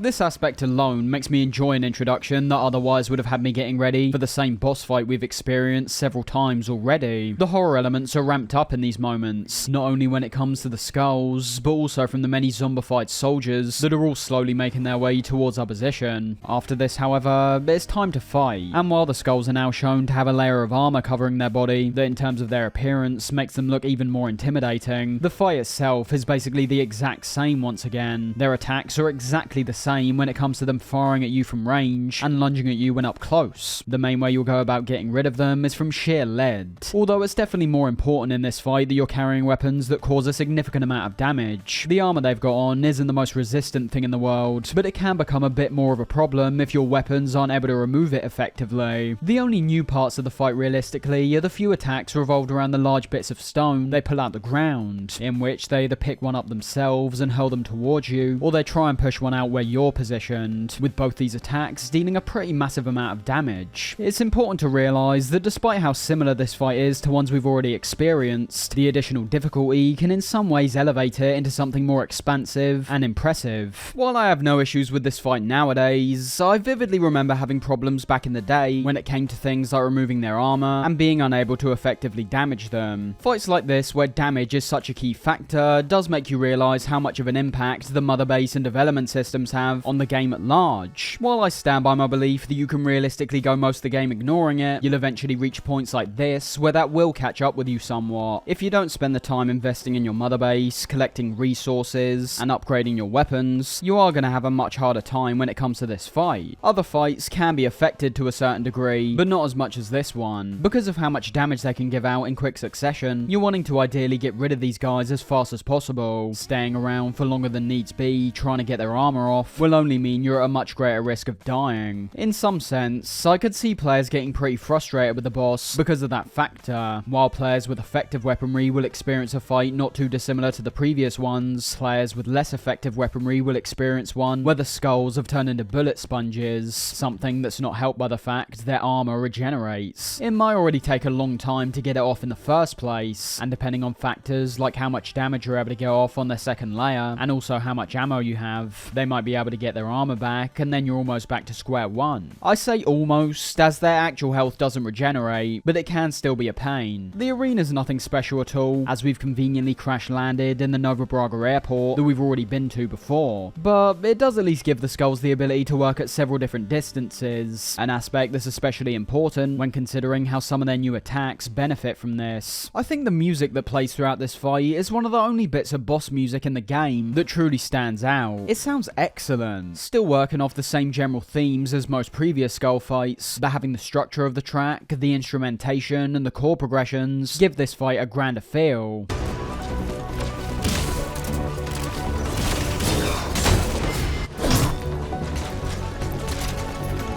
Which makes sense, as this isn't only the final fight we have with the skulls, but it's also one that can feel like it's putting all our skills to the test at points, an ultimate conclusion to our time spent dealing with them throughout the game. Outside that, there's nothing else that differs all that much. I'd say the new attacks and armor does enough for me to consider it the best skulls fight, with the only one it's rivaled with being the snipers. But even then, that fight only really stood out to me due to the variety presented in their appearance, and the fact we're fighting them in a slightly different way. When comparing the two, but unlike the sniper fight, which was basically a repeat of our fight with Quiet when you boiled it down, the armored skulls continue the trend of most other skull encounters that came before it. It's a similar boss with a sense of progression. Overall, not a bad fight whatsoever in the grand scheme of things. We know the routine by this point, so there's no real point mentioning how it's another fight where gunfire and artillery is the only real approach. But I will say, I do find it a bit strange that for the endurance of the entire fight, Code Talker just sits in front of the wrecked helicopter and the skulls don't target him at all. Whenever I come back to this fight, the first thought that usually pops in my head is what I'm going to do with Code Talker, because he's literally sat right out in the open. And I wonder if originally he was going to have a bigger role in the fight, perhaps having to protect him from the skulls at points, or having to pick him up and drop him in a place that he'd be safer. It's a strange decision, and one that appears to be made purely out of convenience. The skulls didn't seem to have any issue in potentially killing him when taking down the chopper, so I don't know why they decide to avoid him now. Well, I do feel like I know why. It's because the boss could be far more tedious as a result. But ultimately, I don't have too much of an issue, because as I say, it probably would have made the fight slightly more of a chore. Nice going, boss.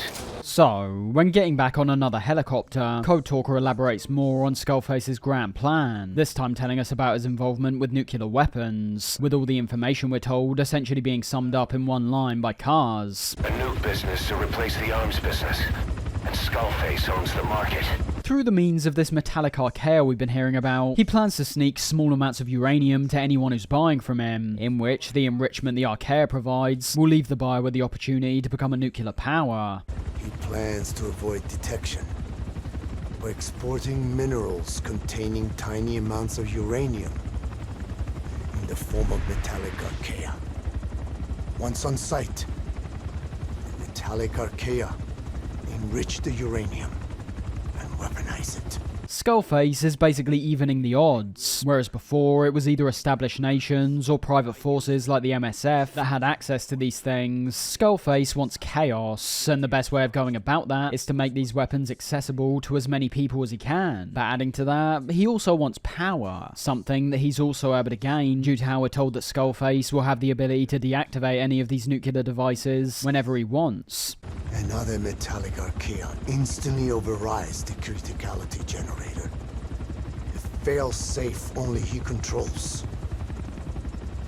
Any such weapon can be deactivated whenever he chooses, regardless of who owns it or their intent to use it. It's a concept that doesn't sound too dissimilar to the whole weapon ID system the Patriots implemented during MGS4. Power becomes centralized. What could be a deterrent in the right hands could also be world-ending in others. Now, upon arriving back at Mother Base, the answer to the whole parasite issue was finally revealed, and it's done in such a blatant manner that you'd only miss out on it if you skip the cutscene entirely. Code Talker explains the link between all the infected are those who speak the Kokongo language. Anyone who speaks in that language will soon find themselves experiencing symptoms from the parasite. Although as we see in the cutscene, it appears the Wolbachia that Code Talker mentioned would change the male parasites to female actually ends up working, getting a small montage where we see some infected soldiers getting injected and are promptly cured of their symptoms. The cutscene itself looks great, conveying in a timely manner what needs to be done to cure the infection, and getting some stunning visuals along the way, like the shot of the caskets that have been set alight, with many others being placed in front, showing the impact the infections had on our men, and as a result, reinforcing our hatred of Skullface for being the root cause. After this, we're brought straight into another interrogation of Huey, requesting the location of Sahelanthropus, an answer which he eventually gives us after our usual intimidation techniques.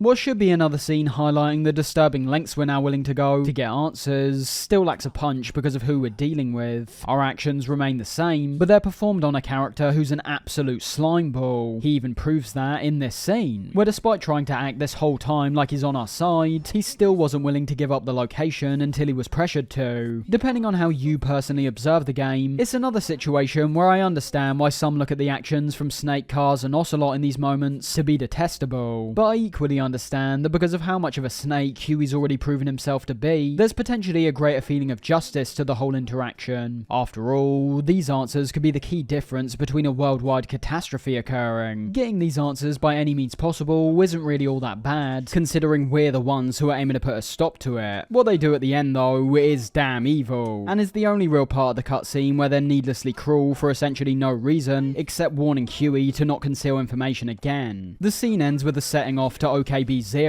the place which Huey told us Sahelanthropus is being held, bizarrely getting another to be continued freeze frame at the end, despite these events making a lot more sense compared to the previous time this happened, due to us obviously finding ourselves in the helicopter once again. There is one crucial detail we can't forget however, as although we've now got a good amount of momentum heading into the upcoming missions, we never actually discussed our involvement when it came to the Mother Base infection. As we've just heard, the parasite was attuned to the Kokongo language, but if you hadn't figured that out by the time you heard this, the whole infection arc is already over. Upon the completion of Mission 29, Code Talker's cure has worked its magic, and the infection essentially disappears. Before this, however, is the part I like the best, and the part in which you have the most input. Upon observing your staff, if you were able to figure out that Kokongo is what linked all the infected patients together, you would then be able to go through your entire staff list, selecting those who speak the language, and place them into quarantine. This is not mandatory, remember. Once you complete Metallic Archaea, you have the whole mess cleaned up for you. But you've got to bear in mind that on the whole run up to that mission, there's going to be a lot of time spent seeing more and more of your men getting infected and eventually dying, some of which could be vital assets towards several different teams. Time plays a key factor in all this. If you happen to leave the game on for say an hour or two, the number of infections and deaths will only increase, so long as you're not doing anything to curb this. As I said before, I love how all of this rests in your hands. Although we know with hindsight that a cure will eventually be found, there's a good period of time where it seems like the infection's just going to get worse and worse until we find the link. I'd mark that as the only real benefit of those 4 dreadfully dull missions from 24 to 27. While I do still perceive them as absolute padding, they do at the very least serve the benefit of enhancing the infection element for the brief period we get to experience it. Much like how the missions feel pretty aimless and unrelated to our current situation, we may be feeling equally aimless when it comes to our handling of the outbreak. So yeah, it should be noted that the whole infection component isn't merely an illusion. Depending on how fast you react to it, and if you can spot the link to begin with, more of your men can be saved as a result. And although I think it would have been slightly more compelling to have this scenario be impossible until we figure out ourselves, I also understand we're not just in a generation where people are a whole lot more used to these answers merely being given to them, but we're also in one where you can just search the answers on your phone. A really cool concept, but one that I feel the player has to capitalize on during their very first blind playthrough, as in subsequent playthroughs you're already know what the cause is, and by searching up the answer, you spoil the section outright. Back to the mission at hand, however, it seems like it's finally time to put a stop to Skullface and Sir Philanthropus for good.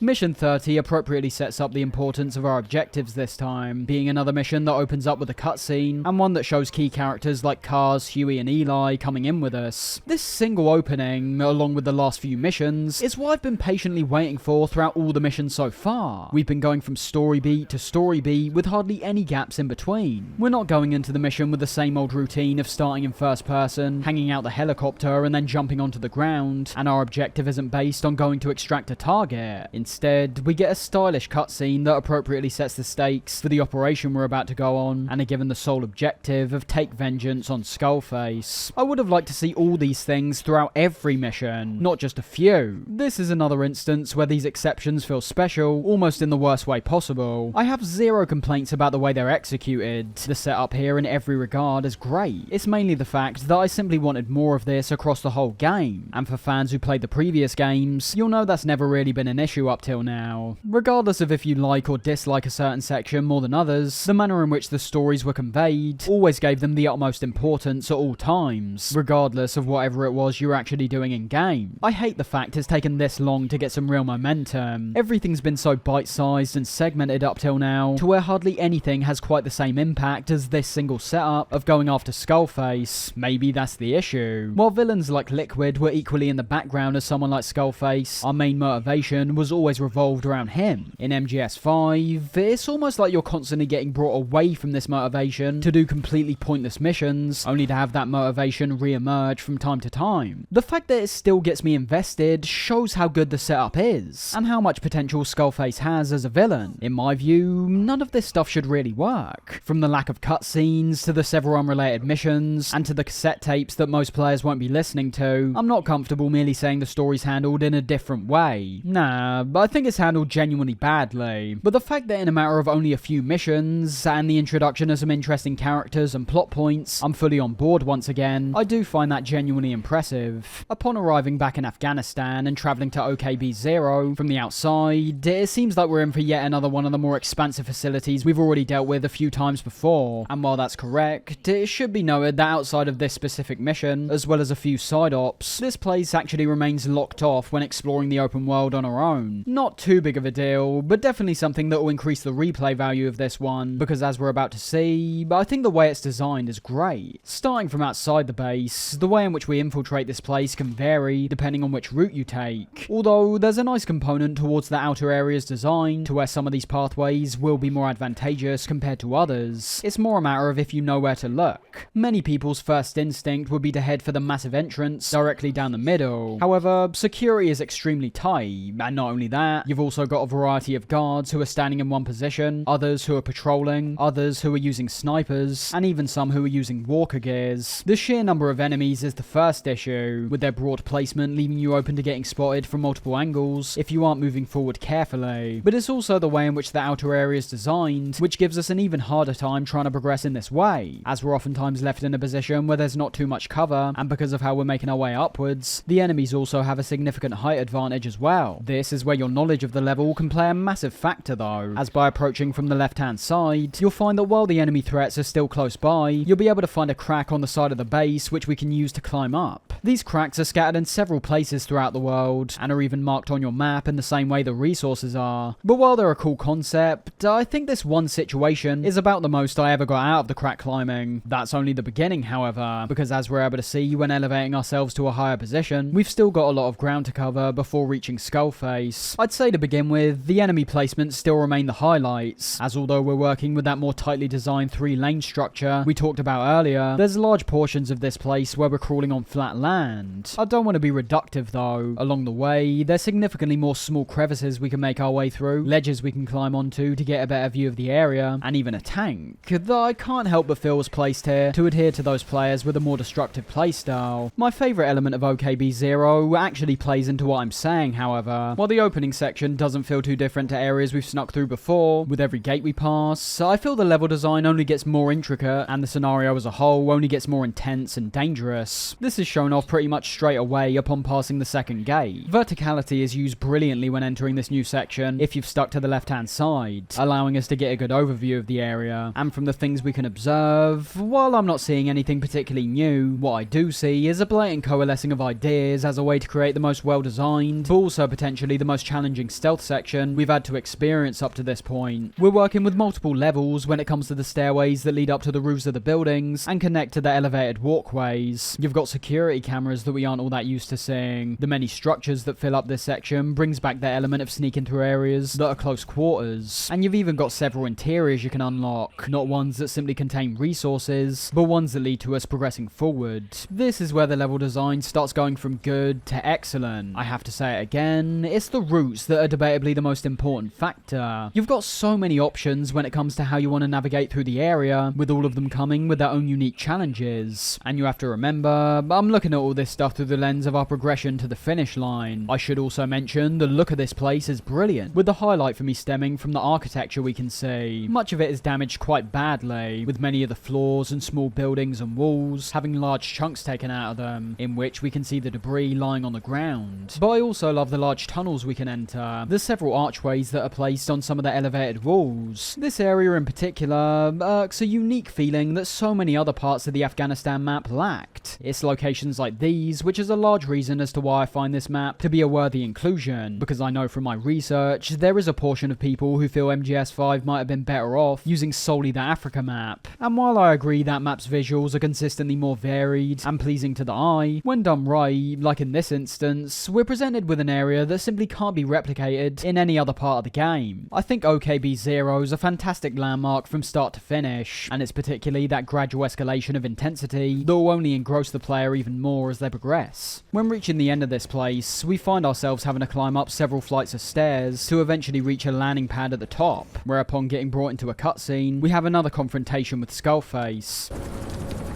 You hope hatred might someday replace the pain, but it never goes away.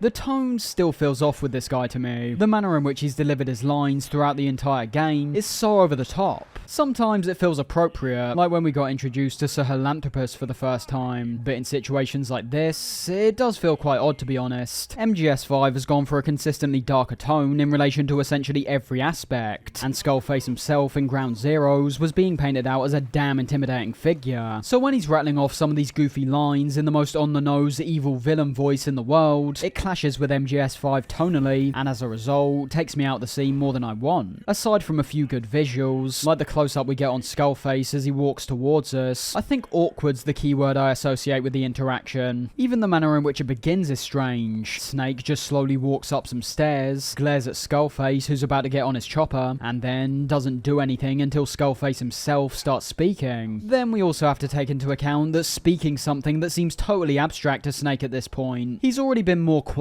than he's ever been throughout the whole game, but it's in moments like this where the silence becomes absurd. From the very start of this cutscene, we can tell that we're about to experience another case of the big bad villain needlessly explaining their motivations, but I can give that a pass. It's very tropey and has been done several times already within the Metal Gear series, but it's almost expected because of how little we've seen Skullface. It's better to let him develop as a character here, compared to not being developed at all. But as the cutscene ends, and we're locked into another patch of gameplay where we're made to slowly walk forward on a set path, the overwhelming silence from Snake becomes ridiculous. We've had villains explain their grand plans before, but more often than not, you'd always be getting interjections from Snake questioning the things he's hearing, and as a result, having the villains start elaborating even deeper in a way that seems less forced. As I've said, the whole interaction is quite forced to begin with. There's no reason for Skullface to explain himself to his biggest enemy, but what we've oftentimes seen before is how Snake almost works as the audience, reacting to information in a shocked, confused, or intrigued manner. His reactions in turn amplify the information we're getting told, giving it a greater deal of weight and importance, and thus engaging players even deeper into the scene. With Snake being completely quiet for this whole scene, it just becomes slightly bizarre, and there's no better moment to highlight this than when you and Skullface eventually sit face to face in the back of a Jeep, having large patches where both characters are simply staring at each other while saying nothing, with the most hilarious instance of this being when the Sins of the Father track is brought back in. As I said, awkward is most definitely the word I'd use for how all this is executed. executed. I can obviously see why the theme is brought back at this point. With how both characters are sat directly opposite each other, we obviously get the feeling that we're about to experience some grand showdown, a culmination to everything we've seen up to this point. And not only do I have an issue with this culmination in the first place, because of how I don't think things like Skullface and his motivations have been set up very well, the scene itself is undeniably odd when looking at it in a literal context. Skullface goes on and on and on, and then randomly stops talking, where from that point on, both him and Snake are just staring at each other. There's no real emotion conveyed here. I'd understand why this was done a bit more if we were seeing some real hatred in their glares, but we don't. Both look quite passive, to be honest. The music is quite literally the only thing in these moments that's telling the player this is supposed to be epic. You remove it, and what do you have? Two guys staring at each other for a few minutes, and the visual in the back are the same Afghanistan environments we've seen many times already. So yeah, in terms of how all this is executed, I'd argue the more Skullface talks, the less I find him intimidating, and the more he explains his plan, the less interested I am in his character as a whole. This was never a problem with characters like Liquid or Volgin who did this in the past, because they were bursting with personality already. When I think about it, the main thing I find interesting about Skullface is his plan. I'd say he still failed to impress in almost every department outside his appearance. The manner in which he conducts himself and how his voice lines are delivered are almost an active regression from what we saw in Ground Zeroes. Looking away from that side of things, however, we're first told in this 10 to 15 minute talk about Skullface's collaboration with Zero. As he was working with the CIA during the time of Snake Eater, it's revealed that him and his XOF team were actually providing covert support while Snake was carrying out his mission. 1964,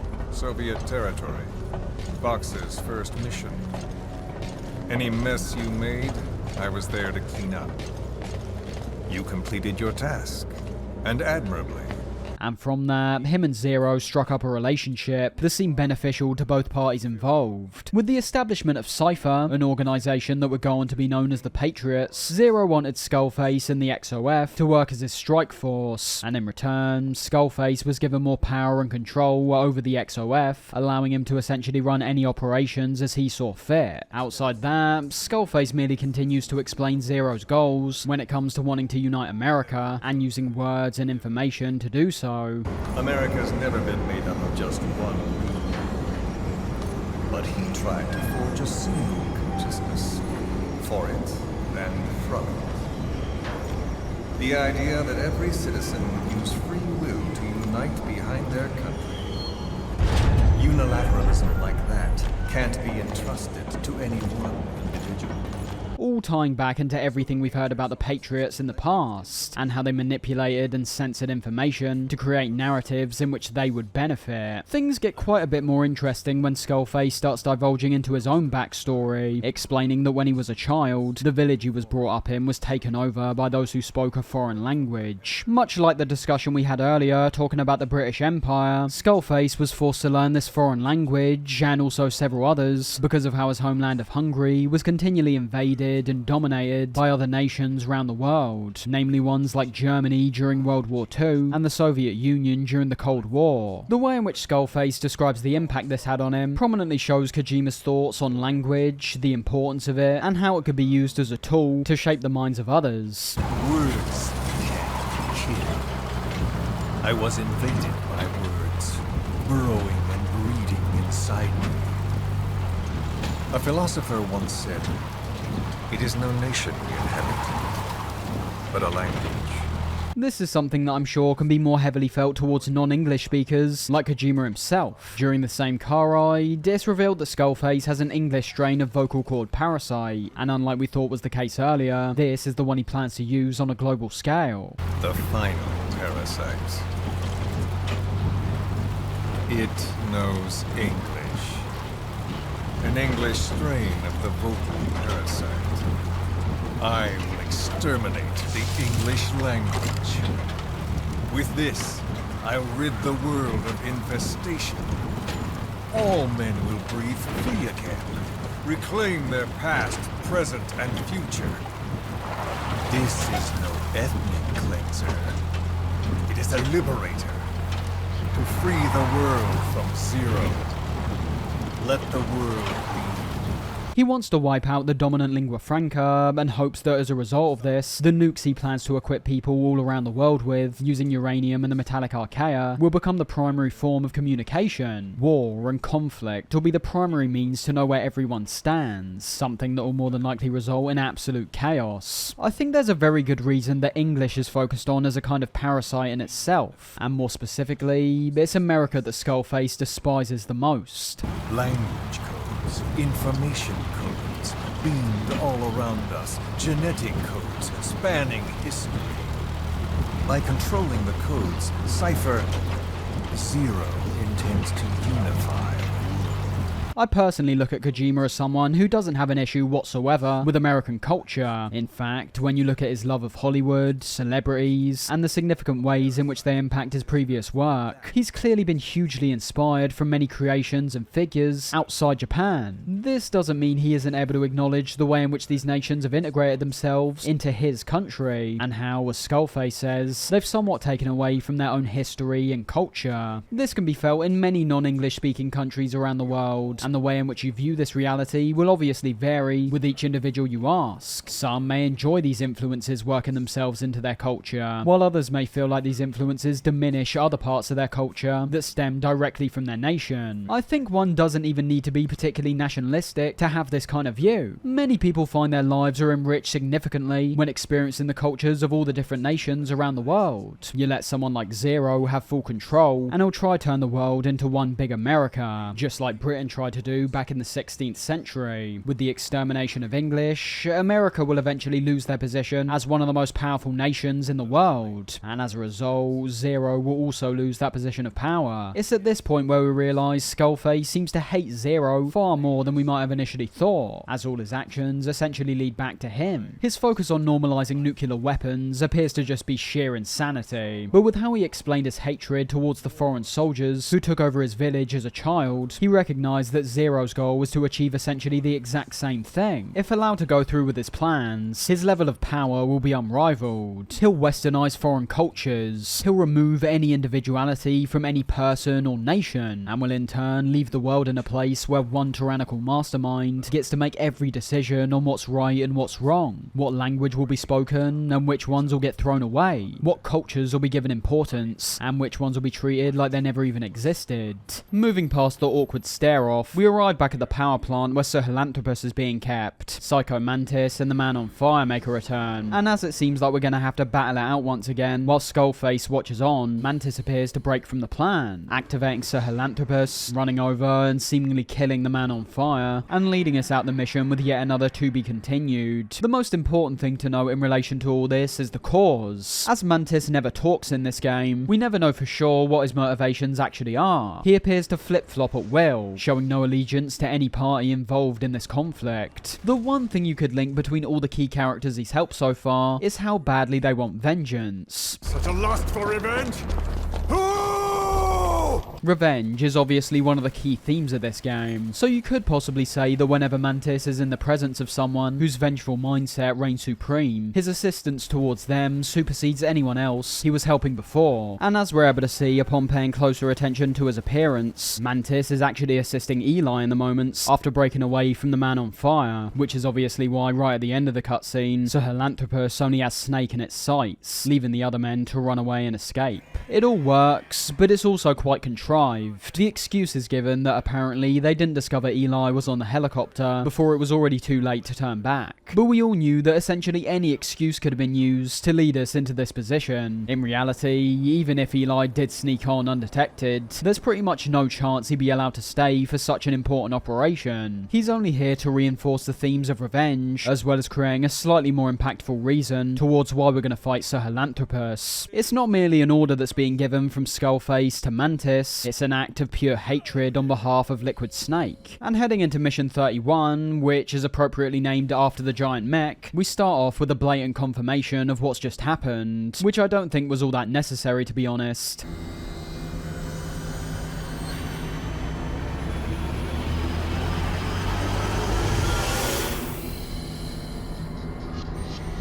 And then we pick up right where we left off, with Snake making a run for it as he's chased by Sahelanthropus. Everything here looks fantastic, and it's particularly the scale of this thing which is handled incredibly well once again. While it starts off hunched when coming out of where it was being held, it once again rises to that intimidating upright position, where from that point, the scene turns into what I describe as one of the best action set pieces the game's produced up to this point. Tanks and helicopters firing off missiles, rockets and bullets. Sahelanthropus firing back with some bullets of its own. Pure explosive destruction, with the highlight obviously being the abilities of Sahelanthropus when it comes to its durability, the weapons it has, as well as its ability to run around at high speeds and jump in the air. This thing's made to seem damn near unstoppable.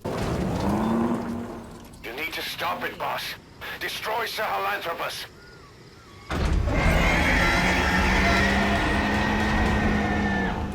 As could be expected, after the cutscene's over, we're finally put into a boss fight against Sahelanthropus, one that I personally think could be described as the only true boss fight in the entire game. The first thing you'd have to know is the health bar. Unlike every other boss fight we've had so far, they either had the health bars hovering above their head, or no health bars at all. Sahelanthropus returns to the same style of health bar we've always been used to in the Metal Gear games. What we essentially had this time round were several mini-bosses, some of which we could outright avoid. In this instance, however, we've got a genuine boss fight on our hands, one that we can't run away from, and one where I think a lot more consideration's having to go into our actions. Now, the inherent approach to the fight is still the same, and it's an approach you'll figure out purely from looking at this thing and what it's made up of. Bullets aren't useless, but you want them to be using the most powerful explosive weaponry you possibly can to take this thing down. The most important difference, however, is the impact and range of attacks that Sahelanthropus gives out, and the openings that are presented that allows us to take this thing down in an even more efficient manner. From a visual perspective, Sahelanthropus is an absolute beast. It features all the same positives I talked about when we initially found ourselves escaping from it. The intimidating size, the sheer weight of it, and now that it's pulling out all these different tools to use against us, the whole fight's nothing short of an amazing spectacle. The arena's just about what you'd expect at this point. The way it's designed doesn't particularly appear to cater to the fight whatsoever. Most of it will be taking place on the winding road that leads up to the power plant, which works well in giving us a clear landscape, so we're able to focus on the boss at almost all times. And ultimately, it is the boss that stands out as the key visual element, so I don't have many complaints at all with any of the other exterior visual elements. It's kind of like when we fought Metal Gear Rex or Ray. The background scenery in those cases were a large hangar and a black void.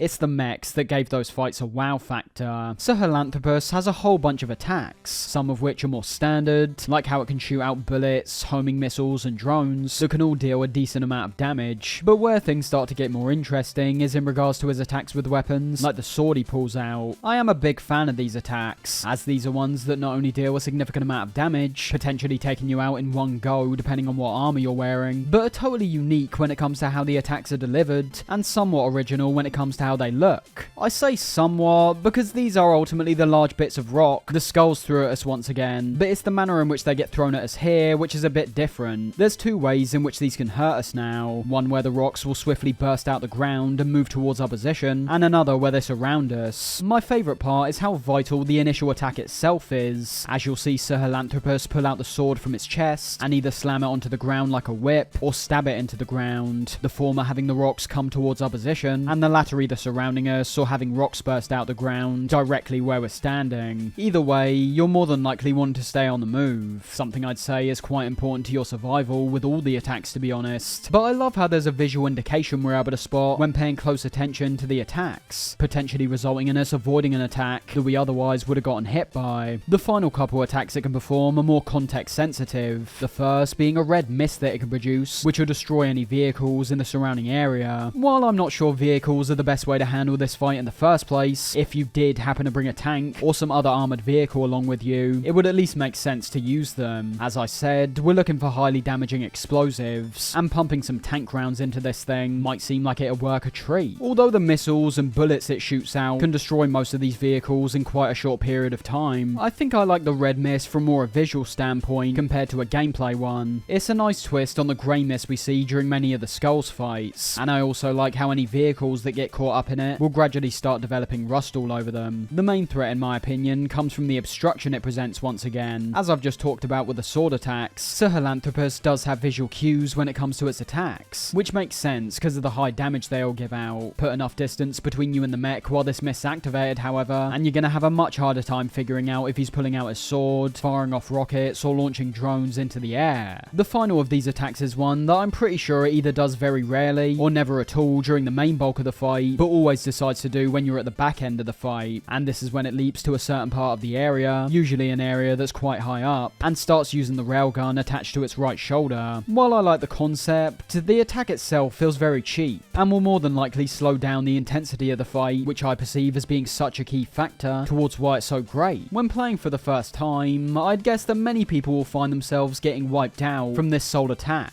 And the biggest issue in this case is that our failure has essentially nothing to do with skill or timing. It's purely based on your awareness of what the attack does, something that's almost impossible on your first go round because you would have literally never experienced the fight before. In summary, it's a one-shot kill. The speed in which it's fired out and the huge distance it can travel leaves you open to getting killed immediately from pretty much anywhere. As a result of that, the best option is to simply find some cover and wait it out, turning what seems like a pretty intense phase of the fight into one where you're waiting around, not really doing all that much. The other aspect of the fight we're yet to touch on, however, is obviously how we can deal damage on the mech. Much like most other bosses we face, firing at anywhere on its body will deal some damage, and depending on what weapon you're using, the damage dealt could be anywhere from decent to negligible. Rocket and grenade launchers are absolutely the way to go. This is another fight where the mother base component may come into play quite substantially for certain players who may have otherwise been avoiding it, as although I'm saying it's purely explosives that are the way to go, upgrading launchers like the Grom 11 or FPMR can be vital towards getting rid of this thing in a timely manner. What I really enjoy about Sahelanthropus, however, is that mindless shooting isn't the only way to deal with it, and in fact, this time round could actually end up stunting your progress if you don't end up shooting in the right spots. This is because there's several weak points across its body that when targeted can result in a significant chunk of its health being removed, as well as also knocking it off balance for a period of time, so you can either recuperate or lay into it even more. When capitalized on, some of these will be permanently destroyed, while others remain a continuous weak point that we'll always be able to focus on. These first two weak points that we can permanently destroy will be the radar dome on its left shoulder and the 4 white fuel tanks on its back. Damage these enough and you'll see some big explosions that look great, and a huge amount of health getting knocked off its health bar, which feels great. To my knowledge, I don't think these have an effect on its attacks, although I could be mistaken. I never got the impression it switched up its approach at all when destroying the radar, and I imagine the fuel canisters are supposed to be linked to its flamethrower, an attack he can still use when they're all destroyed. So it would have been cool to see the destruction of these key pieces of equipment result in a more substantial effect, but it's nothing that takes away from the fight either. This fight presents a real back and forth between you and the giant mechanical beast, and I feel like that's down to two main components: its final weak point that can be found in its chest, and the variety and fluidity in which it rolls out its attacks. The weak point in the chest is the only one that's continuous, but the difference is this one only presents itself while one of the two sword attacks are being performed. So as you can see, while I've got a good opportunity to damage it a bit more, I'm also having to be aware of what attack it's performing and how that might impact me if I take too long trying to get a shot off. However, that's just one part of it, as it's also the way in which he occasionally rolls between several of the attacks at once, which can put us in an even more precarious situation, especially when trying to aim for the weak point. Look at this example when you'll see exactly what I mean. Sahelanthropus first launches some of the homing rockets from its knees, an attack where swift erratic movement allows you to direct them in a different direction. After I attack a weak point, he then retaliates by performing a combo of sorts, pairing up another homing attack in the drones with his sword.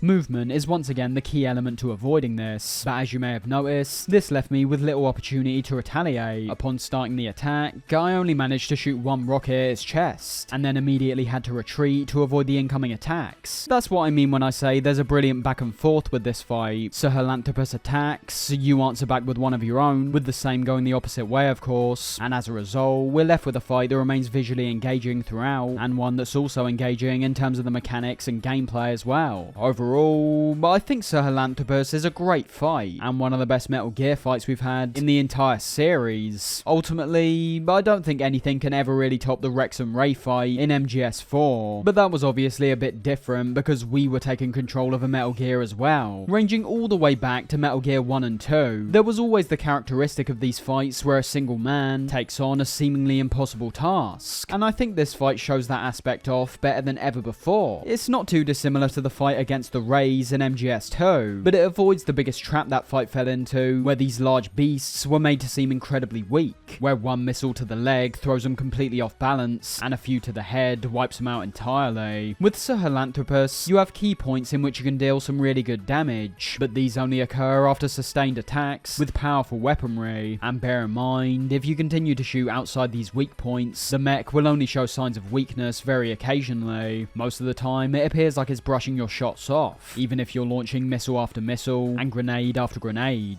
And if we're making comparisons to MGS2's Ray fight, this is the benefit of focusing on one key threat compared to having multiple targets at once. Whereas the Rays in that fight seemed rather inept when it came down to killing you, Sahelanthropus is relentless. Both fights are balanced appropriately in their individual contexts, but this one undeniably comes out as the stronger encounter. I feel like this fight finally perfects an aspect that I've talked about previously in regards to enemies that are much larger in size compared to you. Sahelanthropus does still share some traits that other devs implement into their fights. One example would be its attacks, which are very telegraphed and obvious to spot, but that's an absolute positive in this case, as unlike other fights where this telegraphing leaves way too much room to avoid the attack, this thing still pushes the attacks out at a high pace. You can see something's coming, but you may still be unable to avoid it if you aren't already taking the right steps to do so. This is a fight that looks intimidating, and damn well feels it too. Nothing's detracted from here. Everything we've seen up to this point that's made the mech seem like an absolute beast is carried over perfectly to our fight with it. And outside that single railgun attack that slows down the fight slightly, I basically have no complaints about this fight. It's intense, genuinely quite challenging if you're not prepared, is miles above any of the other boss fights in this game, and as it seems like the game's coming to a close, the fight itself feels very appropriate considering the run-ins we've had with it and Skullface in the past.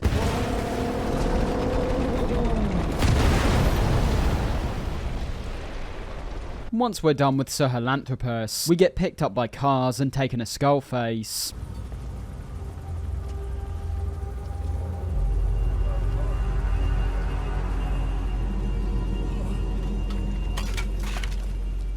Some people have quite a big issue with the fact that despite being the main villain, we never actually fight Skullface. And while I do kind of understand that, you also have to acknowledge this guy has shown no signs that he would have been able to fight us to begin with. He's always either hiding behind machines or hiding behind his men. I think the most we see him do is draw a gun on Snake at the Devil's House, but even then, he lets Mantis and the Man on Fire deal with us instead. The second part of this leads to a slightly bigger negative though, and it's one that's perhaps a bit more personal to how I perceive this game. I'm not disappointed about not fighting Skullface, because I do not care enough about Skullface. We've now reached the point where he's dying right in front of us, and I'm still left with the feeling that he's an underdeveloped character who only showed great potential when we initially saw him back in Ground Zeroes. We spend most of the game not even really knowing what his true motivations are, and by the time we find out, he goes and dies straight away, with Snake taking out his game-changing mech and destroying his English strain of vocal cord parasite.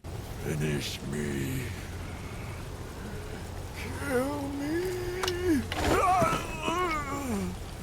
All of this is such a disappointment to me. The way in which the cutscene here is delivered is excellent, being given the choice to either shoot or not shoot Skullface, but ultimately having Cars guide Snake towards shooting off his leg and arm as payback. The choice is irrelevant, but the attachment we have to characters like Snake and Cars makes this feel damn satisfying. The style of it is great, and I love the flashes we get in between, where Snake and Cars' appearances change to how they were shown in Ground Zeroes and the start of the Phantom Pain. It all ties back to the revenge angle of the game. With a simple switch of their appearance, we're reminded of everything that was taken away from them, and the pain they felt because of it. It appears they finally achieved their goal of turning that pain into a phantom, stopping Skullface in his plans for good. It's just a shame that all of this wasn't developed more, as what already appears like a satisfying cutscene from purely a stylistic point of view, as well as the connection we have to our main characters. I'm predominantly looking at the potential a cutscene like this could have had if many of these elements were simply given a bit more attention and time to develop. Don't mistake that for me saying this is a weak cutscene, as the impact is still great even when merely observing on a surface level. I'm just left in a position where upon seeing things like Snake chucking the English strain into the fire, I'd like to feel as if it's a big relieving moment, but can't because of how we've only heard about this English strain in the previous mission. Anyways, Snake and Cars finally get their revenge, leaving Skullface to slowly bleed out and die compared to showing any mercy, only to see Huey do it for them, where despite hearing him celebrate, it only makes us more suspicious in regards to whose side he's really on. I did it! Revenge!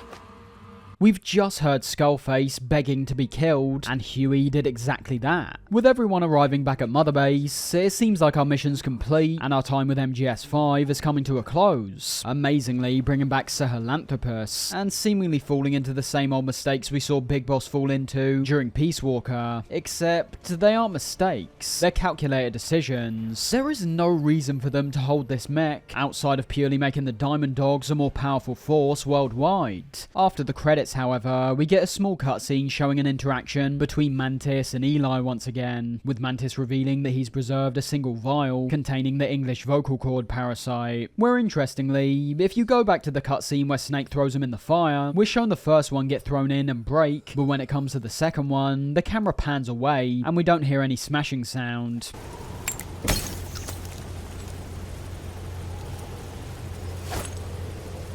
And with that, it seems like the game ends off on a cliffhanger. Eli's got the English strain, Big Boss, Cars and Ocelot appear to be returning to their old power-hungry ways, and while there's still plot threads up in the air, their significance is rather irrelevant, as in the grand scheme of things, we all know where everything leads anyway. A sentiment you could realistically apply to most of the game, to be honest. But as we reach the end of the credits, we weirdly get another cutscene that's basically cut like a trailer, saying, coming in Chapter 2. I still remember the first time I played this game thinking it was so bizarre, as it comes out of absolutely nowhere. We've just played through what appeared to be a full game that would have lasted a considerable amount of hours, even if you're solely playing the main ops, and are now being told there's a Chapter 2. It reminds us that we actually started this section of the game off with Chapter 1, Revenge, and admittedly, I think this is an awful way of going about introducing this next act. While flawed, what we just played seemed like a complete experience. When being delivered the news there's even more after this, I can very much imagine there's going to be a significant portion of players who almost immediately develop a sense of fatigue. Not from the game lacking in quality, unlike me, you may have actually enjoyed everything up to this point, but I don't think that matters. There's many games I've played in the past that I've really enjoyed, but still ultimately think they go on far longer than they actually should. Hilariously, I had the thought the first time round years ago that I was actually going to have to pay for Chapter 2, once again, predominantly because I felt like I'd experienced everything that was on offer. As I said, this looks like a trailer that's advertising some kind of DLC, but sure enough, for reaching the end of the cutscene, we're brought directly into Chapter 2, being given the title of Race. With Skullface dead, it appears that our attention's now turned towards Cypher, with Cars saying there's apparently spies among our ranks. Cypher is still out there. We know they've planted spies, parasites among us. Watch the man to your left, to your right. That's about it though. Admittedly, I think our introduction to Chapter 2 is one that's ultimately quite aimless. You've given players one sole motivation of eliminating Skullface and Sahelanthropus for the whole game, and then proceed to give them essentially nothing when coming into the next chapter. And this sentiment is one that I feel pretty much defines the second part of MGS5. And the overarching theme I'd unfortunately associate with this part of the game is one of confusion, unfinishedness, and an overall feeling that many aspects are purely underdeveloped. Getting back to the helicopter, we do at least get one new concept straight away that reinforces what I said about Big Boss going back to his old ways, and that's how Cars informs us we can now develop nukes. So will you add nukes to our arsenal as a deterrent? Or will you take them away from other PFs and dispose of them to help build a world that's free of nuclear weapons? I'll leave that decision up to you.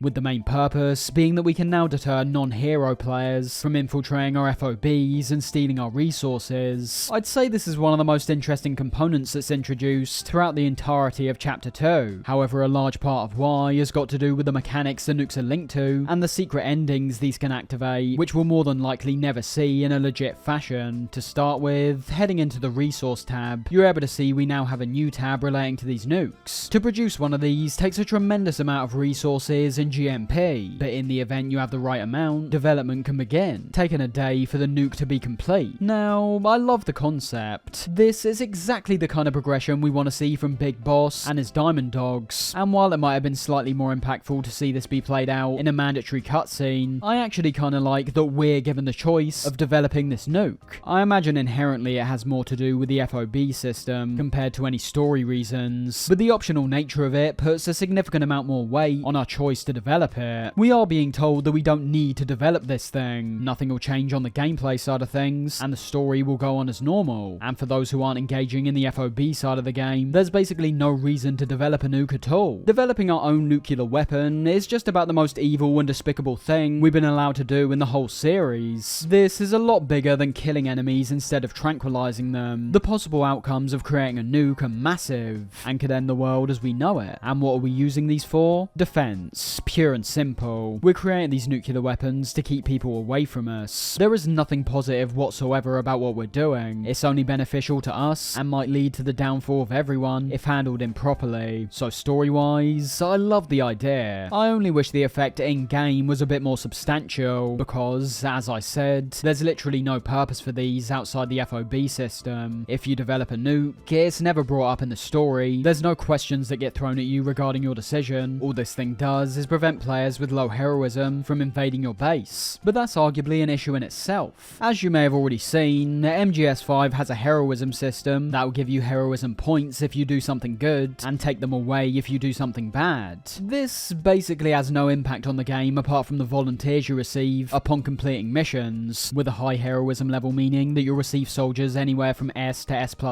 if you're lucky. Outside that, nothing really changes even if you go into the negative. Your men won't turn on you, there won't be any gameplay changes, you just won't be receiving high level volunteers. The one thing heroism can allow you to do, however, is go after other players' nukes and dispose of them. There's no real explanation towards the system from what I've seen, but it's said that upon completing mission 31 and attaining around 150 to 200,000 heroism points, you'll be given the status of hero, which is where you can then start going after nukes on other players' FOBs. A cool concept, with an underwhelming execution once again. The only thing you get from taking out someone's nuke is removing their protection from other non-hero players, and upon disposing of 10, you'll receive 30,000 heroism points. Everything the nuke feeds into is rather negligible. The heroism affects your ability to dispose of nukes. The nukes are developed for better protection, but if you don't interact with the FOB system, they're useless. And if you end up getting your nukes stolen, you've just wasted a whole bunch of resources that you could have likely put to better use somewhere else. The one thing I haven't mentioned up till now is the hidden system that's at play here, and it's a system that's actually been at play the entire time. When developing a nuclear weapon, you'll be given 50,000 demon points, but you're not informed about it. There's a karma system at play in MGS5, it's just the fact we're never told about this. It's quite similar to the heroism system, except when you do something the game considers evil, like killing an enemy, killing an animal, or wounding one of your buddies, you receive varying amounts of demon points. The fact you're never told about this is brilliant, and is an approach I would have really liked to see games like Red Dead 2 employ to its karma system. In Red Dead, you throw a fish back in the water, you get positive honor with a jingly sound effect, basically telling you good job. But you go up to a passerby and shoot him in the head, and you get negative honor with a sound effect that almost sounds like it's reprimanding you. If you're telling players explicitly what's right and what's wrong, for the majority of players, you're taking the decisions they're making out of their hands, while adding unnecessary context towards their actions. Red Dead 2 has multiple endings that are solely dependent on this honor system, and I think it would have been a whole lot more impactful and unexpected if someone would have reached the end of the game and received the bad ending without being constantly made aware aware they were already heading in that direction beforehand. You can literally check your honor whenever you want. Once you reach the final stage of the game with negative honor, you know what ending you're gonna get. This could have put your actions into perspective so much more. Antics you thought were fun, like going around shooting up towns, are painted out in a much different context. And while the honor notifications do reinforce that component, I find the impact is lessened from what they actually lead towards. MGS5 implements its karma system in the exact way I'd want. Heroism and demon points, despite sounding similar, have no effect on each other. If you've got high heroism, you can still have a high amount of demon points. But the ultimate question is, what do these demon points actually impact? And in the grand scheme of things, not much. Just like heroism, there's nothing in a gameplay or story sense that gets affected all that much. The one big change you'll find after you start attaining a significant amount of demon points though, are the changes to Snake's appearance. Snake has 3 unique appearances that will remain a constant no matter what outfit you're wearing. The first of which is our standard appearance, of course. However, the second is where the demon points come into effect, where after attaining around 20,000 demon points, the piece of shrapnel in Snake's head will be much larger, appearing more like a horn, and upon reaching level 3, where we have to attain 50,000 demon points, Snake is now permanently covered in blood.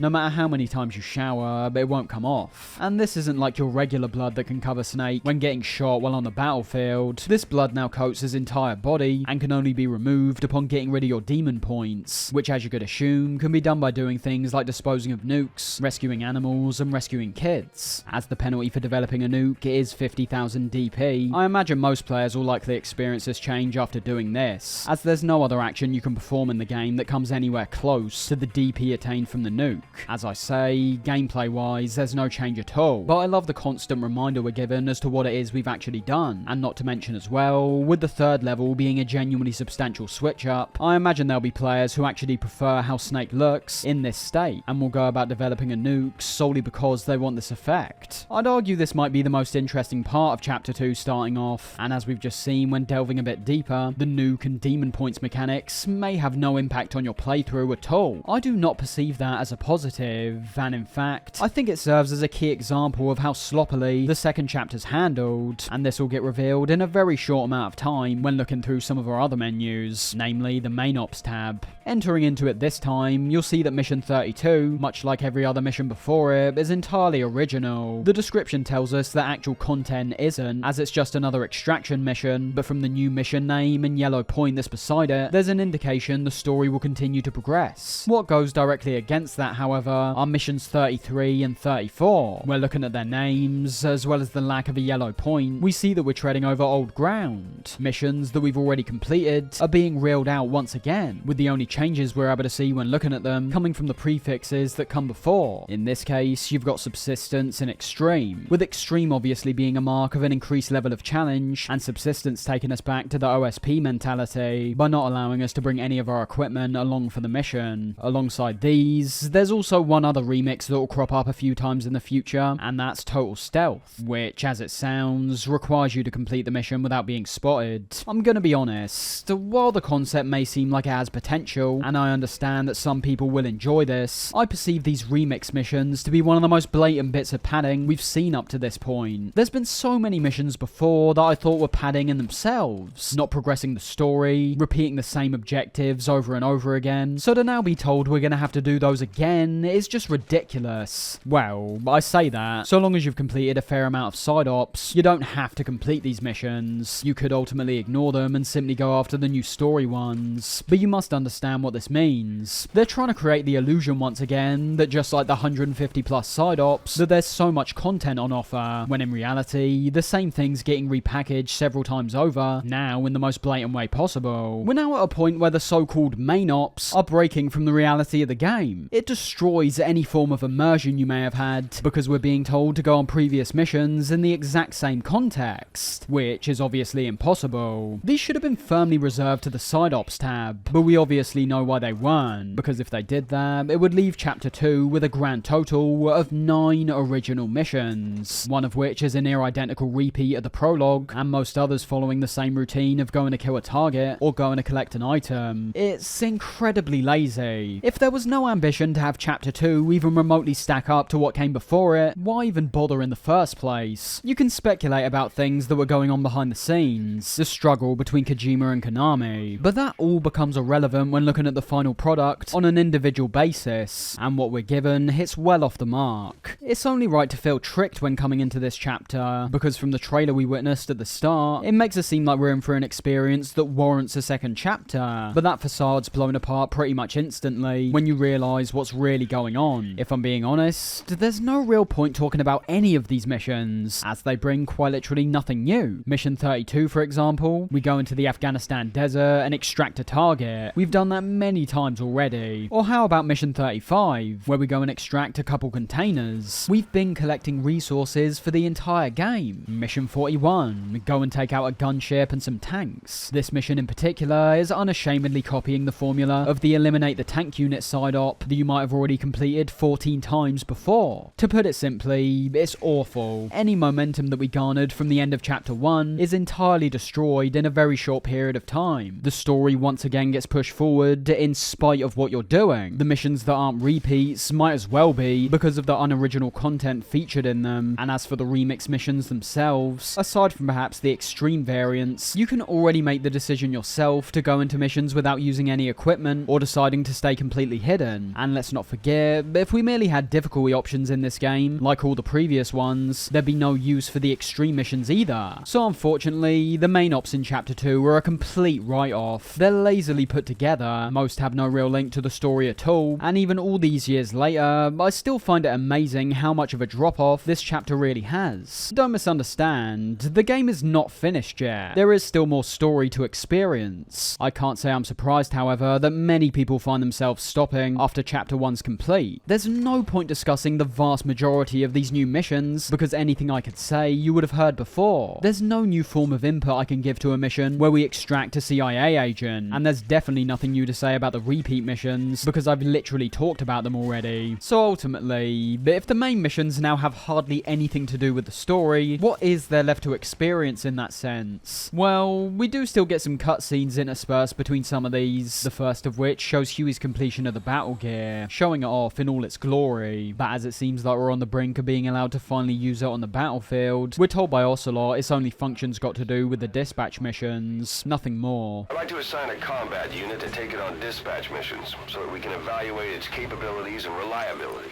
His dialogue makes it seem like after some field testing, we may be able to use it ourselves, but that's merely another illusion. You never get the opportunity to use the battle gear, and I have absolutely no idea why. The setup makes it appear like that outcome was pretty much inevitable, and the effort was put in to even show what the final model looks like, and the several functions it has, but alas, we're only met with disappointment yet again. So chapter 2's off to a downright horrendous start, but are there at least any redeeming qualities here? Well, I'll say there's not many, but there are at least a few. While the main ops hardly do anything to progress the narrative, it's bizarrely the side ops that do this time, being given two key side ops throughout the chapter. The first telling us to go and collect the AI pod we saw at the hangar, and the second being one where we go collect the man on fire, who's apparently not dead like we originally thought, but instead is being held in some random outpost. The gameplay up to that point is once again nothing we haven't seen before, but the objective and cutscene at the very least do provide us with something a bit more fresh. I actually really enjoy the cutscene we get here, seeing the return of the man on fire's Furicorn, and finally getting full confirmation that this guy was in fact Colonel Volgin.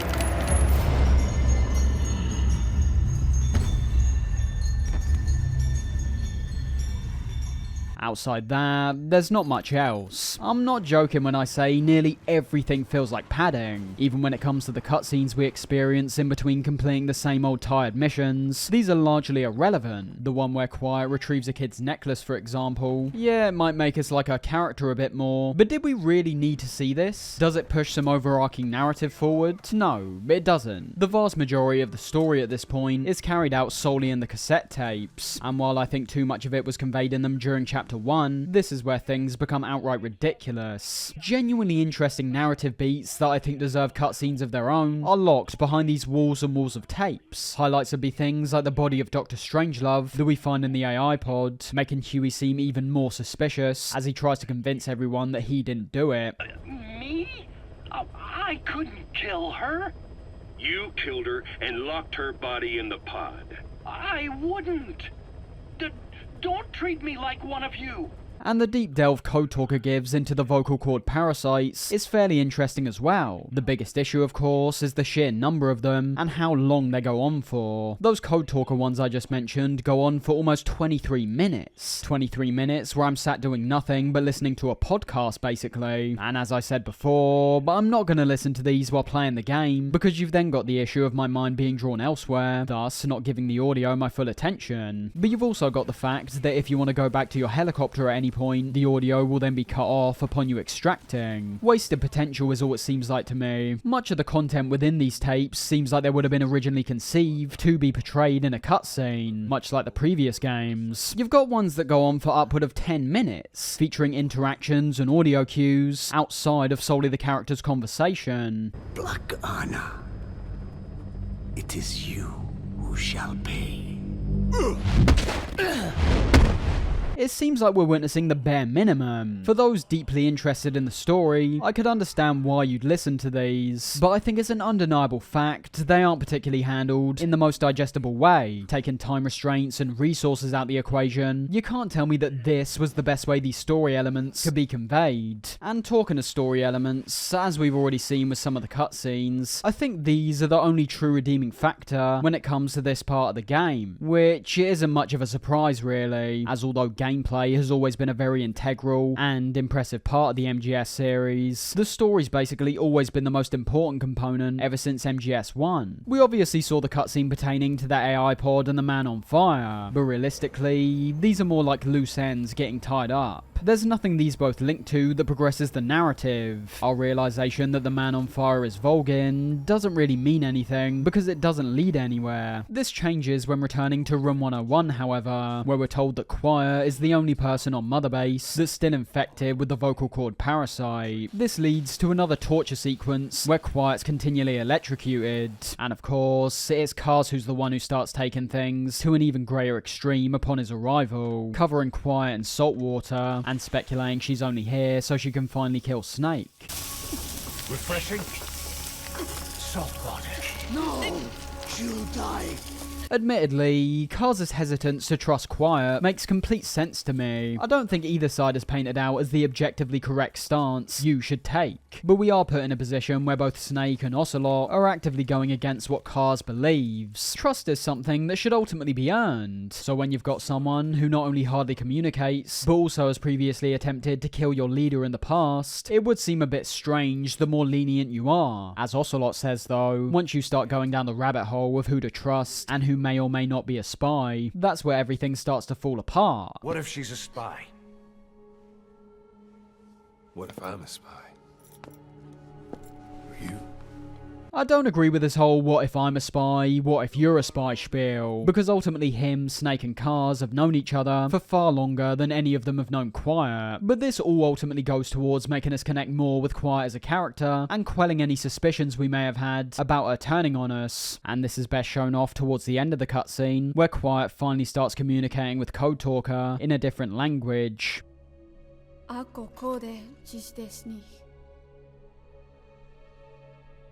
Ne bizad.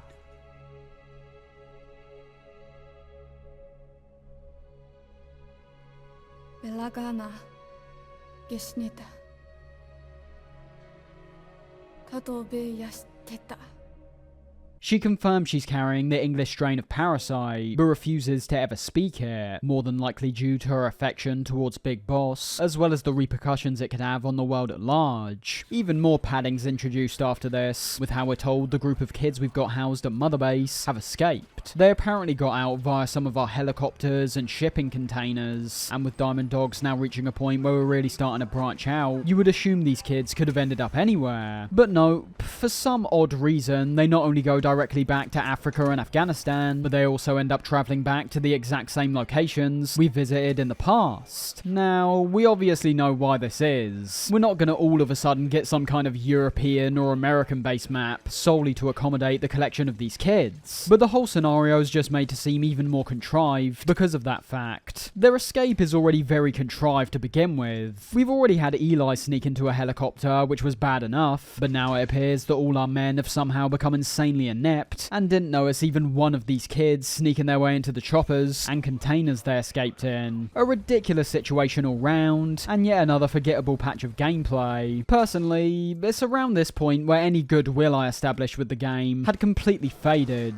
With each repetitive mission I was completing, each 5 to 10 minute long tape I was listening to that added nothing to the experience, I'd consider this section of the game to be one of the worst I've had to play in the entire series. And I really don't say that lightly, because what we essentially experience is all of my previous criticisms I've had with this game, only getting more in your face, more unavoidable, and significantly more plentiful and drawn out. I don't think I've ever had such a lack of motivation to continue progressing in this series before. Of course, when it comes to games like MGS 1, 2, or 3, that wasn't an issue from start to finish. I found the momentum carried throughout the entire experience. Any minor troughs were outweighed significantly by the incredible amount of peaks. For me, MGS 5 in its first chapter had several peaks and troughs, and in its second, it's basically one massive trough with only minor peaks in the form of some of the cutscenes. Rescuing the kids is almost an encapsulation of all this. Narratively, it makes hardly any sense, inexplicably occurring without any real forewarning or setup, with only one particularly memorable encounter where we have to save a kid who's surrounded by bears. And what comes from all this? Nothing. You get the kids back, and nothing gets said about them again until they make one final escape along with Eli and Sir Helanthropus. And guess what comes of this pretty massive plot point? That's right, nothing. I'd say my biggest problem with all this stuff links to a belief I hold in regards to quality and memorability. Now, Metal Gear's been consistently high quality throughout every single mainline entry, and when it comes to the core fundamentals of MGS5, it's really no different. The big issue I have with this game, however, is that in too many parts, it's just far too dull and bland. The missions, for example. I've already mentioned a few times how their concepts are incredibly similar across the board, but the one big redeeming factor is how good the gameplay is. There's still a level of quality, but where this quality is stemming from doesn't result in an experience I perceive as being memorable. When looking back at past MGS games, there's things that I very much acknowledge many players aren't fans of. MGS4's third act, MGS2's long codec calls and cutscenes. But as I hope I've conveyed during my discussions of those games, all those things have a purpose, whereas I'd say with MGS5, there's often a lack of one. I don't enjoy the fight with Raging Raven, but it sticks in my mind because of that fact. I mark it as a low point in a game that I really enjoy. MGS5, on the other hand, too often finds itself in a boring middle ground, doing some things well, and others not so well, and as a result, I start having less of a reaction to what I'm being shown and what I'm experiencing. It's fine for anyone to disagree, because this is a very subjective opinion, but I find that to be an even worse fate than being outright poor, because at least when I think of Raging Raven, I know everything about that fight, from her appearance to the arena to how she functions, and within that, I can start thinking about the fight on a deeper level without having it right in front of me, and think, you know what, the arena actually wasn't that bad. Maybe I should give that fight another go. My point being that because of how it's stuck in my mind, much like most other parts of all the MGS games, there's a better opportunity for me to gain a greater appreciation of a fight I'm not a big fan of. Whether my feelings are negative or positive, having something resonate with me on a deeper level to where I merely don't forget it is far more impactful to something you merely chew up and spit out. I'm not saying MGS5's like that as a whole, but there are many points that do fit in line with that mentality. In my mind, I can visualize a game like MGS1 from start to finish. Every boss fight, every character, and probably every environment as well. I can say for a fact, I've most definitely spent more time playing MGS5 compared to MGS1, and the only thing that stands out for me in this game are certain key highlights. There's no part of me that thinks, wow, that mission 35 where we extracted a couple containers was amazing, and even worse, there's no part of me that thinks the opposite either. When thinking about the Metal Gear series, I would never think about any of those types of missions, and that's a pretty massive problem considering they make up a large amount of our entire mission list. So you're in a position where you have to ask yourself, is it better to be remembered for being flawed, or to not be remembered at all? My stance has always been the former, because at least there's then a chance for you to revisit that flawed piece of media, and perhaps gain a deeper appreciation for what was trying to be achieved. With something you can't even remember in the first place, there's obviously less chance chance of you going back to it. But in my view, because your initial experience was one of apathy, I find there's less chance of you having a greater reaction to it in the future.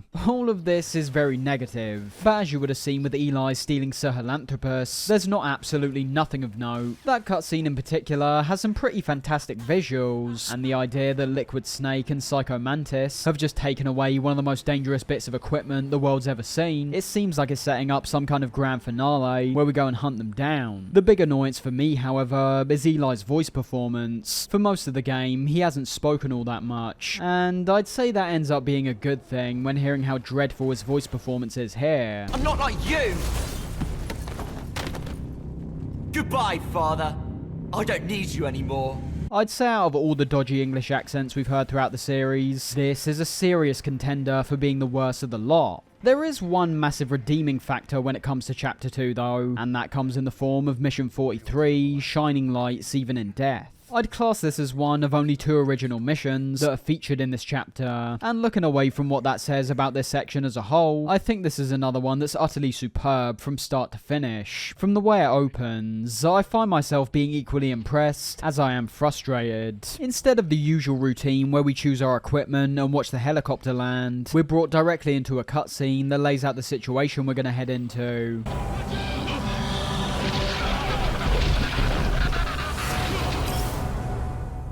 Sealed all the exits to keep it from spreading.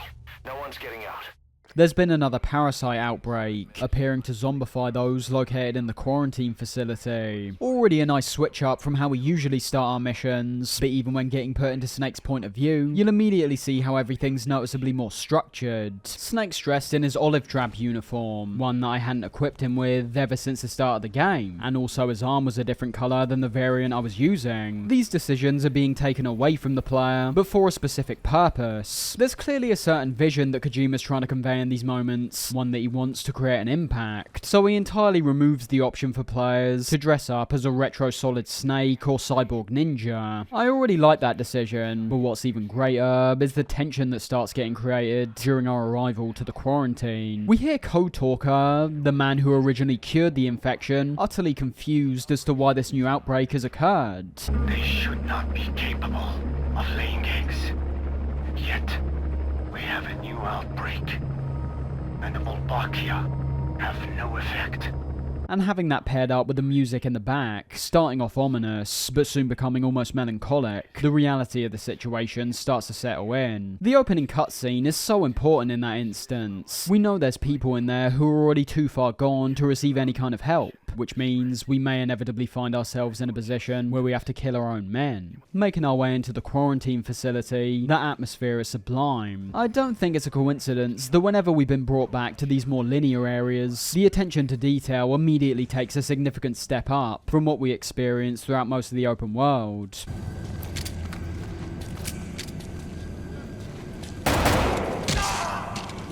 Stay back! Stay back!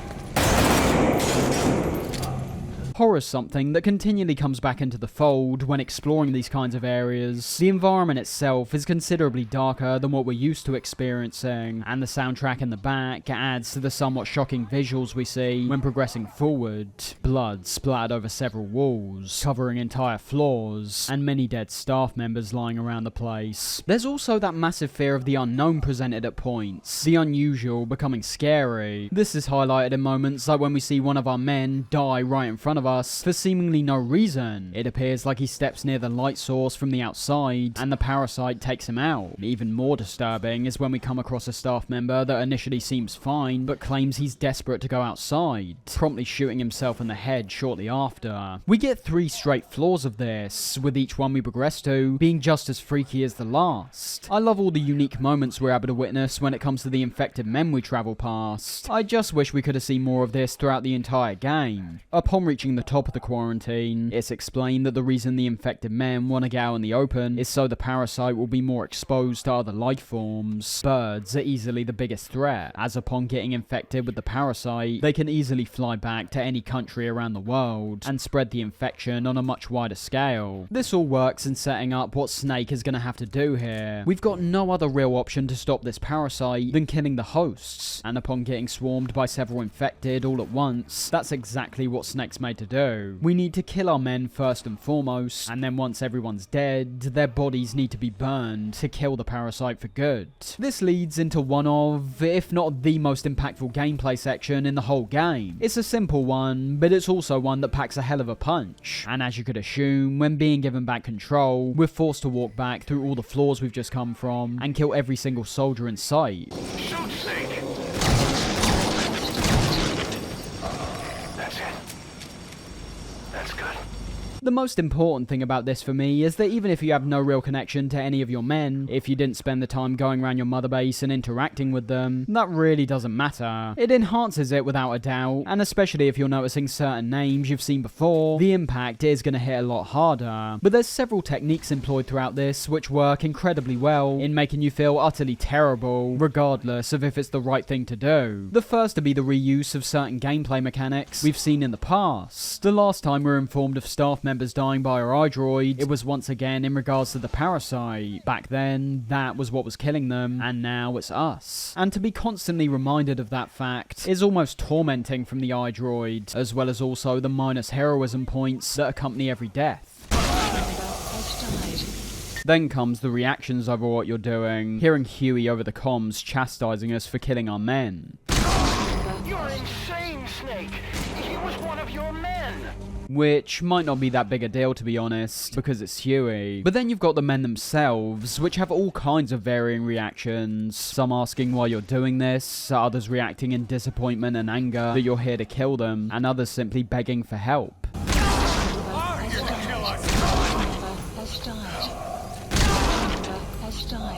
And especially when you start reaching the end, you discover a room filled with infected men that all stand to attention upon you entering. Their admiration and trust shown towards their leader, creating a genuinely emotional moment that appropriately caps off one of the most harrowing moments in the game. Upon replaying and rewatching this mission throughout the years, I'd go as far to say that this is up there with some of the most powerful moments the series has ever created. Especially when it comes to our men saluting us at the end, the effect that's attempting to be created is pulled off to absolute perfection. We're made to feel awful about what we've done, but also sad because of how we know there was no way to avoid it. The only way I could really go about enhancing this scene is if there were key figures within these guys we perhaps knew on a deeper level. Even if we're familiar with some of the names, none of our men actually show any individual personality before this. But when thinking about it from another angle, that side of things might be something that makes the scene hit even harder. You've got these loyal men who respect us, who know exactly who we are, putting their full faith in us to do the right thing, and we don't even really know who they are. For as much as they help Snake achieve exactly what he wants, we never see him interact with them on any kind of personal level. It's a wake-up call that these guys aren't just assets. They're not merely a means to an end so we can develop a new piece of equipment. They're living, breathing humans who've had their lives prematurely ended, on one hand by the parasite, and on the other, their leader. A truly amazing patch of gameplay, and one of the game's best highlights. When I think of MGSV,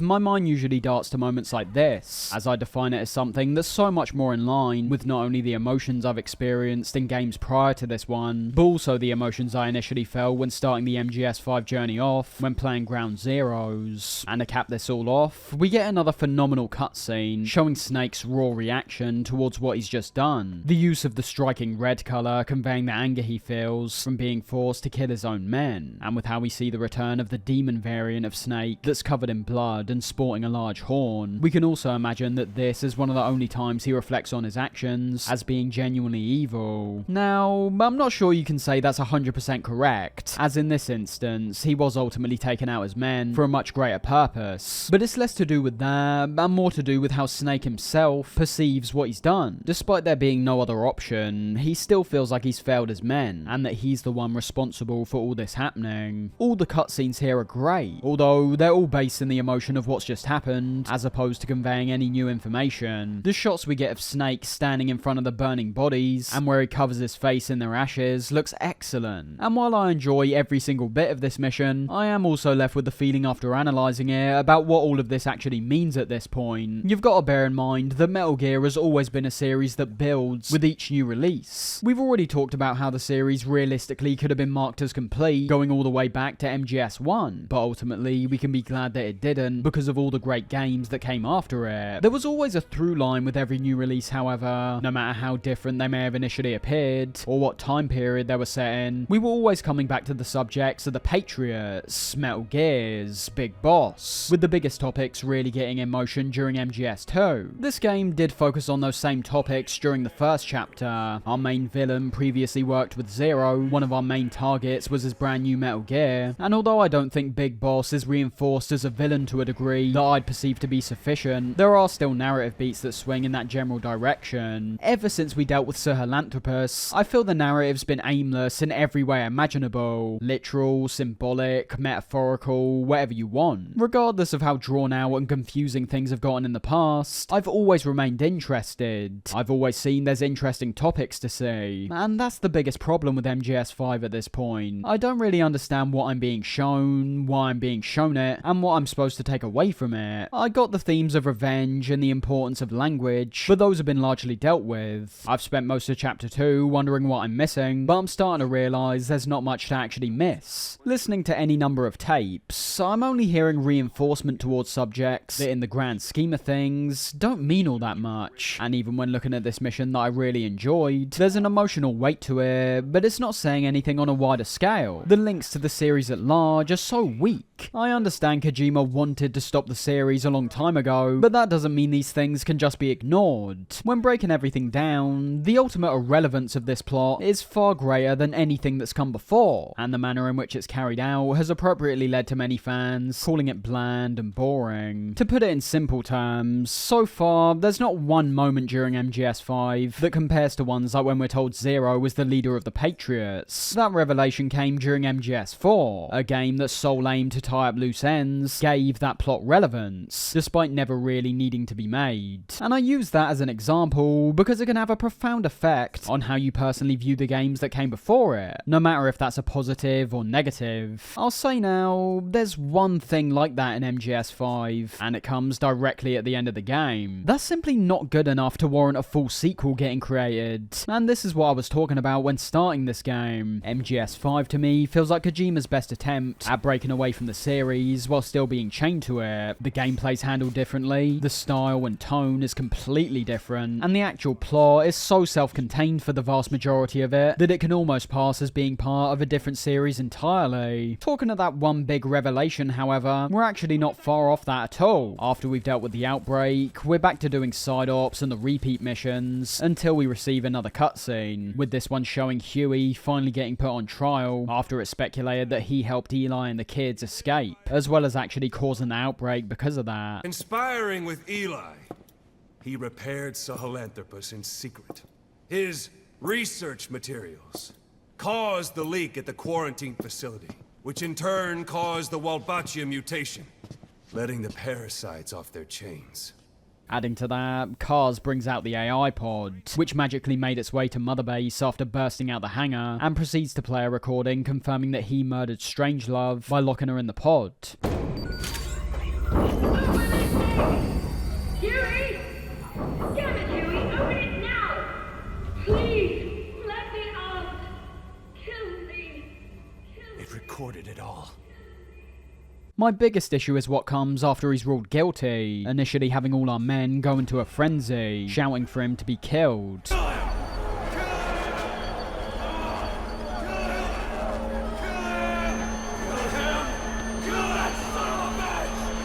The manner in which this is conveyed portrays them almost like animals, a perfect reflection of what we've heard in the past about Big Boss and his men when at Our Heaven and Zanzibar. Once again though, Big Boss is painted out in a better light than I think he should have been. It's why I find there to be a blatant contradiction when it comes to him being portrayed as a villain in this game, because as I talked about when sparing the kids in Africa, for as many moments you want to bring up where Big Boss and the Diamond Dogs might seem morally unjustifiable, there's even more you can look at where they're level-headed and actively put a stop to any anarchistic, ruthless behavior. Prepare a life raft.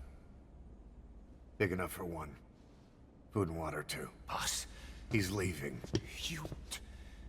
He's responsible for all of this!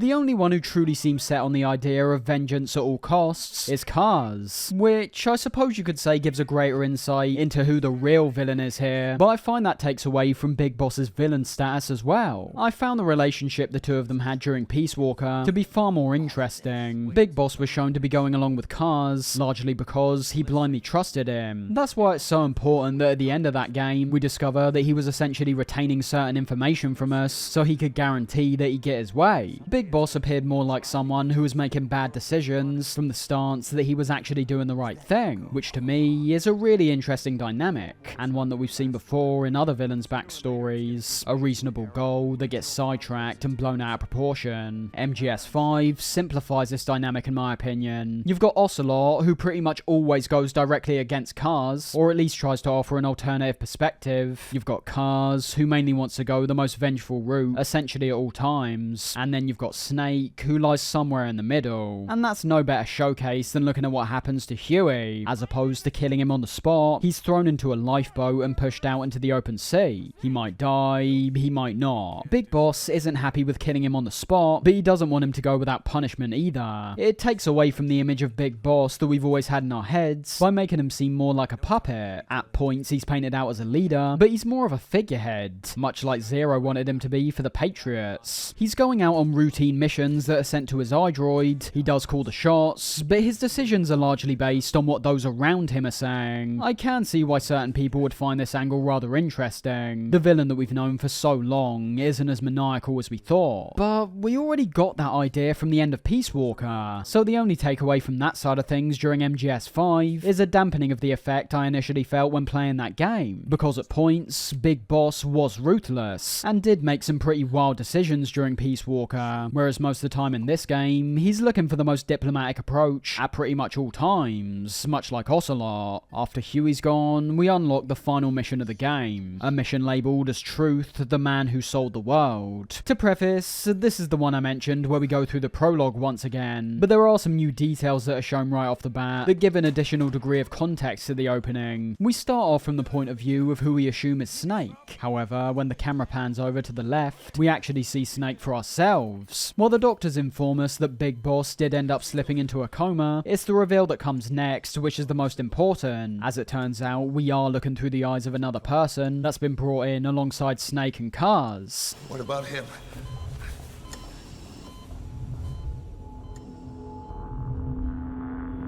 He took some shrapnel to the head. An odd realization, considering the only time we enter someone's first-person point of view has always been through Snake. And while Big Boss appears to have fallen into a coma, it's this mystery man we're inhabiting who apparently has sustained a bad injury to his head. Some shrapnel that's firmly lodged into it. A good deal of mystery right off the bat, and one that immediately tells us there's something a lot deeper towards the connection between Big Boss and this mystery man. The coma fits in line with what we saw at the start of the game, but we're not only told this other guy sustained a shrapnel injury, but just looking at Big Boss, he doesn't appear to have any shrapnel sticking out of his head at all. I'd say for most players, the true outcome will likely be floating around their heads while watching this opening, but I feel there's still a great deal of confusion and distrust in what we've been experiencing for the whole game up to this point, where it might only be one of many outcomes that spring to mind. From here, we quite literally experience the opening again. There really isn't all that much to say, because hardly anything's different. It's only during our conversation with the Doctor where the key differences are showcased. Things like when he holds up the mirror to show our face. It's our avatar that's shown first this time, with the line he utters really pushing in the point that we've more than likely been lied to the whole time. This is you, as you've lived until this day. I'm going to change your appearance. We have no other choice.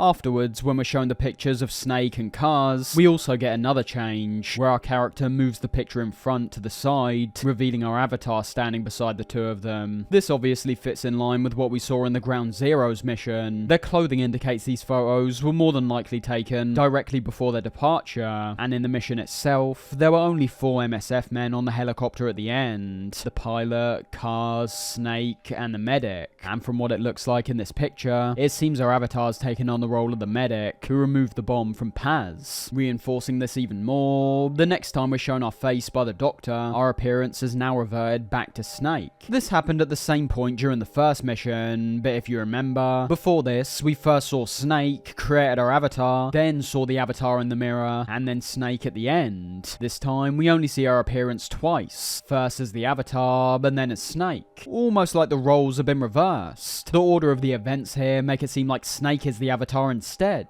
We started off as our own man, and transformed ourselves into Big Boss. I'm going to change your appearance. We have no other choice. This is you, as you've lived until this day. I'm going to change your appearance. We have no other choice. This is where things like the reveal of Ishmael become extremely suspect. This guy tells us he's been watching over us for 9 years. He's not just some random patient, as he proves with how he deals with a deadly assassin. But then listening to his voice after playing as Snake for the whole game, it's almost impossible to ignore the fact that Kiefer Sutherland is voicing Ishmael and Ahab. Who are you? Who am I? You're talking to yourself.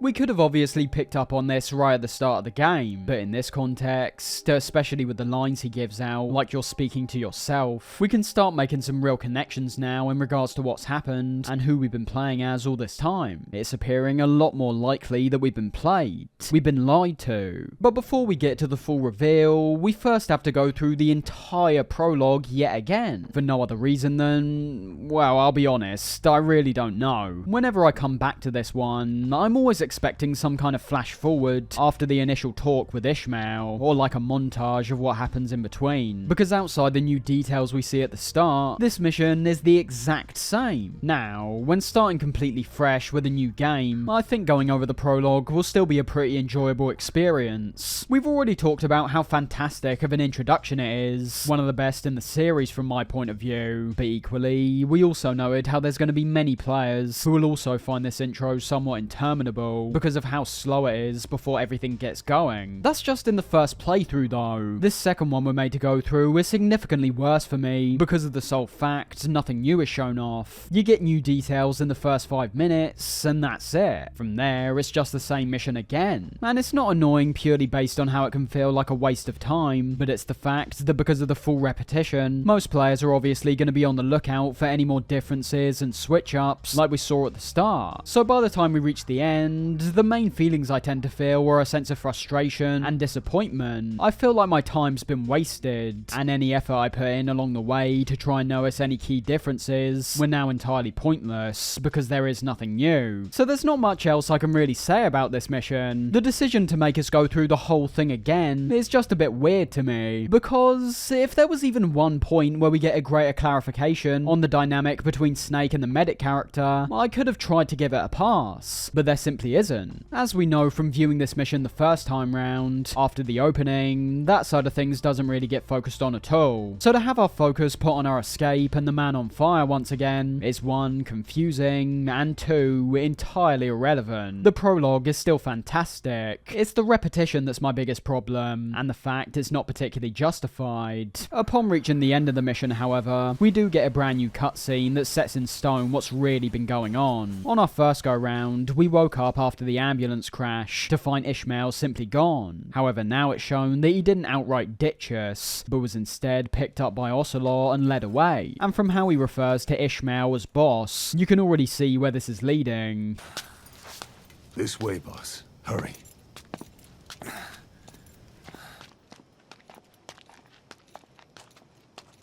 Getting dressed up in a damn fine leather jacket and preparing to set off on his slick Triumph motorbike, the real Big Boss is finally revealed, appearing almost the exact same as his double, but lacking the scarring on his face, and of course, not having any shrapnel lodged into his skull. This Big Boss doesn't smoke phantom cigars, and he's got both arms intact. But the main questions that are likely on the players' minds at this point are why and how. Why did these guys create a double of Big Boss, and how did they actually go about doing it so accurately? accurately. The why part of that is said by Ocelot himself. Big Boss basically got too big for his boots. He reached a point where the whole world was out to get him, and it's more than likely that if he continued down the same path, he would have ended up dead. So, a plan was devised to create a body double, taking one of Big Boss's most trusted men, that being the medic, and turning him into his phantom. My very own phantom, huh? Boss, the whole world wants your head.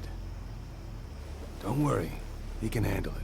This was done through advanced plastic surgery and hypnotherapy. This medic wasn't simply made to look like Big Boss, he was also made to feel like him as well. The final cutscene of the game shows us this realization in a far more blatant manner, with Snake first looking into a mirror and seeing his real face looking back at him, before then playing a tape recorded by Big Boss, giving him a rundown of the situation and confirming his status as the new Big Boss from here on out. Now do you remember who you are? What you were meant to do?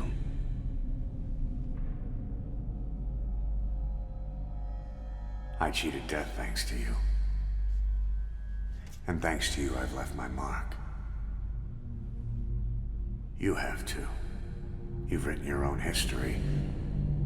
You're your own man. I'm Big Boss. And you are too. No, he's the two of us together. Where we are today, we built it. This story, this legend, it's ours. We can change the world and with it the future. I am you and you are me. Carry that with you wherever you go.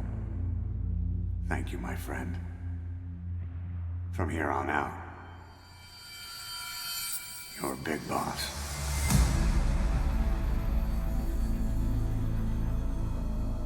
All of that stuff is fine, but we could have realistically figured that out well before we're given this confirmation. What's more important to focus on for me is the subtle audio and visual elements that are presented that let us into the events that are likely to play out shortly after the cutscene. The first comes from the audio we hear right at the start.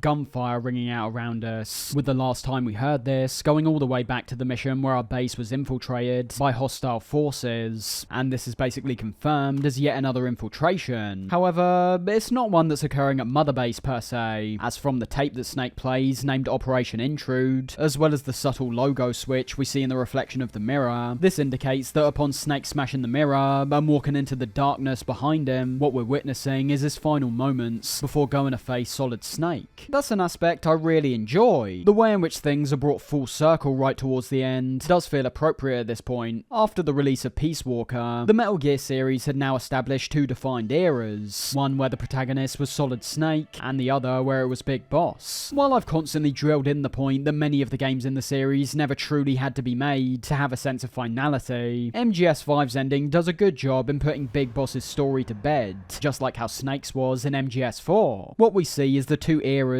finally intertwining. The whole Metal Gear timeline is now complete. We've now seen Big Boss's journey from hero to villain, and have also seen the actions taken by one of his clones to save the world. While I think all of this is quite clever on the surface, with me also really enjoying the final cutscene where Venom Snake accepts the role of Big Boss, this whole twist somewhat comes out of nowhere, and the impact it has on the series is ultimately rather negligible. I now understand more why we're brought directly back to the first mission in this final one, because this is really the only mission that has anything to do with the whole body double aspect of the game. There's nothing throughout the entire rest of the game you're going to look at and say, hey, that's a hint that we're playing as a double of Big Boss. Venom essentially is Big Boss at this point. It doesn't really matter that he was a different person before. He's treated the same, he acts the same as the Big Boss we saw in Ground Zeroes and at the end of this game, and he completes his missions just like Big Boss would if he was in his place. The whole switcheroo lacks an impact because it's just not reinforced. What seems like a big revelation on the surface really isn't, because it doesn't really change anything substantial, and that leads us to the purpose of it. I have to assume the whole point of why this body double plot was introduced was to give a greater deal of clarity as to how Big Boss came back in Metal Gear 2. I think it's why we're made to hear the sounds of Solid Snake tearing his way throughout a heaven at the end. The key emphasis for those who are aware of what happens in Metal Gear 1 is that after Venom smashes the mirror and goes to face Snake, he is going to die. But this is is lacking an impact for me as well. One, you're gonna have a large amount of players who've never played and possibly never even heard of Metal Gear 1, so the twist in that case is arguably even worse, because they're basically being told you're a body double and that's it. But two, for those who do know what happens in Metal Gear 1, you then have to look at Big Boss in Metal Gear 2 and MGS4. In Metal Gear 2, we end up killing the real Big Boss, yet through the means of highly technical medical procedures that are carried out in the future, the real Big Boss returns. So in some ways, I feel like they've over-convoluted this whole plot point for no real reason. Big Boss came back then, why couldn't he come back between Metal Gear 1 and 2? We all know this obviously wasn't planned at the time. The return of Big Boss in Metal Gear 2 was almost like the equivalent of Bowser coming back in the Mario games. Every time we defeat him, he somehow comes back.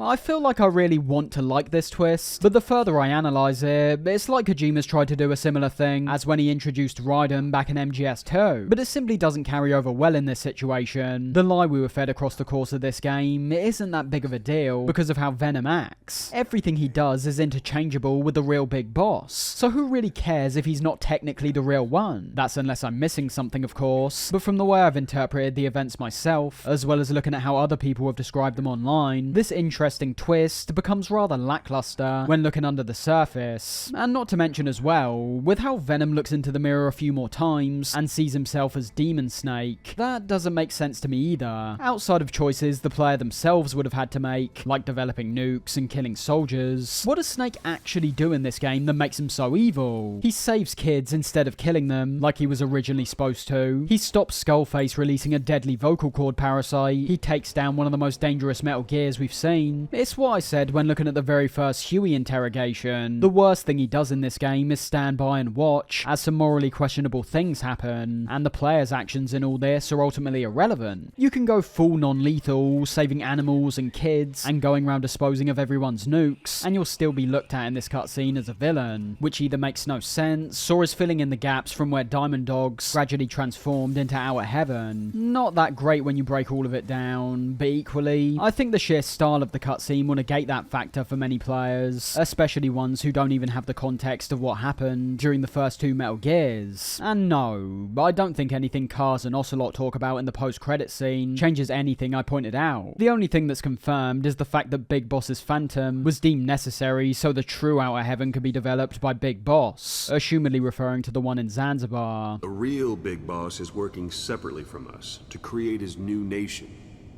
New nation? A military nation above and apart from all. The true Outer Heaven. Something created to maintain world balance, independent of the struggles for supremacy, for personal profit, the cycles of revenge between countries. It'll be an army, all right, but more. Big Boss is building a nation. The most interesting parts in this final talk are all revolved around the Solid Snake era, getting certain details confirmed in the dialogue, like how it's heavily implied Ocelot is the one who killed Kaz during MGS1, with that being a plot point that's now given a bit more weight because of their relationship in this one. If the day ever comes that you go back to Cypher, I'll aid the other son. And then you and I will be enemies too. One of us will have to kill the other. But outside that, there's nothing else of any real note. So with that, we essentially reach the end of the game. However, there's one more stack of audio tapes that get thrown onto us after this, being referred to as the Truth Records. Even for someone like me, who's been very resistant to the idea of the audio tapes, I think it's undeniable that what's featured in these ones is definitely worth listening to. And with all the information contained within these, linking heavily to some of the most important figures in the game, as well as more elaboration on Big Boss and his Phantom, I found myself continually captivated by these compared to many of the others. The first tape, Doublethink, has Ocelot going over the plan with Big Boss. The key details in this one once again relate to future events, predominantly when Ocelot talks about how he plans to hypnotize himself to truly believe the Phantom is the real Big Boss, linking back to how Ocelot did the exact same thing when taking on the role of Liquid during MGS4. I'll be right by his side. Can you keep it up? It's a hell of a lie. It won't be a lie. I won't know his secret either. I'll believe that he's the real Big Boss. I'll have no conscious knowledge of you. Where's the lie in that? Self-hypnosis. It's nothing new in my line of work. Manipulating memories, the past, The second is yet another discussion between Big Boss and Ocelot, this time talking about the Les Enfants Terribles project. Les Enfants Terribles. The terrible children. That madness Zero started. Or the start of his madness. It's here where we realise that Ocelot and Kaz would have known who Eli was the entire time, with Boss telling him at the end to treat him like any other person if they ever come into contact with him, which as we know is exactly what they did. John, if he is alive, what's the plan? I have nothing to say to him. Treat him like a human being, just another person. The next couple mostly talk about information we already know, the impending war economy that we'll eventually see come to fruition, as well as Zero's plan to control information. The second of those provides a nice deal of context that makes the whole concept of people like Zero and Sigyn becoming these conniving villains make a bit more sense. Every day Sigyn's web covers a little bit more of the globe. Total information control. Big Brother Zero. And it'll happen before anyone even realizes. He'll erase the Cold War.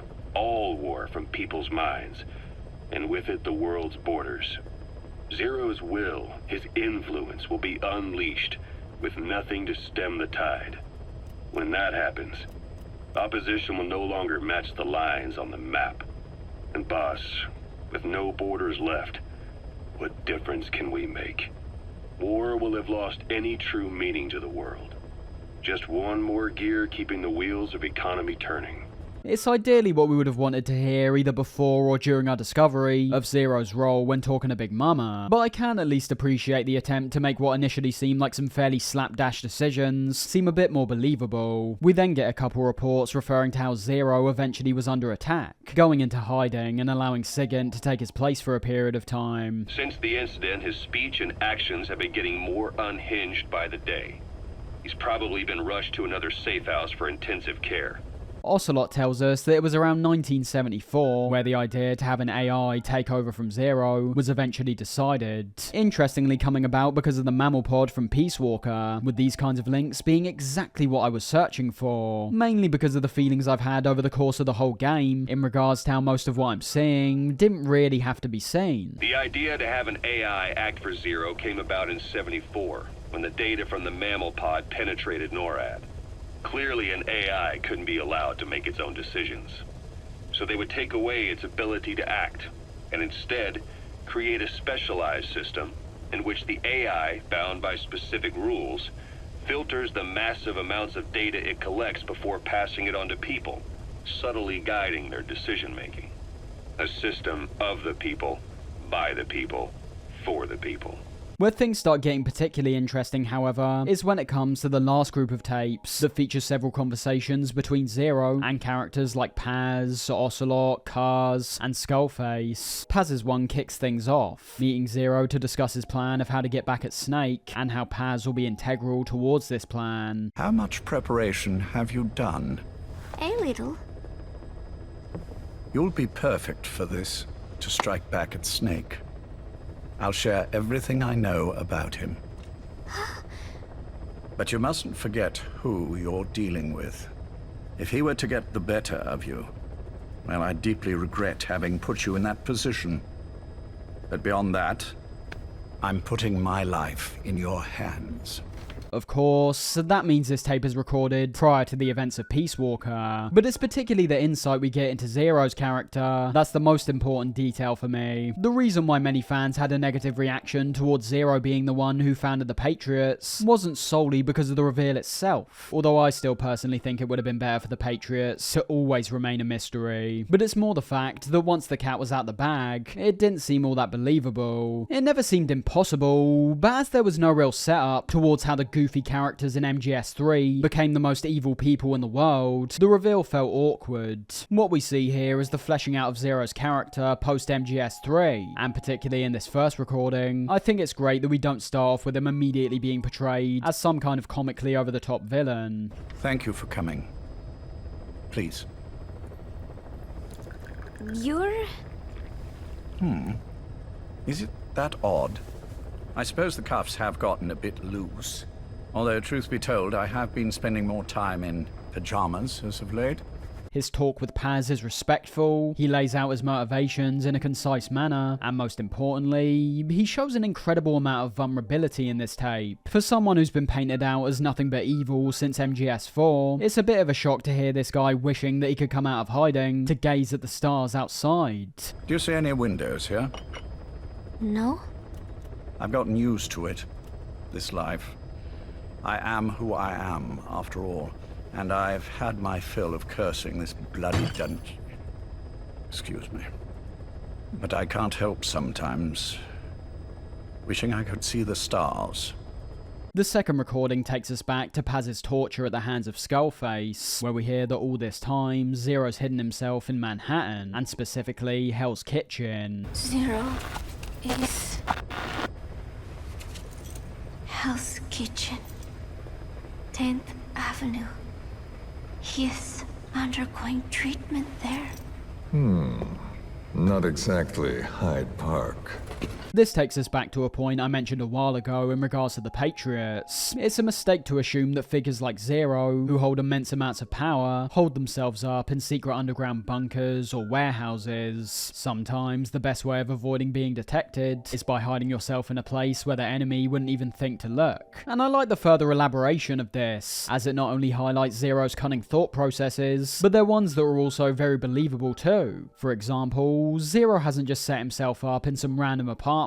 He went through the effort of making sure all the residents are Cypher personnel. What may seem like a regular apartment building from the outside houses 40 people, all of which seem to have no real connection to each other, who will provide Zero assistance in any way they can. Where I start to have an issue with these truth tapes, however, once again comes back to the length of them. What I just noted was an interesting tidbit that I personally appreciated due to the realism of it. The key information that's highlighted here is that Zero was currently located in Hell's Kitchen. We discover that a minute in, and for the additional 6 minutes the tape goes on for, we get further elaborations on details we either already know or don't mean all that much. The issue isn't the information, it's once again the manner it's conveyed. I've got no issue sitting through a codec call, because there's always new visual elements that are applied to spice things up. Faces to look at, screens that show our goal, cutscenes that are interspersed in between. Moving on to his talk with Ocelot, we hear the actions that were taken by Zero after the destruction of the MSF. Zero's revealed to have not only been the one who attempted to cover up the whole incident from the public, but was also the person who got Snake, Cars and the medic to Cyprus. Where is he? En route to an old foxhole of mine. A base in the British sovereign area of Cyprus. The military hospital at Dekilia? Ava's leading the operation. Ava? Following your orders? Funny, isn't it? That we should all reunite like this.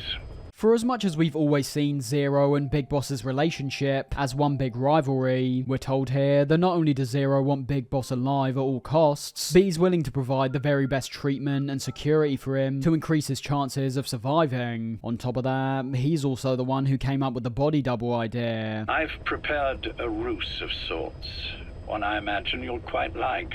What is it? You could say I've made another Snake. Major? I'm not talking about the children. A mental copy. His phantom, if you like.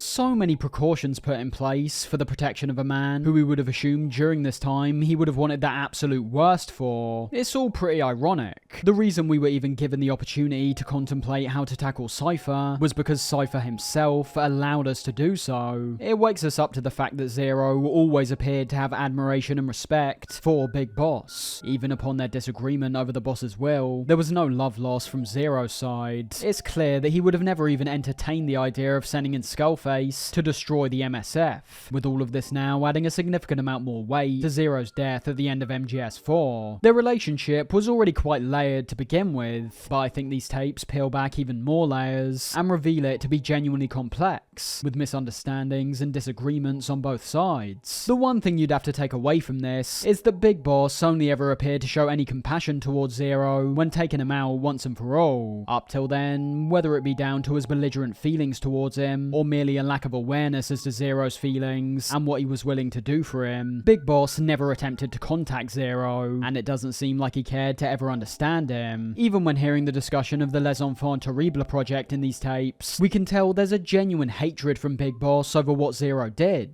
One that, despite Zero's assistance past that point, may simply be something he's never truly been able to forgive. Your sons. They're no sons of mine. And they're sure as hell not me. Just a bunch of cells grown in a lab? What they are is much sicker than that. Zero's talk with Kars isn't that important, merely giving us some context as to how him and Ocelot met up, as well as highlighting his aggressive attitude, where he vows to go after Zero, despite being told quite simply that he wasn't the one responsible. You may not believe this, but I never intended for any of this to happen. My organization has many arms. It's just going to take a little longer before we're all on the same page. I admit I may have been lax in my supervision, but something like that will not happen again. His call with Skullface has an air of tension for a large part of it, with Zero receiving one of the boss's badges as a gift, but having him prick his finger when observing it. Something wrong, Major? Nothing, just pricked my finger. The back. The scar is there, just as I remember it. And this white stitching on the back. From the white berets the SAS wore in the early days. Most of this call's reserved for even more discussions, revolving around Zero's want to control information, creating context for people to live their lives by, and wanting the world to become whole, with the manner in which he describes it here, reminding us why it's such a bad idea. If we're to unite the world, literacy must be suppressed. To suppress the information immune system, to borrow your metaphor. Immunity to information. But to ensure there's no allergic reaction, while the immune system fights off parasites and pathogens. It's done, Exo. This world will become one. I have found the way. The world that the boss envisioned will finally become a reality. Race, tribal affiliations, national borders, even our faces will be irrelevant. The nature of communication itself will change, and it will make mankind whole again. Leveling things out in this way will only end up taking away from people's lives, not enhancing them. It's then revealed the pin Zero pricked himself with actually had parasites covering it. The pin. You... Yes, the pin.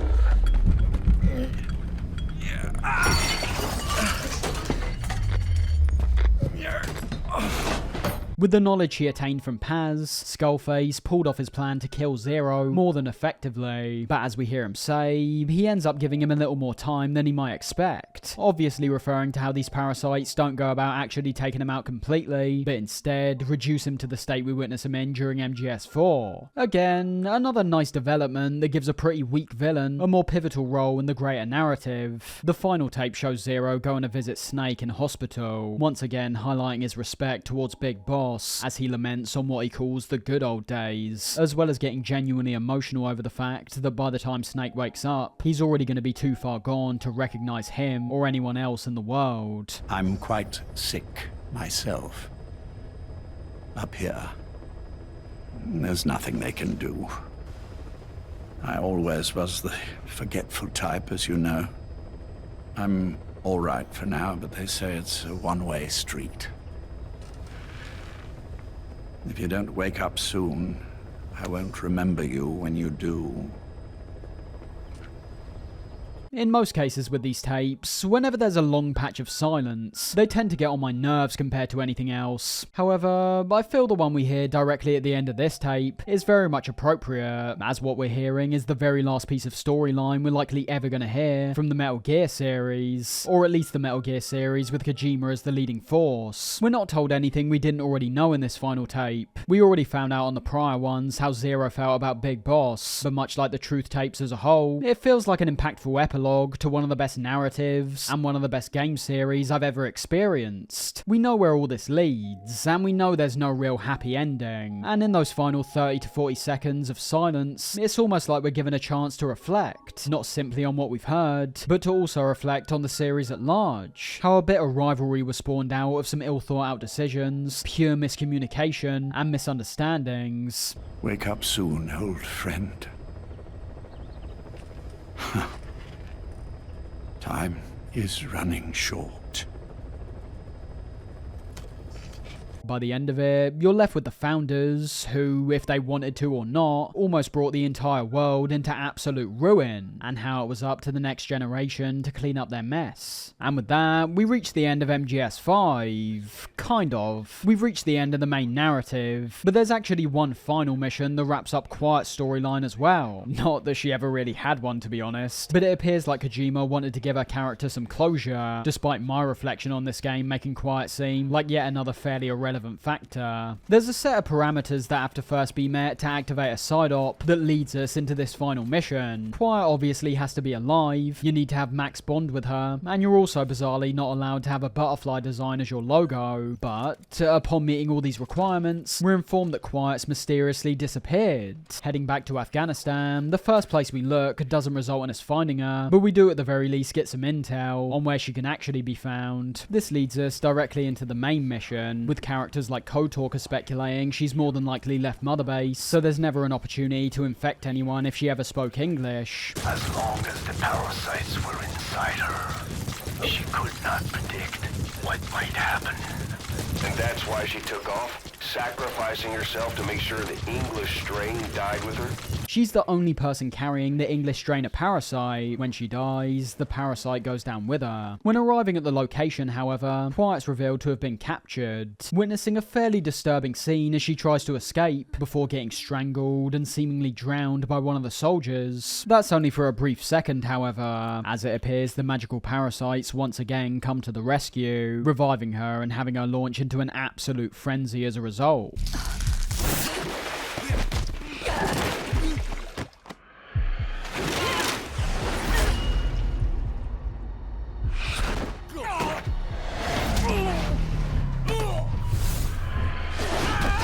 While impressive, this has got to be one of the most gory action scenes in the whole series, but from what we could very easily assume was happening to her, and what was about to happen to her when she was drowned, I can understand why there's a visceral nature to the scene. It is still insane though. Quiet bites off ears, breaks necks, and obliterates some balls in this one, and it's the only real time I look at her character and the action she takes, and think this is what Kojima was aiming for. He fails for a vast majority of the game, but it's more than obvious in these moments that he's making a comment on a power dynamic between men and women. It's definitely not a coincidence there's more than one occasion where Quiet goes to town on a guy's junk. And while I haven't been a huge fan of her character throughout the game, this whole set piece is absolutely spectacular, with the way it's choreographed reminding me a lot of when Raiden took on Vamp and the Geckos. The mission itself isn't too deep, but the concept is quite unique at least. We're informed there's no escaping, for whatever reason, so you and Quiet are locked down to this area for right now, and have to take out all the incoming enemies that are heading towards you. I have no idea why such a massive amount of enemy forces come towards our position all at once, but it makes for a pretty tense encounter, so I'm not going to complain. You are having to play quite carefully here. I was at a point in the game where I had high level battle armor, and even then, every single tank round or missile that was thrown out by these armored vehicles dealt a good amount of damage. Rockets are obviously the best way to go here, and while they are effective, the sheer number of vehicles that can get thrown at us all at once can lead to a genuinely overwhelming situation. There's a reason why our supply drops are activated automatically in this fight, as when you find yourself balancing out firing several rockets while just trying to keep yourself alive, you don't find yourself with much time to do anything else. Equally though, I think it's a great choice to keep us in the intensity of the scene. Flicking through several different menus to get ammo would be more frustrating, to be honest. The whole onslaught goes on for a pretty long time admittedly, but I don't have too much of a problem with that. The intensity only continues to build as the fight goes on, which results in the scenario staying consistently engaging, and as we know, MGS5 in gameplay terms thrives just as well under these high octane firefights compared to sneaking around, so there's no problem on that front either. I think it's another mission that's visually great as well. I love how these enemy forces slowly roll in over the horizon, and with each vehicle you wipe out, the arena's gradually covered in the dark smoke and fire that emanates from them. We obviously visited this area before in a different context, but but the enemy does make sure to take full advantage of it, coming in from multiple different angles, where we're having to stay alert to the possibility that while we're focused on blowing up a tank and some soldiers on the left hand side, there might be others heading down the right or centre that can take us out, if not dealt with soon enough. Good stuff all round. I wouldn't say it's a truly astonishing gameplay sequence, but in terms of MGS5, it's definitely one that stands out quite a bit. Once we're done, we get a cutscene showing us getting surprised by another tank, in which Quiet saves Snake's life by taking the brunt of the damage, and with a sandstorm rolling in, something we can assume would be dangerous for Quiet due to how she breathes, we need to make our way to the landing zone that's about 300 meters away. As we head forward, several guards make their way in the opposite direction, but obviously, due to the sandstorm limiting their sight and hearing, they shouldn't be too much of a problem. I do like the way in which all this is executed, especially when it comes to the final cutscene where Snake and Quiet hide away from the large enemy patrol that passes by. We get great moments, like when one of the guards almost walks right into us before being drawn back to the other men. Real edge of your seat stuff. The way in which this mission randomly sprung up at the end of the game, and the events we witness along the course of it. We know that Snake can't die, but the setup's pointing us in the direction that Quiet might. Bizarrely, out of all the things to put a stop to the legendary Big Boss, it's not the dozens of soldiers and tanks that were passing by. Instead, it's a snake,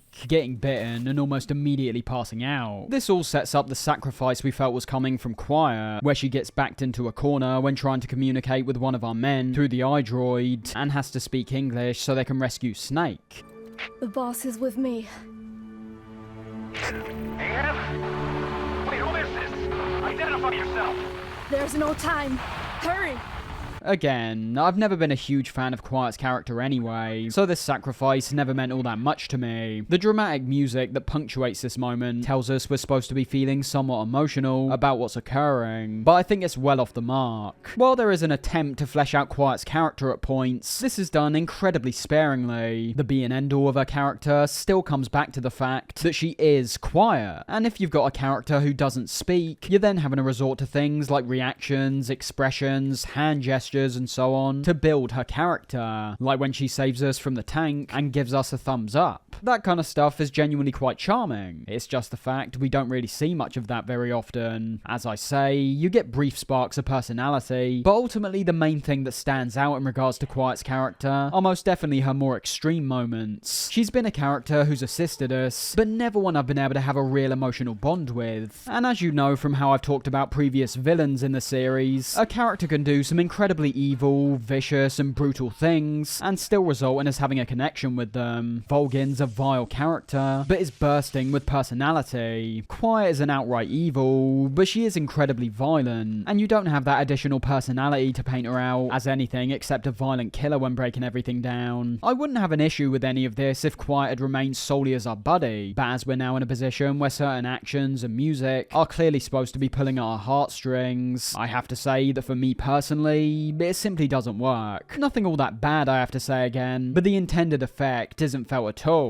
And with that, we come to the end of MGS5, for real this time. There were some mechanics along the way I failed to touch on, like the weapon customization or FOB events, but these things basically tie into the weapon development and FOB mechanics respectively. MGS5 as an entire package is a confusing one when it comes to aspects like gameplay, graphics, and some of the cutscenes scattered throughout. This game occasionally reaches some of the highest heights we've seen. The prologue, for example, I'd probably mark as one of the best set pieces out of any Metal Gear game, only stemming from the raw emotion, intensity, and style of course. The gameplay that's featured is incredibly simplistic. Across my time analysing MGS5, however, the key thing that kept popping in my mind was how underwhelmed I was in regards to many different factors. With the gameplay, I was frequently underwhelmed by the barren open world, the lack of tightly constructed areas, the inability to deter me from going for headshots during every stealth encounter, and while the last of those is attempted, it ultimately fails in my opinion. The main missions have some standout highlights, but as a package are incredibly disappointing, with the same going for the side ops. The experience for me became monotonous at points, going into mission after mission where the sole objective was to shoot someone in the head or extract someone, going into the combat zone with this long, unskippable intro that becomes an absolute nightmare the longer you play gameplay. It's as I said a few times now, the gameplay at its core has everything to make this the best Metal Gear game ever. It's the manner in which it's utilised, however, that lets everything down. When it comes to the game's narrative, the best elements here would stem from some of the cutscenes, and some interesting story threads like the whole vocal cord parasite scheme from Skullface. What I think lets this part of the game down, however, is Chapter 2. If you want to say Chapter 2 is merely post-game content, that's fine, because I agree, that is basically what it is. But that doesn't take away from the fact it isn't sold to us that way. The sheer fact it's called Chapter 2 implies that it's going to be a similar kind of experience to the first one, which it most definitely isn't. And we also can't forget the trailer that's shown to us, which purposely makes it seem there's a whole lot more story to tell than there actually is. The vast majority of this second chapter's missions are repeats. That's all you really have to know when looking at the significant drop-off between both chapters. To summarise, I can very much understand why MGS5 is one of the highest selling games in the series. It was released at a time where video games were really starting to thrive more than ever before. Looking from the outside in, the game always looked fantastic in terms of its sheer fidelity and gameplay systems, and the much greater emphasis on gameplay compared to the long cutscenes of the past undeniably made this a far more accessible experience, and that part seeps into the game's narrative as well, of course. There are links to the past games, but their significance is nowhere near as important as a game like MGS4, for example. You don't follow the games leading up to 4, and you're hardly going to understand what's going on. Do the same with 5, and you won't get the odd reference here and there, but even when it comes to returning characters like Mantis, Liquid, and Ocelot, there's only references to past and future events, which longtime fans can acknowledge. Nothing that I think creates too much of an impact though. By the end of my time with this game, I sadly have to mark MGS5 as an experience that I think is flawed compared to anything else. It's a very playable game. There is something incentivizing about seeing every new mission and side op get ticked off one by one, and because the foundation of the gameplay is so solid and satisfying, there's always something that can draw me back in. But when thinking about what the series at large means to me, and what I'm searching for when playing a Metal Gear game, I just don't think the Phantom Pain cuts it. And here comes probably my most controversial opinion. While the Phantom Pain doesn't cut it for me, I think Ground Zeroes very much does. And while you'd have to say Phantom Pain is the better game of the two, purely from a content and length standpoint, I find Ground Zeroes to be the better Metal Gear game of the two. Essentially what I'm saying is, you keep with the style, gameplay and environments from Ground Zeroes, and extend that to the length of, say, Phantom Pain's first chapter, and you've then got a game that I perceive as being better all round compared to the Phantom Pain. The only drawback to Ground Zeroes is how short it is, but within this small experience, we've got to think about what it is we actually see. The Ground Zeroes mission itself brings in this darker tone that the Phantom Pain continues to follow. Despite areas like OKB-0 being some of my favourite areas in the Phantom Pain, I'd still have to say from a personal point of view, there's not one area that truly matches how well designed Camp Omega is. Across the entirety of MGS5, the visuals from Omega stand out more than pretty much every outpost, compound and facility in the Phantom Pain, and the more enclosed, linear design of it makes it even more fun to sneak around for me. I'm sure I've made it clear by this point, but despite being a cool idea, and one that I do think was core to MGS5's design, I think the open world idea was executed terribly. Again, Ground Zeroes goes about these more open environments in a much better way. There's no loading screens separating anything, but you're still locked into this one environment. There's a much bigger risk when it comes to bodies being discovered, or having the enemy notice a prisoner's missing. And then you've got the alternative missions outside the Ground Zeroes one, and what do we see there? The 150 side ops in Phantom Pain appear like an absolute embarrassment when compared to the mere 6 we get here. While the main experience lacked the same degree of quirkiness and charm the past games had, that's now shown off in the side ops. Deja Vu, a nostalgic trip down memory lane. Jamais Vu, a hilarious body snatcher alternate reality. The Intel Operative Rescue, an explosive, action-packed blast to save the legend himself.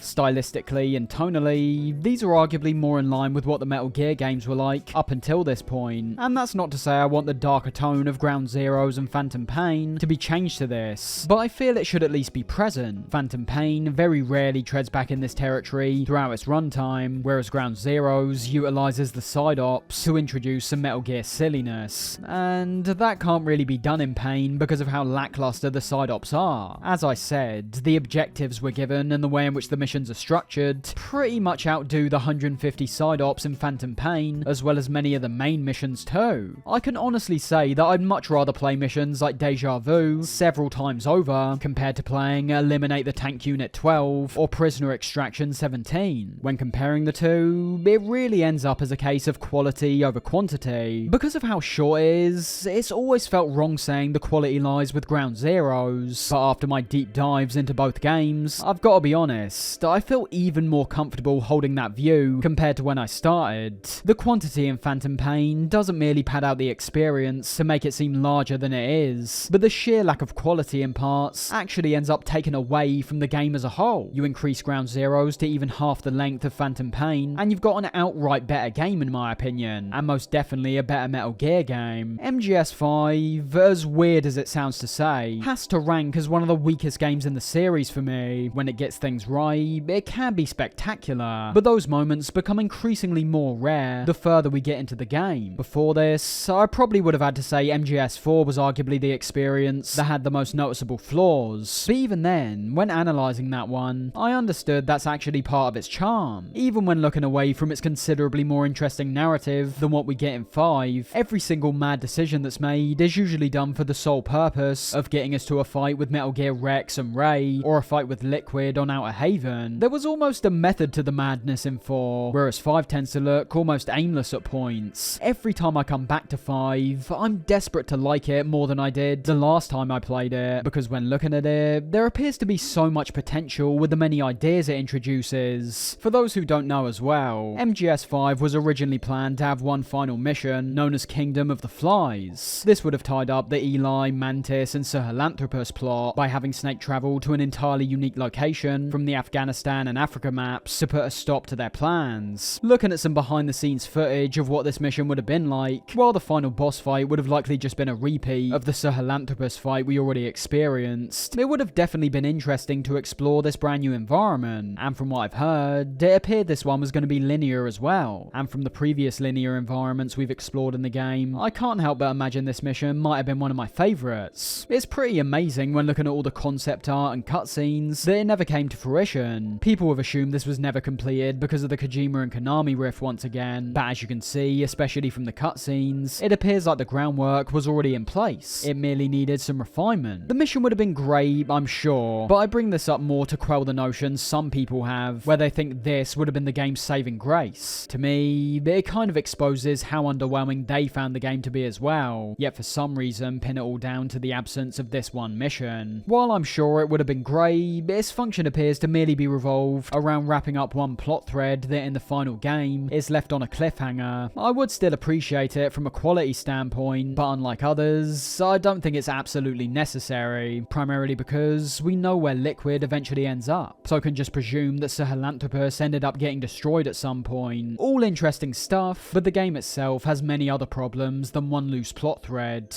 As for Metal Gear Online, this is an iteration of Metal Gear's online mode that, while still being active, is almost entirely dead, at least on PC. I personally tried to find a game for about 10 to 15 minutes and had no result whatsoever, so much like MGS4's online component, I can't really say much about it. Much like 4's, I have played it before, and from my experience, it was basically the same thing. Several different game modes that ultimately boil down to your Call of Duty type experiences, bounty hunters like your standard TDM, cloak and daggers like Capture the Flag, and comm controls like Domination. Nothing really unique about this mode as per usual, but at the time, it was fun to hop online and take on some players using the fantastic mechanics of MGS5's gameplay. I will say though, there's some great customization within here when it comes to certain outfits and headgear we're able to put on. As you can see, this is where those slimy business practices were trying to get integrated, having to either use GP or MB coins to purchase these things, and I can only assume that if the mode was a success, these would have gotten even worse. While I find it funny that we're able to run around with a cat on our head, I've got no idea as to why these were never ported over to the single player experience. You'd have to assume that nowadays, the single player is the only thing people return to this game for, so why they're locked behind this dead online component is a bit strange. It makes you realise that because of 5's stronger adherence to online mechanics, it could potentially leave the game in a worse off state once the servers inevitably go offline, because you'd have to bear in mind, we wouldn't simply be losing things like the online mode and FOB missions, you'd also assume we lose access to the many new bits of equipment that were added post-launch. launch, all of which can only be acquired when online. You'd have to hope that Konami would transfer all these things over to the offline experience, but I wouldn't hold my breath, to be honest. Within the last decade or so, Konami's proven that its concern over maximizing profit significantly outweighs any kind of concerns from the fans. I would have liked to say at this point that we've finally come to the end of our Ultimate Metal Gear retrospective, but as many of you will know, there's unfortunately one more game released after Kojima's departure, and one that many consider to be one of, if not the worst Metal Gear game, and that's Metal Gear Survive. The backlash when this game was revealed was immense, not only from the fact Konami were now trying to continue the series while booting out the visionary that created it, but when looking at some of the trailers, it was made obvious straight away that this would be some kind of zombie survival game, and well, that's exactly what it is, and a bang average one at that. I'm not going to spend much time talking about Survive, because much like most other non-Kojima MGS titles, I don't look at them with a great deal of importance or esteem. That doesn't mean I went into this game without giving it a shot. In fact, because of the low expectations I had beforehand, there was a large part of me that was actively searching for things to praise. But I'll be honest, I found almost nothing. In the opening cutscene, we're set up with the knowledge that this game's taking place in an alternate timeline, one where Mother Base and some members of the MSF are dragged into a giant wormhole that randomly appears in the sky. We have no set character this time round, instead resorting to the avatar creator from MGS5. And very soon after starting the game, I realised almost immediately what I was in for. Health bars that increase when eating food, multiple crafting benches, an insane amount of resource collection. To sum up, this was not what I was wanting from a Metal Gear experience. But again, if pulled off effectively, I wasn't entirely opposed to these elements, but I don't think they are. The health and stamina meters became annoying almost immediately. Unlike MGS5, where we can sprint for as long as we want, we're now constantly having to monitor our stamina so we can sprint in the first place, and upon sprinting, we're now much slower than even Snake's base running speed, and have a massive speed drop off after only a short amount of time running. These things can naturally be increased when progressing further into the game, but the annoyance doesn't really go away. The combat with the zombies I found to be fine, I suppose. There's a much greater emphasis on melee weapons, something that's never really been focused on before in the series, and for what they are, they're fine. Different types of weapons have different effects. For example, ones like the steel pipe can be used to stab enemies through gates and fences, where if you try to do the same thing with a machete, you simply can't. The stealth gameplay is almost non-existent. They try push it a lot harder during the initial introduction, but when getting into the meat of the game, I never felt there was any real need to sneak past these guys, and equally, because of how they're all just aimlessly wandering about, instead of actively patrolling, trying to sneak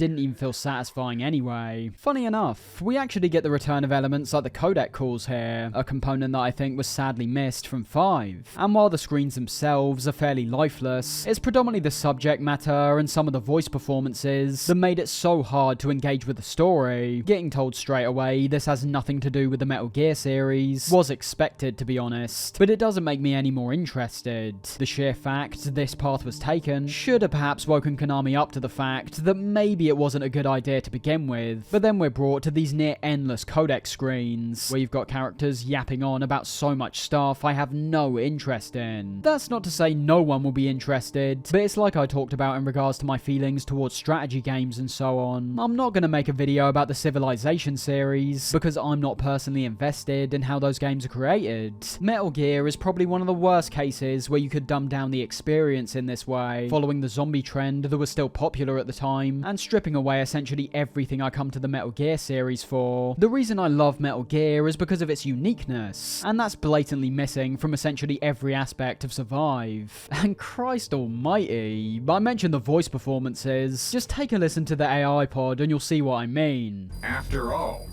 this knowledge will be indispensable to surviving this environment. I hope you'll keep it in mind.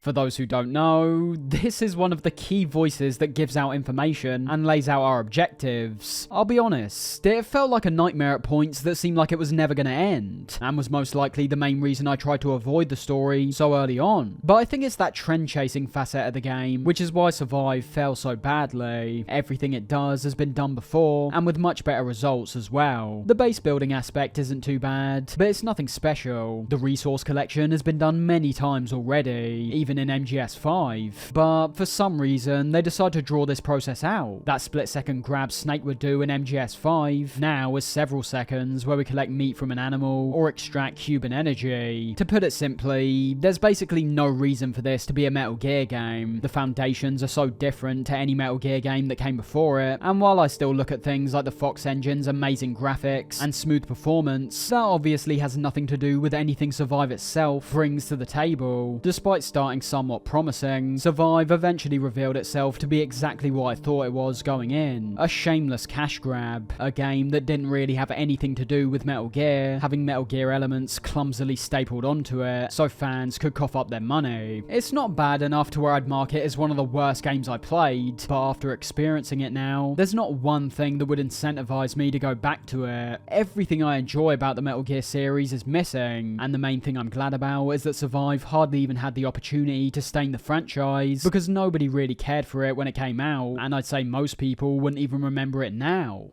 And with that, we finally reached the end of the Metal Gear series. Throughout my time looking at all these games, I think my appreciation towards all of them has somehow risen even higher than when I started. From Metal Gear 1, the concept was put in place of a game where action and combat was still primarily at the forefront of the experience, but we of course know it's the way in which that action was conveyed that was the most revolutionary part. Metal Gear is solely responsible for the stealth action genre of video games, and with each sequential release, I think the series caused a ripple effect throughout the gaming industry in regards to how a stealth game can be carried out effectively. For as many amazing moments this series has given us though, I can't help but also feel a sense of sadness when it comes to the backgrounds of certain releases, as well as the way the series ends off. Metal Gear is synonymous with Hideo Kojima, and I think this was truly established with the release of Metal Gear Solid. You had two components in that game which were revolutionary at the time, and would only go on to be refined with each new release, and those were the stealth gameplay and the cinematic elements. Using the influences he attained from the many films he admired over the years, Kojima brought a cinematic quality to video games to an extent that hadn't really been felt before. The characters he created, like Snake, Liquid and Otacon, were all bursting with personality, and all of which were distinct in their own rights and stood out from each other. While the first two Metal Gears were working off an interesting concept, MGS1 brought that to a different format, with a new three-dimensional environment presenting an opportunity to deepen the gameplay even further, and also the majorly improved graphics allowing us to witness all the characters we interact with in far greater detail. Although we're only working on the PS1, the art direction when it comes to models like the Cyborg Ninja, Ocelot, and obviously Snake make it so that all these elements still stand out. And while I'm using the character models as an example, this goes for so many other aspects in the game, like the variety of areas we travel through, the different atmospheres that are created within them. MGS1 is a massive step up from what came before it, and is rightfully thought of as being one of the best PS1 games ever made. Fast forward to the PS2 era, and we get MGS2 and 3, both of which provide even more evolutions to the franchise. From a gameplay standpoint, 2 was more about refinement, whereas 3 was based on outright evolution and experimentation. Fans still debate whether 2's AI system is the best in the series, and for very good reason, as things like the AI, as well as the shooting and movement systems, were improved to a massive degree. The key highlight with 2 obviously came down to its mind-bending story, one focused around themes of truth, censorship, information, the effect of unseen higher powers, and conspiracy. MGS1 still had themes to attach to, but as they were very much linked to the events playing out in-game, they could be perceived in a far more literal manner. MGS2 was quite a bit different. There's points in which the information that's given to us is very obviously commenting on our real world, and with Kojima's writing being absolutely on point throughout the course of 2, every theme he tackles oftentimes leads to a fairly profound effect once you start analysing it. At the time, however, it was notoriously met with quite a bit of pushback because of characters like Raiden, and also the amount of calls and cutscenes which players found to be overwhelming. And we see Kojima respond to this in MGS3. Oftentimes seen as the fan favourite, 3 took somewhat of a step back from the big ideas we saw in 2 and went back to the series' core roots, that being the stealth gameplay. I still would say the jungle portion of MGS3 is one of the most well-constructed stretches of gameplay I've ever experienced. The several new gameplay systems introduced in this one are amazing, all of which play up to the jungle environments. Hunting wildlife, crawling through grass, climbing up trees. It's another game where you really get the sense Kojima had these ideas floating around his head for a while, but just didn't know how to implement them in previous games. While the story we're shown stays away from the deeper concepts of 2 for most of it, that doesn't mean what we see in its place is lacking quality. In fact, I'd assume the reason many people think of this as their favourite is because we're not getting caught up in these long discussions constantly. Variety is one of the biggest highlights when it comes to 3, whether you're crawling through a swamp, swimming through a croc-infested river, or clumsily making your way through a pitch-black cave. MGS3 is almost constantly changing things up to keep the experience as engaging as possible. The key takeaway from this one nowadays would arguably be the level of detail we see. If you see a poisonous frog on the ground, you can capture it and throw it on someone to kill them. If you see enemies walking along a bridge, you can shoot the ropes that are attached to it and watch them fall off. There's a level of interactivity to this game, which isn't merely impressive when looking at the games which came before and after it, but in the grander gaming scene, there's many games released nowadays that don't come anywhere close to the amount of thought that's clearly put into this one. Where things start getting interesting is 4, however. The original MGS trilogy is a case of 3 absolute masterpieces that all have individual strengths, but coming into 4, a game which Kojima himself said he felt forced to make, we're presented with one of the most insane roller coasters I've ever experienced in a video game. Does all of it make sense? No. Is it as consistently quality as the first 3 games? No again. But this is a game that I feel has to be played by any fan of the series, because while it may not make complete sense at points, and might have some pretty lackluster sections, on the whole, it's a pretty wild ride. The most interesting part about 4 for me is the fact Kojima didn't really want to make it, even more so than previous games, as this ends up getting reflected in the game itself. There's a reason why lots of people think of this game as damn depressing, as when you boil it down, you're essentially told right from the start that your favourite character hasn't got much time left. He is gonna die, and everything we fought against in the previous games have now come to fruition. Guns of the Patriots is like a to and fro. For everything it does fantastically, there's something else that draws away from it. The gameplay, for example, was the best it had ever been, so it's a shame that most of the environments we explore don't particularly utilise it effectively. The way in which the cutscenes are directed is great, and the visuals are still spectacular today, but in terms of the cutscenes, there's such a degree of overindulgence to where MGS4 is now notorious for appearing more like a movie than a game for a lot of it, and while the graphics are still stunning, the technology it's running on couldn't really handle them, resulting in some really bad performance issues. See what I mean? This applies to the vast majority of the experience in relation to almost everything. I'd have to say the good most definitely outweighs the bad. This is a game that I return to frequently, and it remains one of my favourites despite all its flaws. But it has to be noted that it's the first Metal Gear where I found the flaws to not only be plentiful, but were severe enough to where they were detracting from the experience at points. Despite thinking they're masterpieces, in no way would I say the first 3 games were flawless. Just like how I love the cutscenes in 2, I could equally understand why someone else would hate them, and in fact, I actually agree more with that standpoint because of my belief that video games should always be more about playing compared to watching. So 4 would have to be defined as a mixed bag, but it's one that still remains consistently entertaining throughout. Some of the highest highs, and admittedly, some of the lowest lows as well. And while the series seemed to be over at the end of 4, we then get the final era of Metal Gear, the big boss era as I called it. As I established when talking about Peace Walker and 5, these 2 games focus more on evolving concepts that are quite a bit different from all the other games that came before it. Mission-based structures, weapons development, staff management, all things that you'd have to say are straying away from the series' core roots. You'd have to say that Peace Walker is the least played Metal Gear game when looking at the mainline games, predominantly because of its initial release exclusively on the PSP. But even when it came out as part of the HD collection, I imagine many players will be dissuaded immediately when witnessing the significant graphical downgrade compared to what they would have experienced not just when playing MGS4, but arguably 2 and 3 as well. Graphics aren't everything, however, and I think Peace Walker most definitely proves itself to be a worthy inclusion to the series. While not every mission will provide the most entertaining experience, the storyline is of great interest to anyone who wants to see Big Boss's descent into becoming an all-out villain, something that was merely hinted at during the end of MGS3. Some of the boss fights in in this one are excellent, providing some pretty thrilling encounters on a surprisingly wide scale for a PSP game. And when it comes to facets that make Peace Walker stand out from other Metal Gears, these are all fairly positive as well. The new characters, for example, like Paz and Miller, are very distinct in their own rights. The mission-based structure, while not providing the most free-flowing experience, makes sense for the handheld format, and simultaneously, it appeared to open the door for experiences that would have previously been relegated to the VR missions into the far more accessible side ops tab, with the side ops in this game providing a nice deal of variety outside the main game that fleshes out the experience even further. If you were to ask me what the most underrated Metal Gear was, I'd have to say Peace Walker. It's a game I can imagine many people enjoying once they pick it up, but can also understand why they'd be hesitant to pick it up to begin with. And when it comes to 5, my thoughts on that game should be rather fresh in our memories. Just like 4, a truly mixed bag in my opinion. Although there's less of a to and fro, but simply positives and negatives this time. I find the gameplay to be fantastic. The way in which it flows and the wide variety of approaches we're able to implement provides us with what I'd say is the most refined gameplay experience in the series. However, when it comes to the missions this time round, as well as the overall narrative, I'd have to say there's many aspects that fall completely flat. The formulaic nature of this one provides a Metal Gear experience that I perceive as the most repetitive out of any other, and the story, while having some interesting themes scattered amongst it, is conveyed in an equally bland fashion most of the time, with the paring down of cutscenes and rapid increase of audio tapes. As I've established, I think what people rightfully compare to a tech demo in Ground Zeroes somehow ends up providing an experience that's much closer to what I'm searching for in the Metal Gear series. Phantom Pain, on the other hand, has an undeniable level of quality to it, and I will say that due to the checklist nature of the many main and side ops, the incredible gameplay could be enough to turn the game into one that's quite addictive, one where you can turn on some music or a podcast and knock off each sequential mission. That is the only redeeming factor, however, as on the flip side of that, you also have to realise that's only a possibility because of how similar most things are throughout. Again, I make the point about going on Prisoner Extraction 14 or whatever, but we also know that's true for the main ops, and while Peace Walker did have certain patches like this, they not only were short, but also provided some important story information. My experience with 5 felt like I was constantly hoping that something interesting or impactful was going to happen, that going into a mission where the objective is extract this target, I end up getting ambushed by Sahelanthropus or something, but alas, that's usually not the case.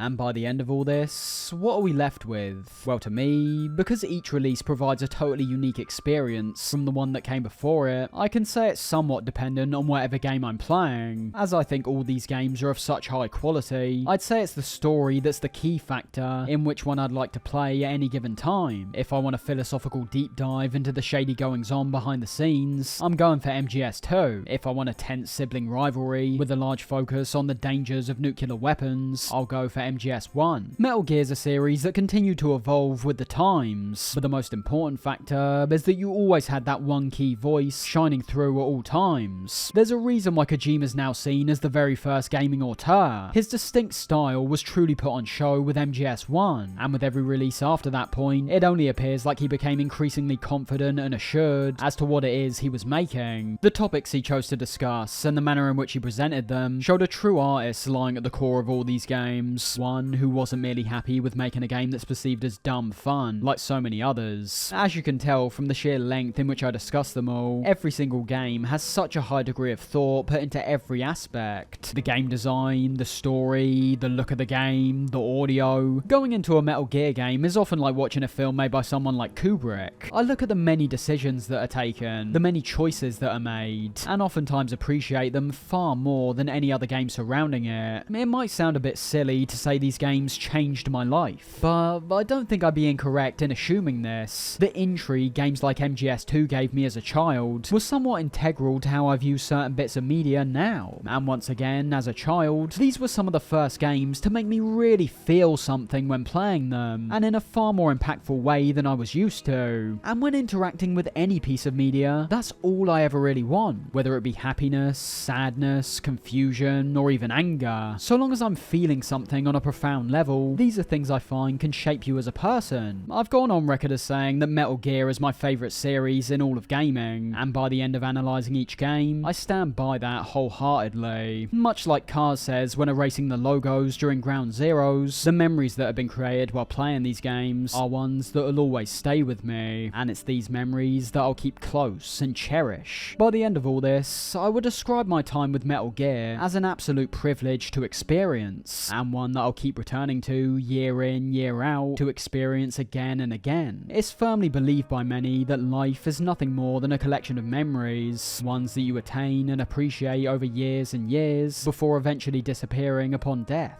And for as long as I live, I will always appreciate the insight and creativity provided by Kojima and everyone else who worked on these games. Every single person involved has contributed to a series that's changed and shaped many lives, mine included. And the time we've spent playing, as well as the memories we've attained, haven't and won't merely be forgotten. Life isn't just about passing on your genes. We can leave behind much more than just DNA. Through speech, music, literature, and movies, what we've seen, heard, felt, anger, joy, and sorrow. These are the things I will pass on. That's what I live for. We need to pass the torch and let our children read our messy and sad history by its light. We have all the magic of the digital age to do that with. The human race will probably come to an end sometime, and new species may rule over this planet. Earth may not be forever, but we still have the responsibility to leave what traces of life we can. Building the future and keeping the past alive are one and the same thing.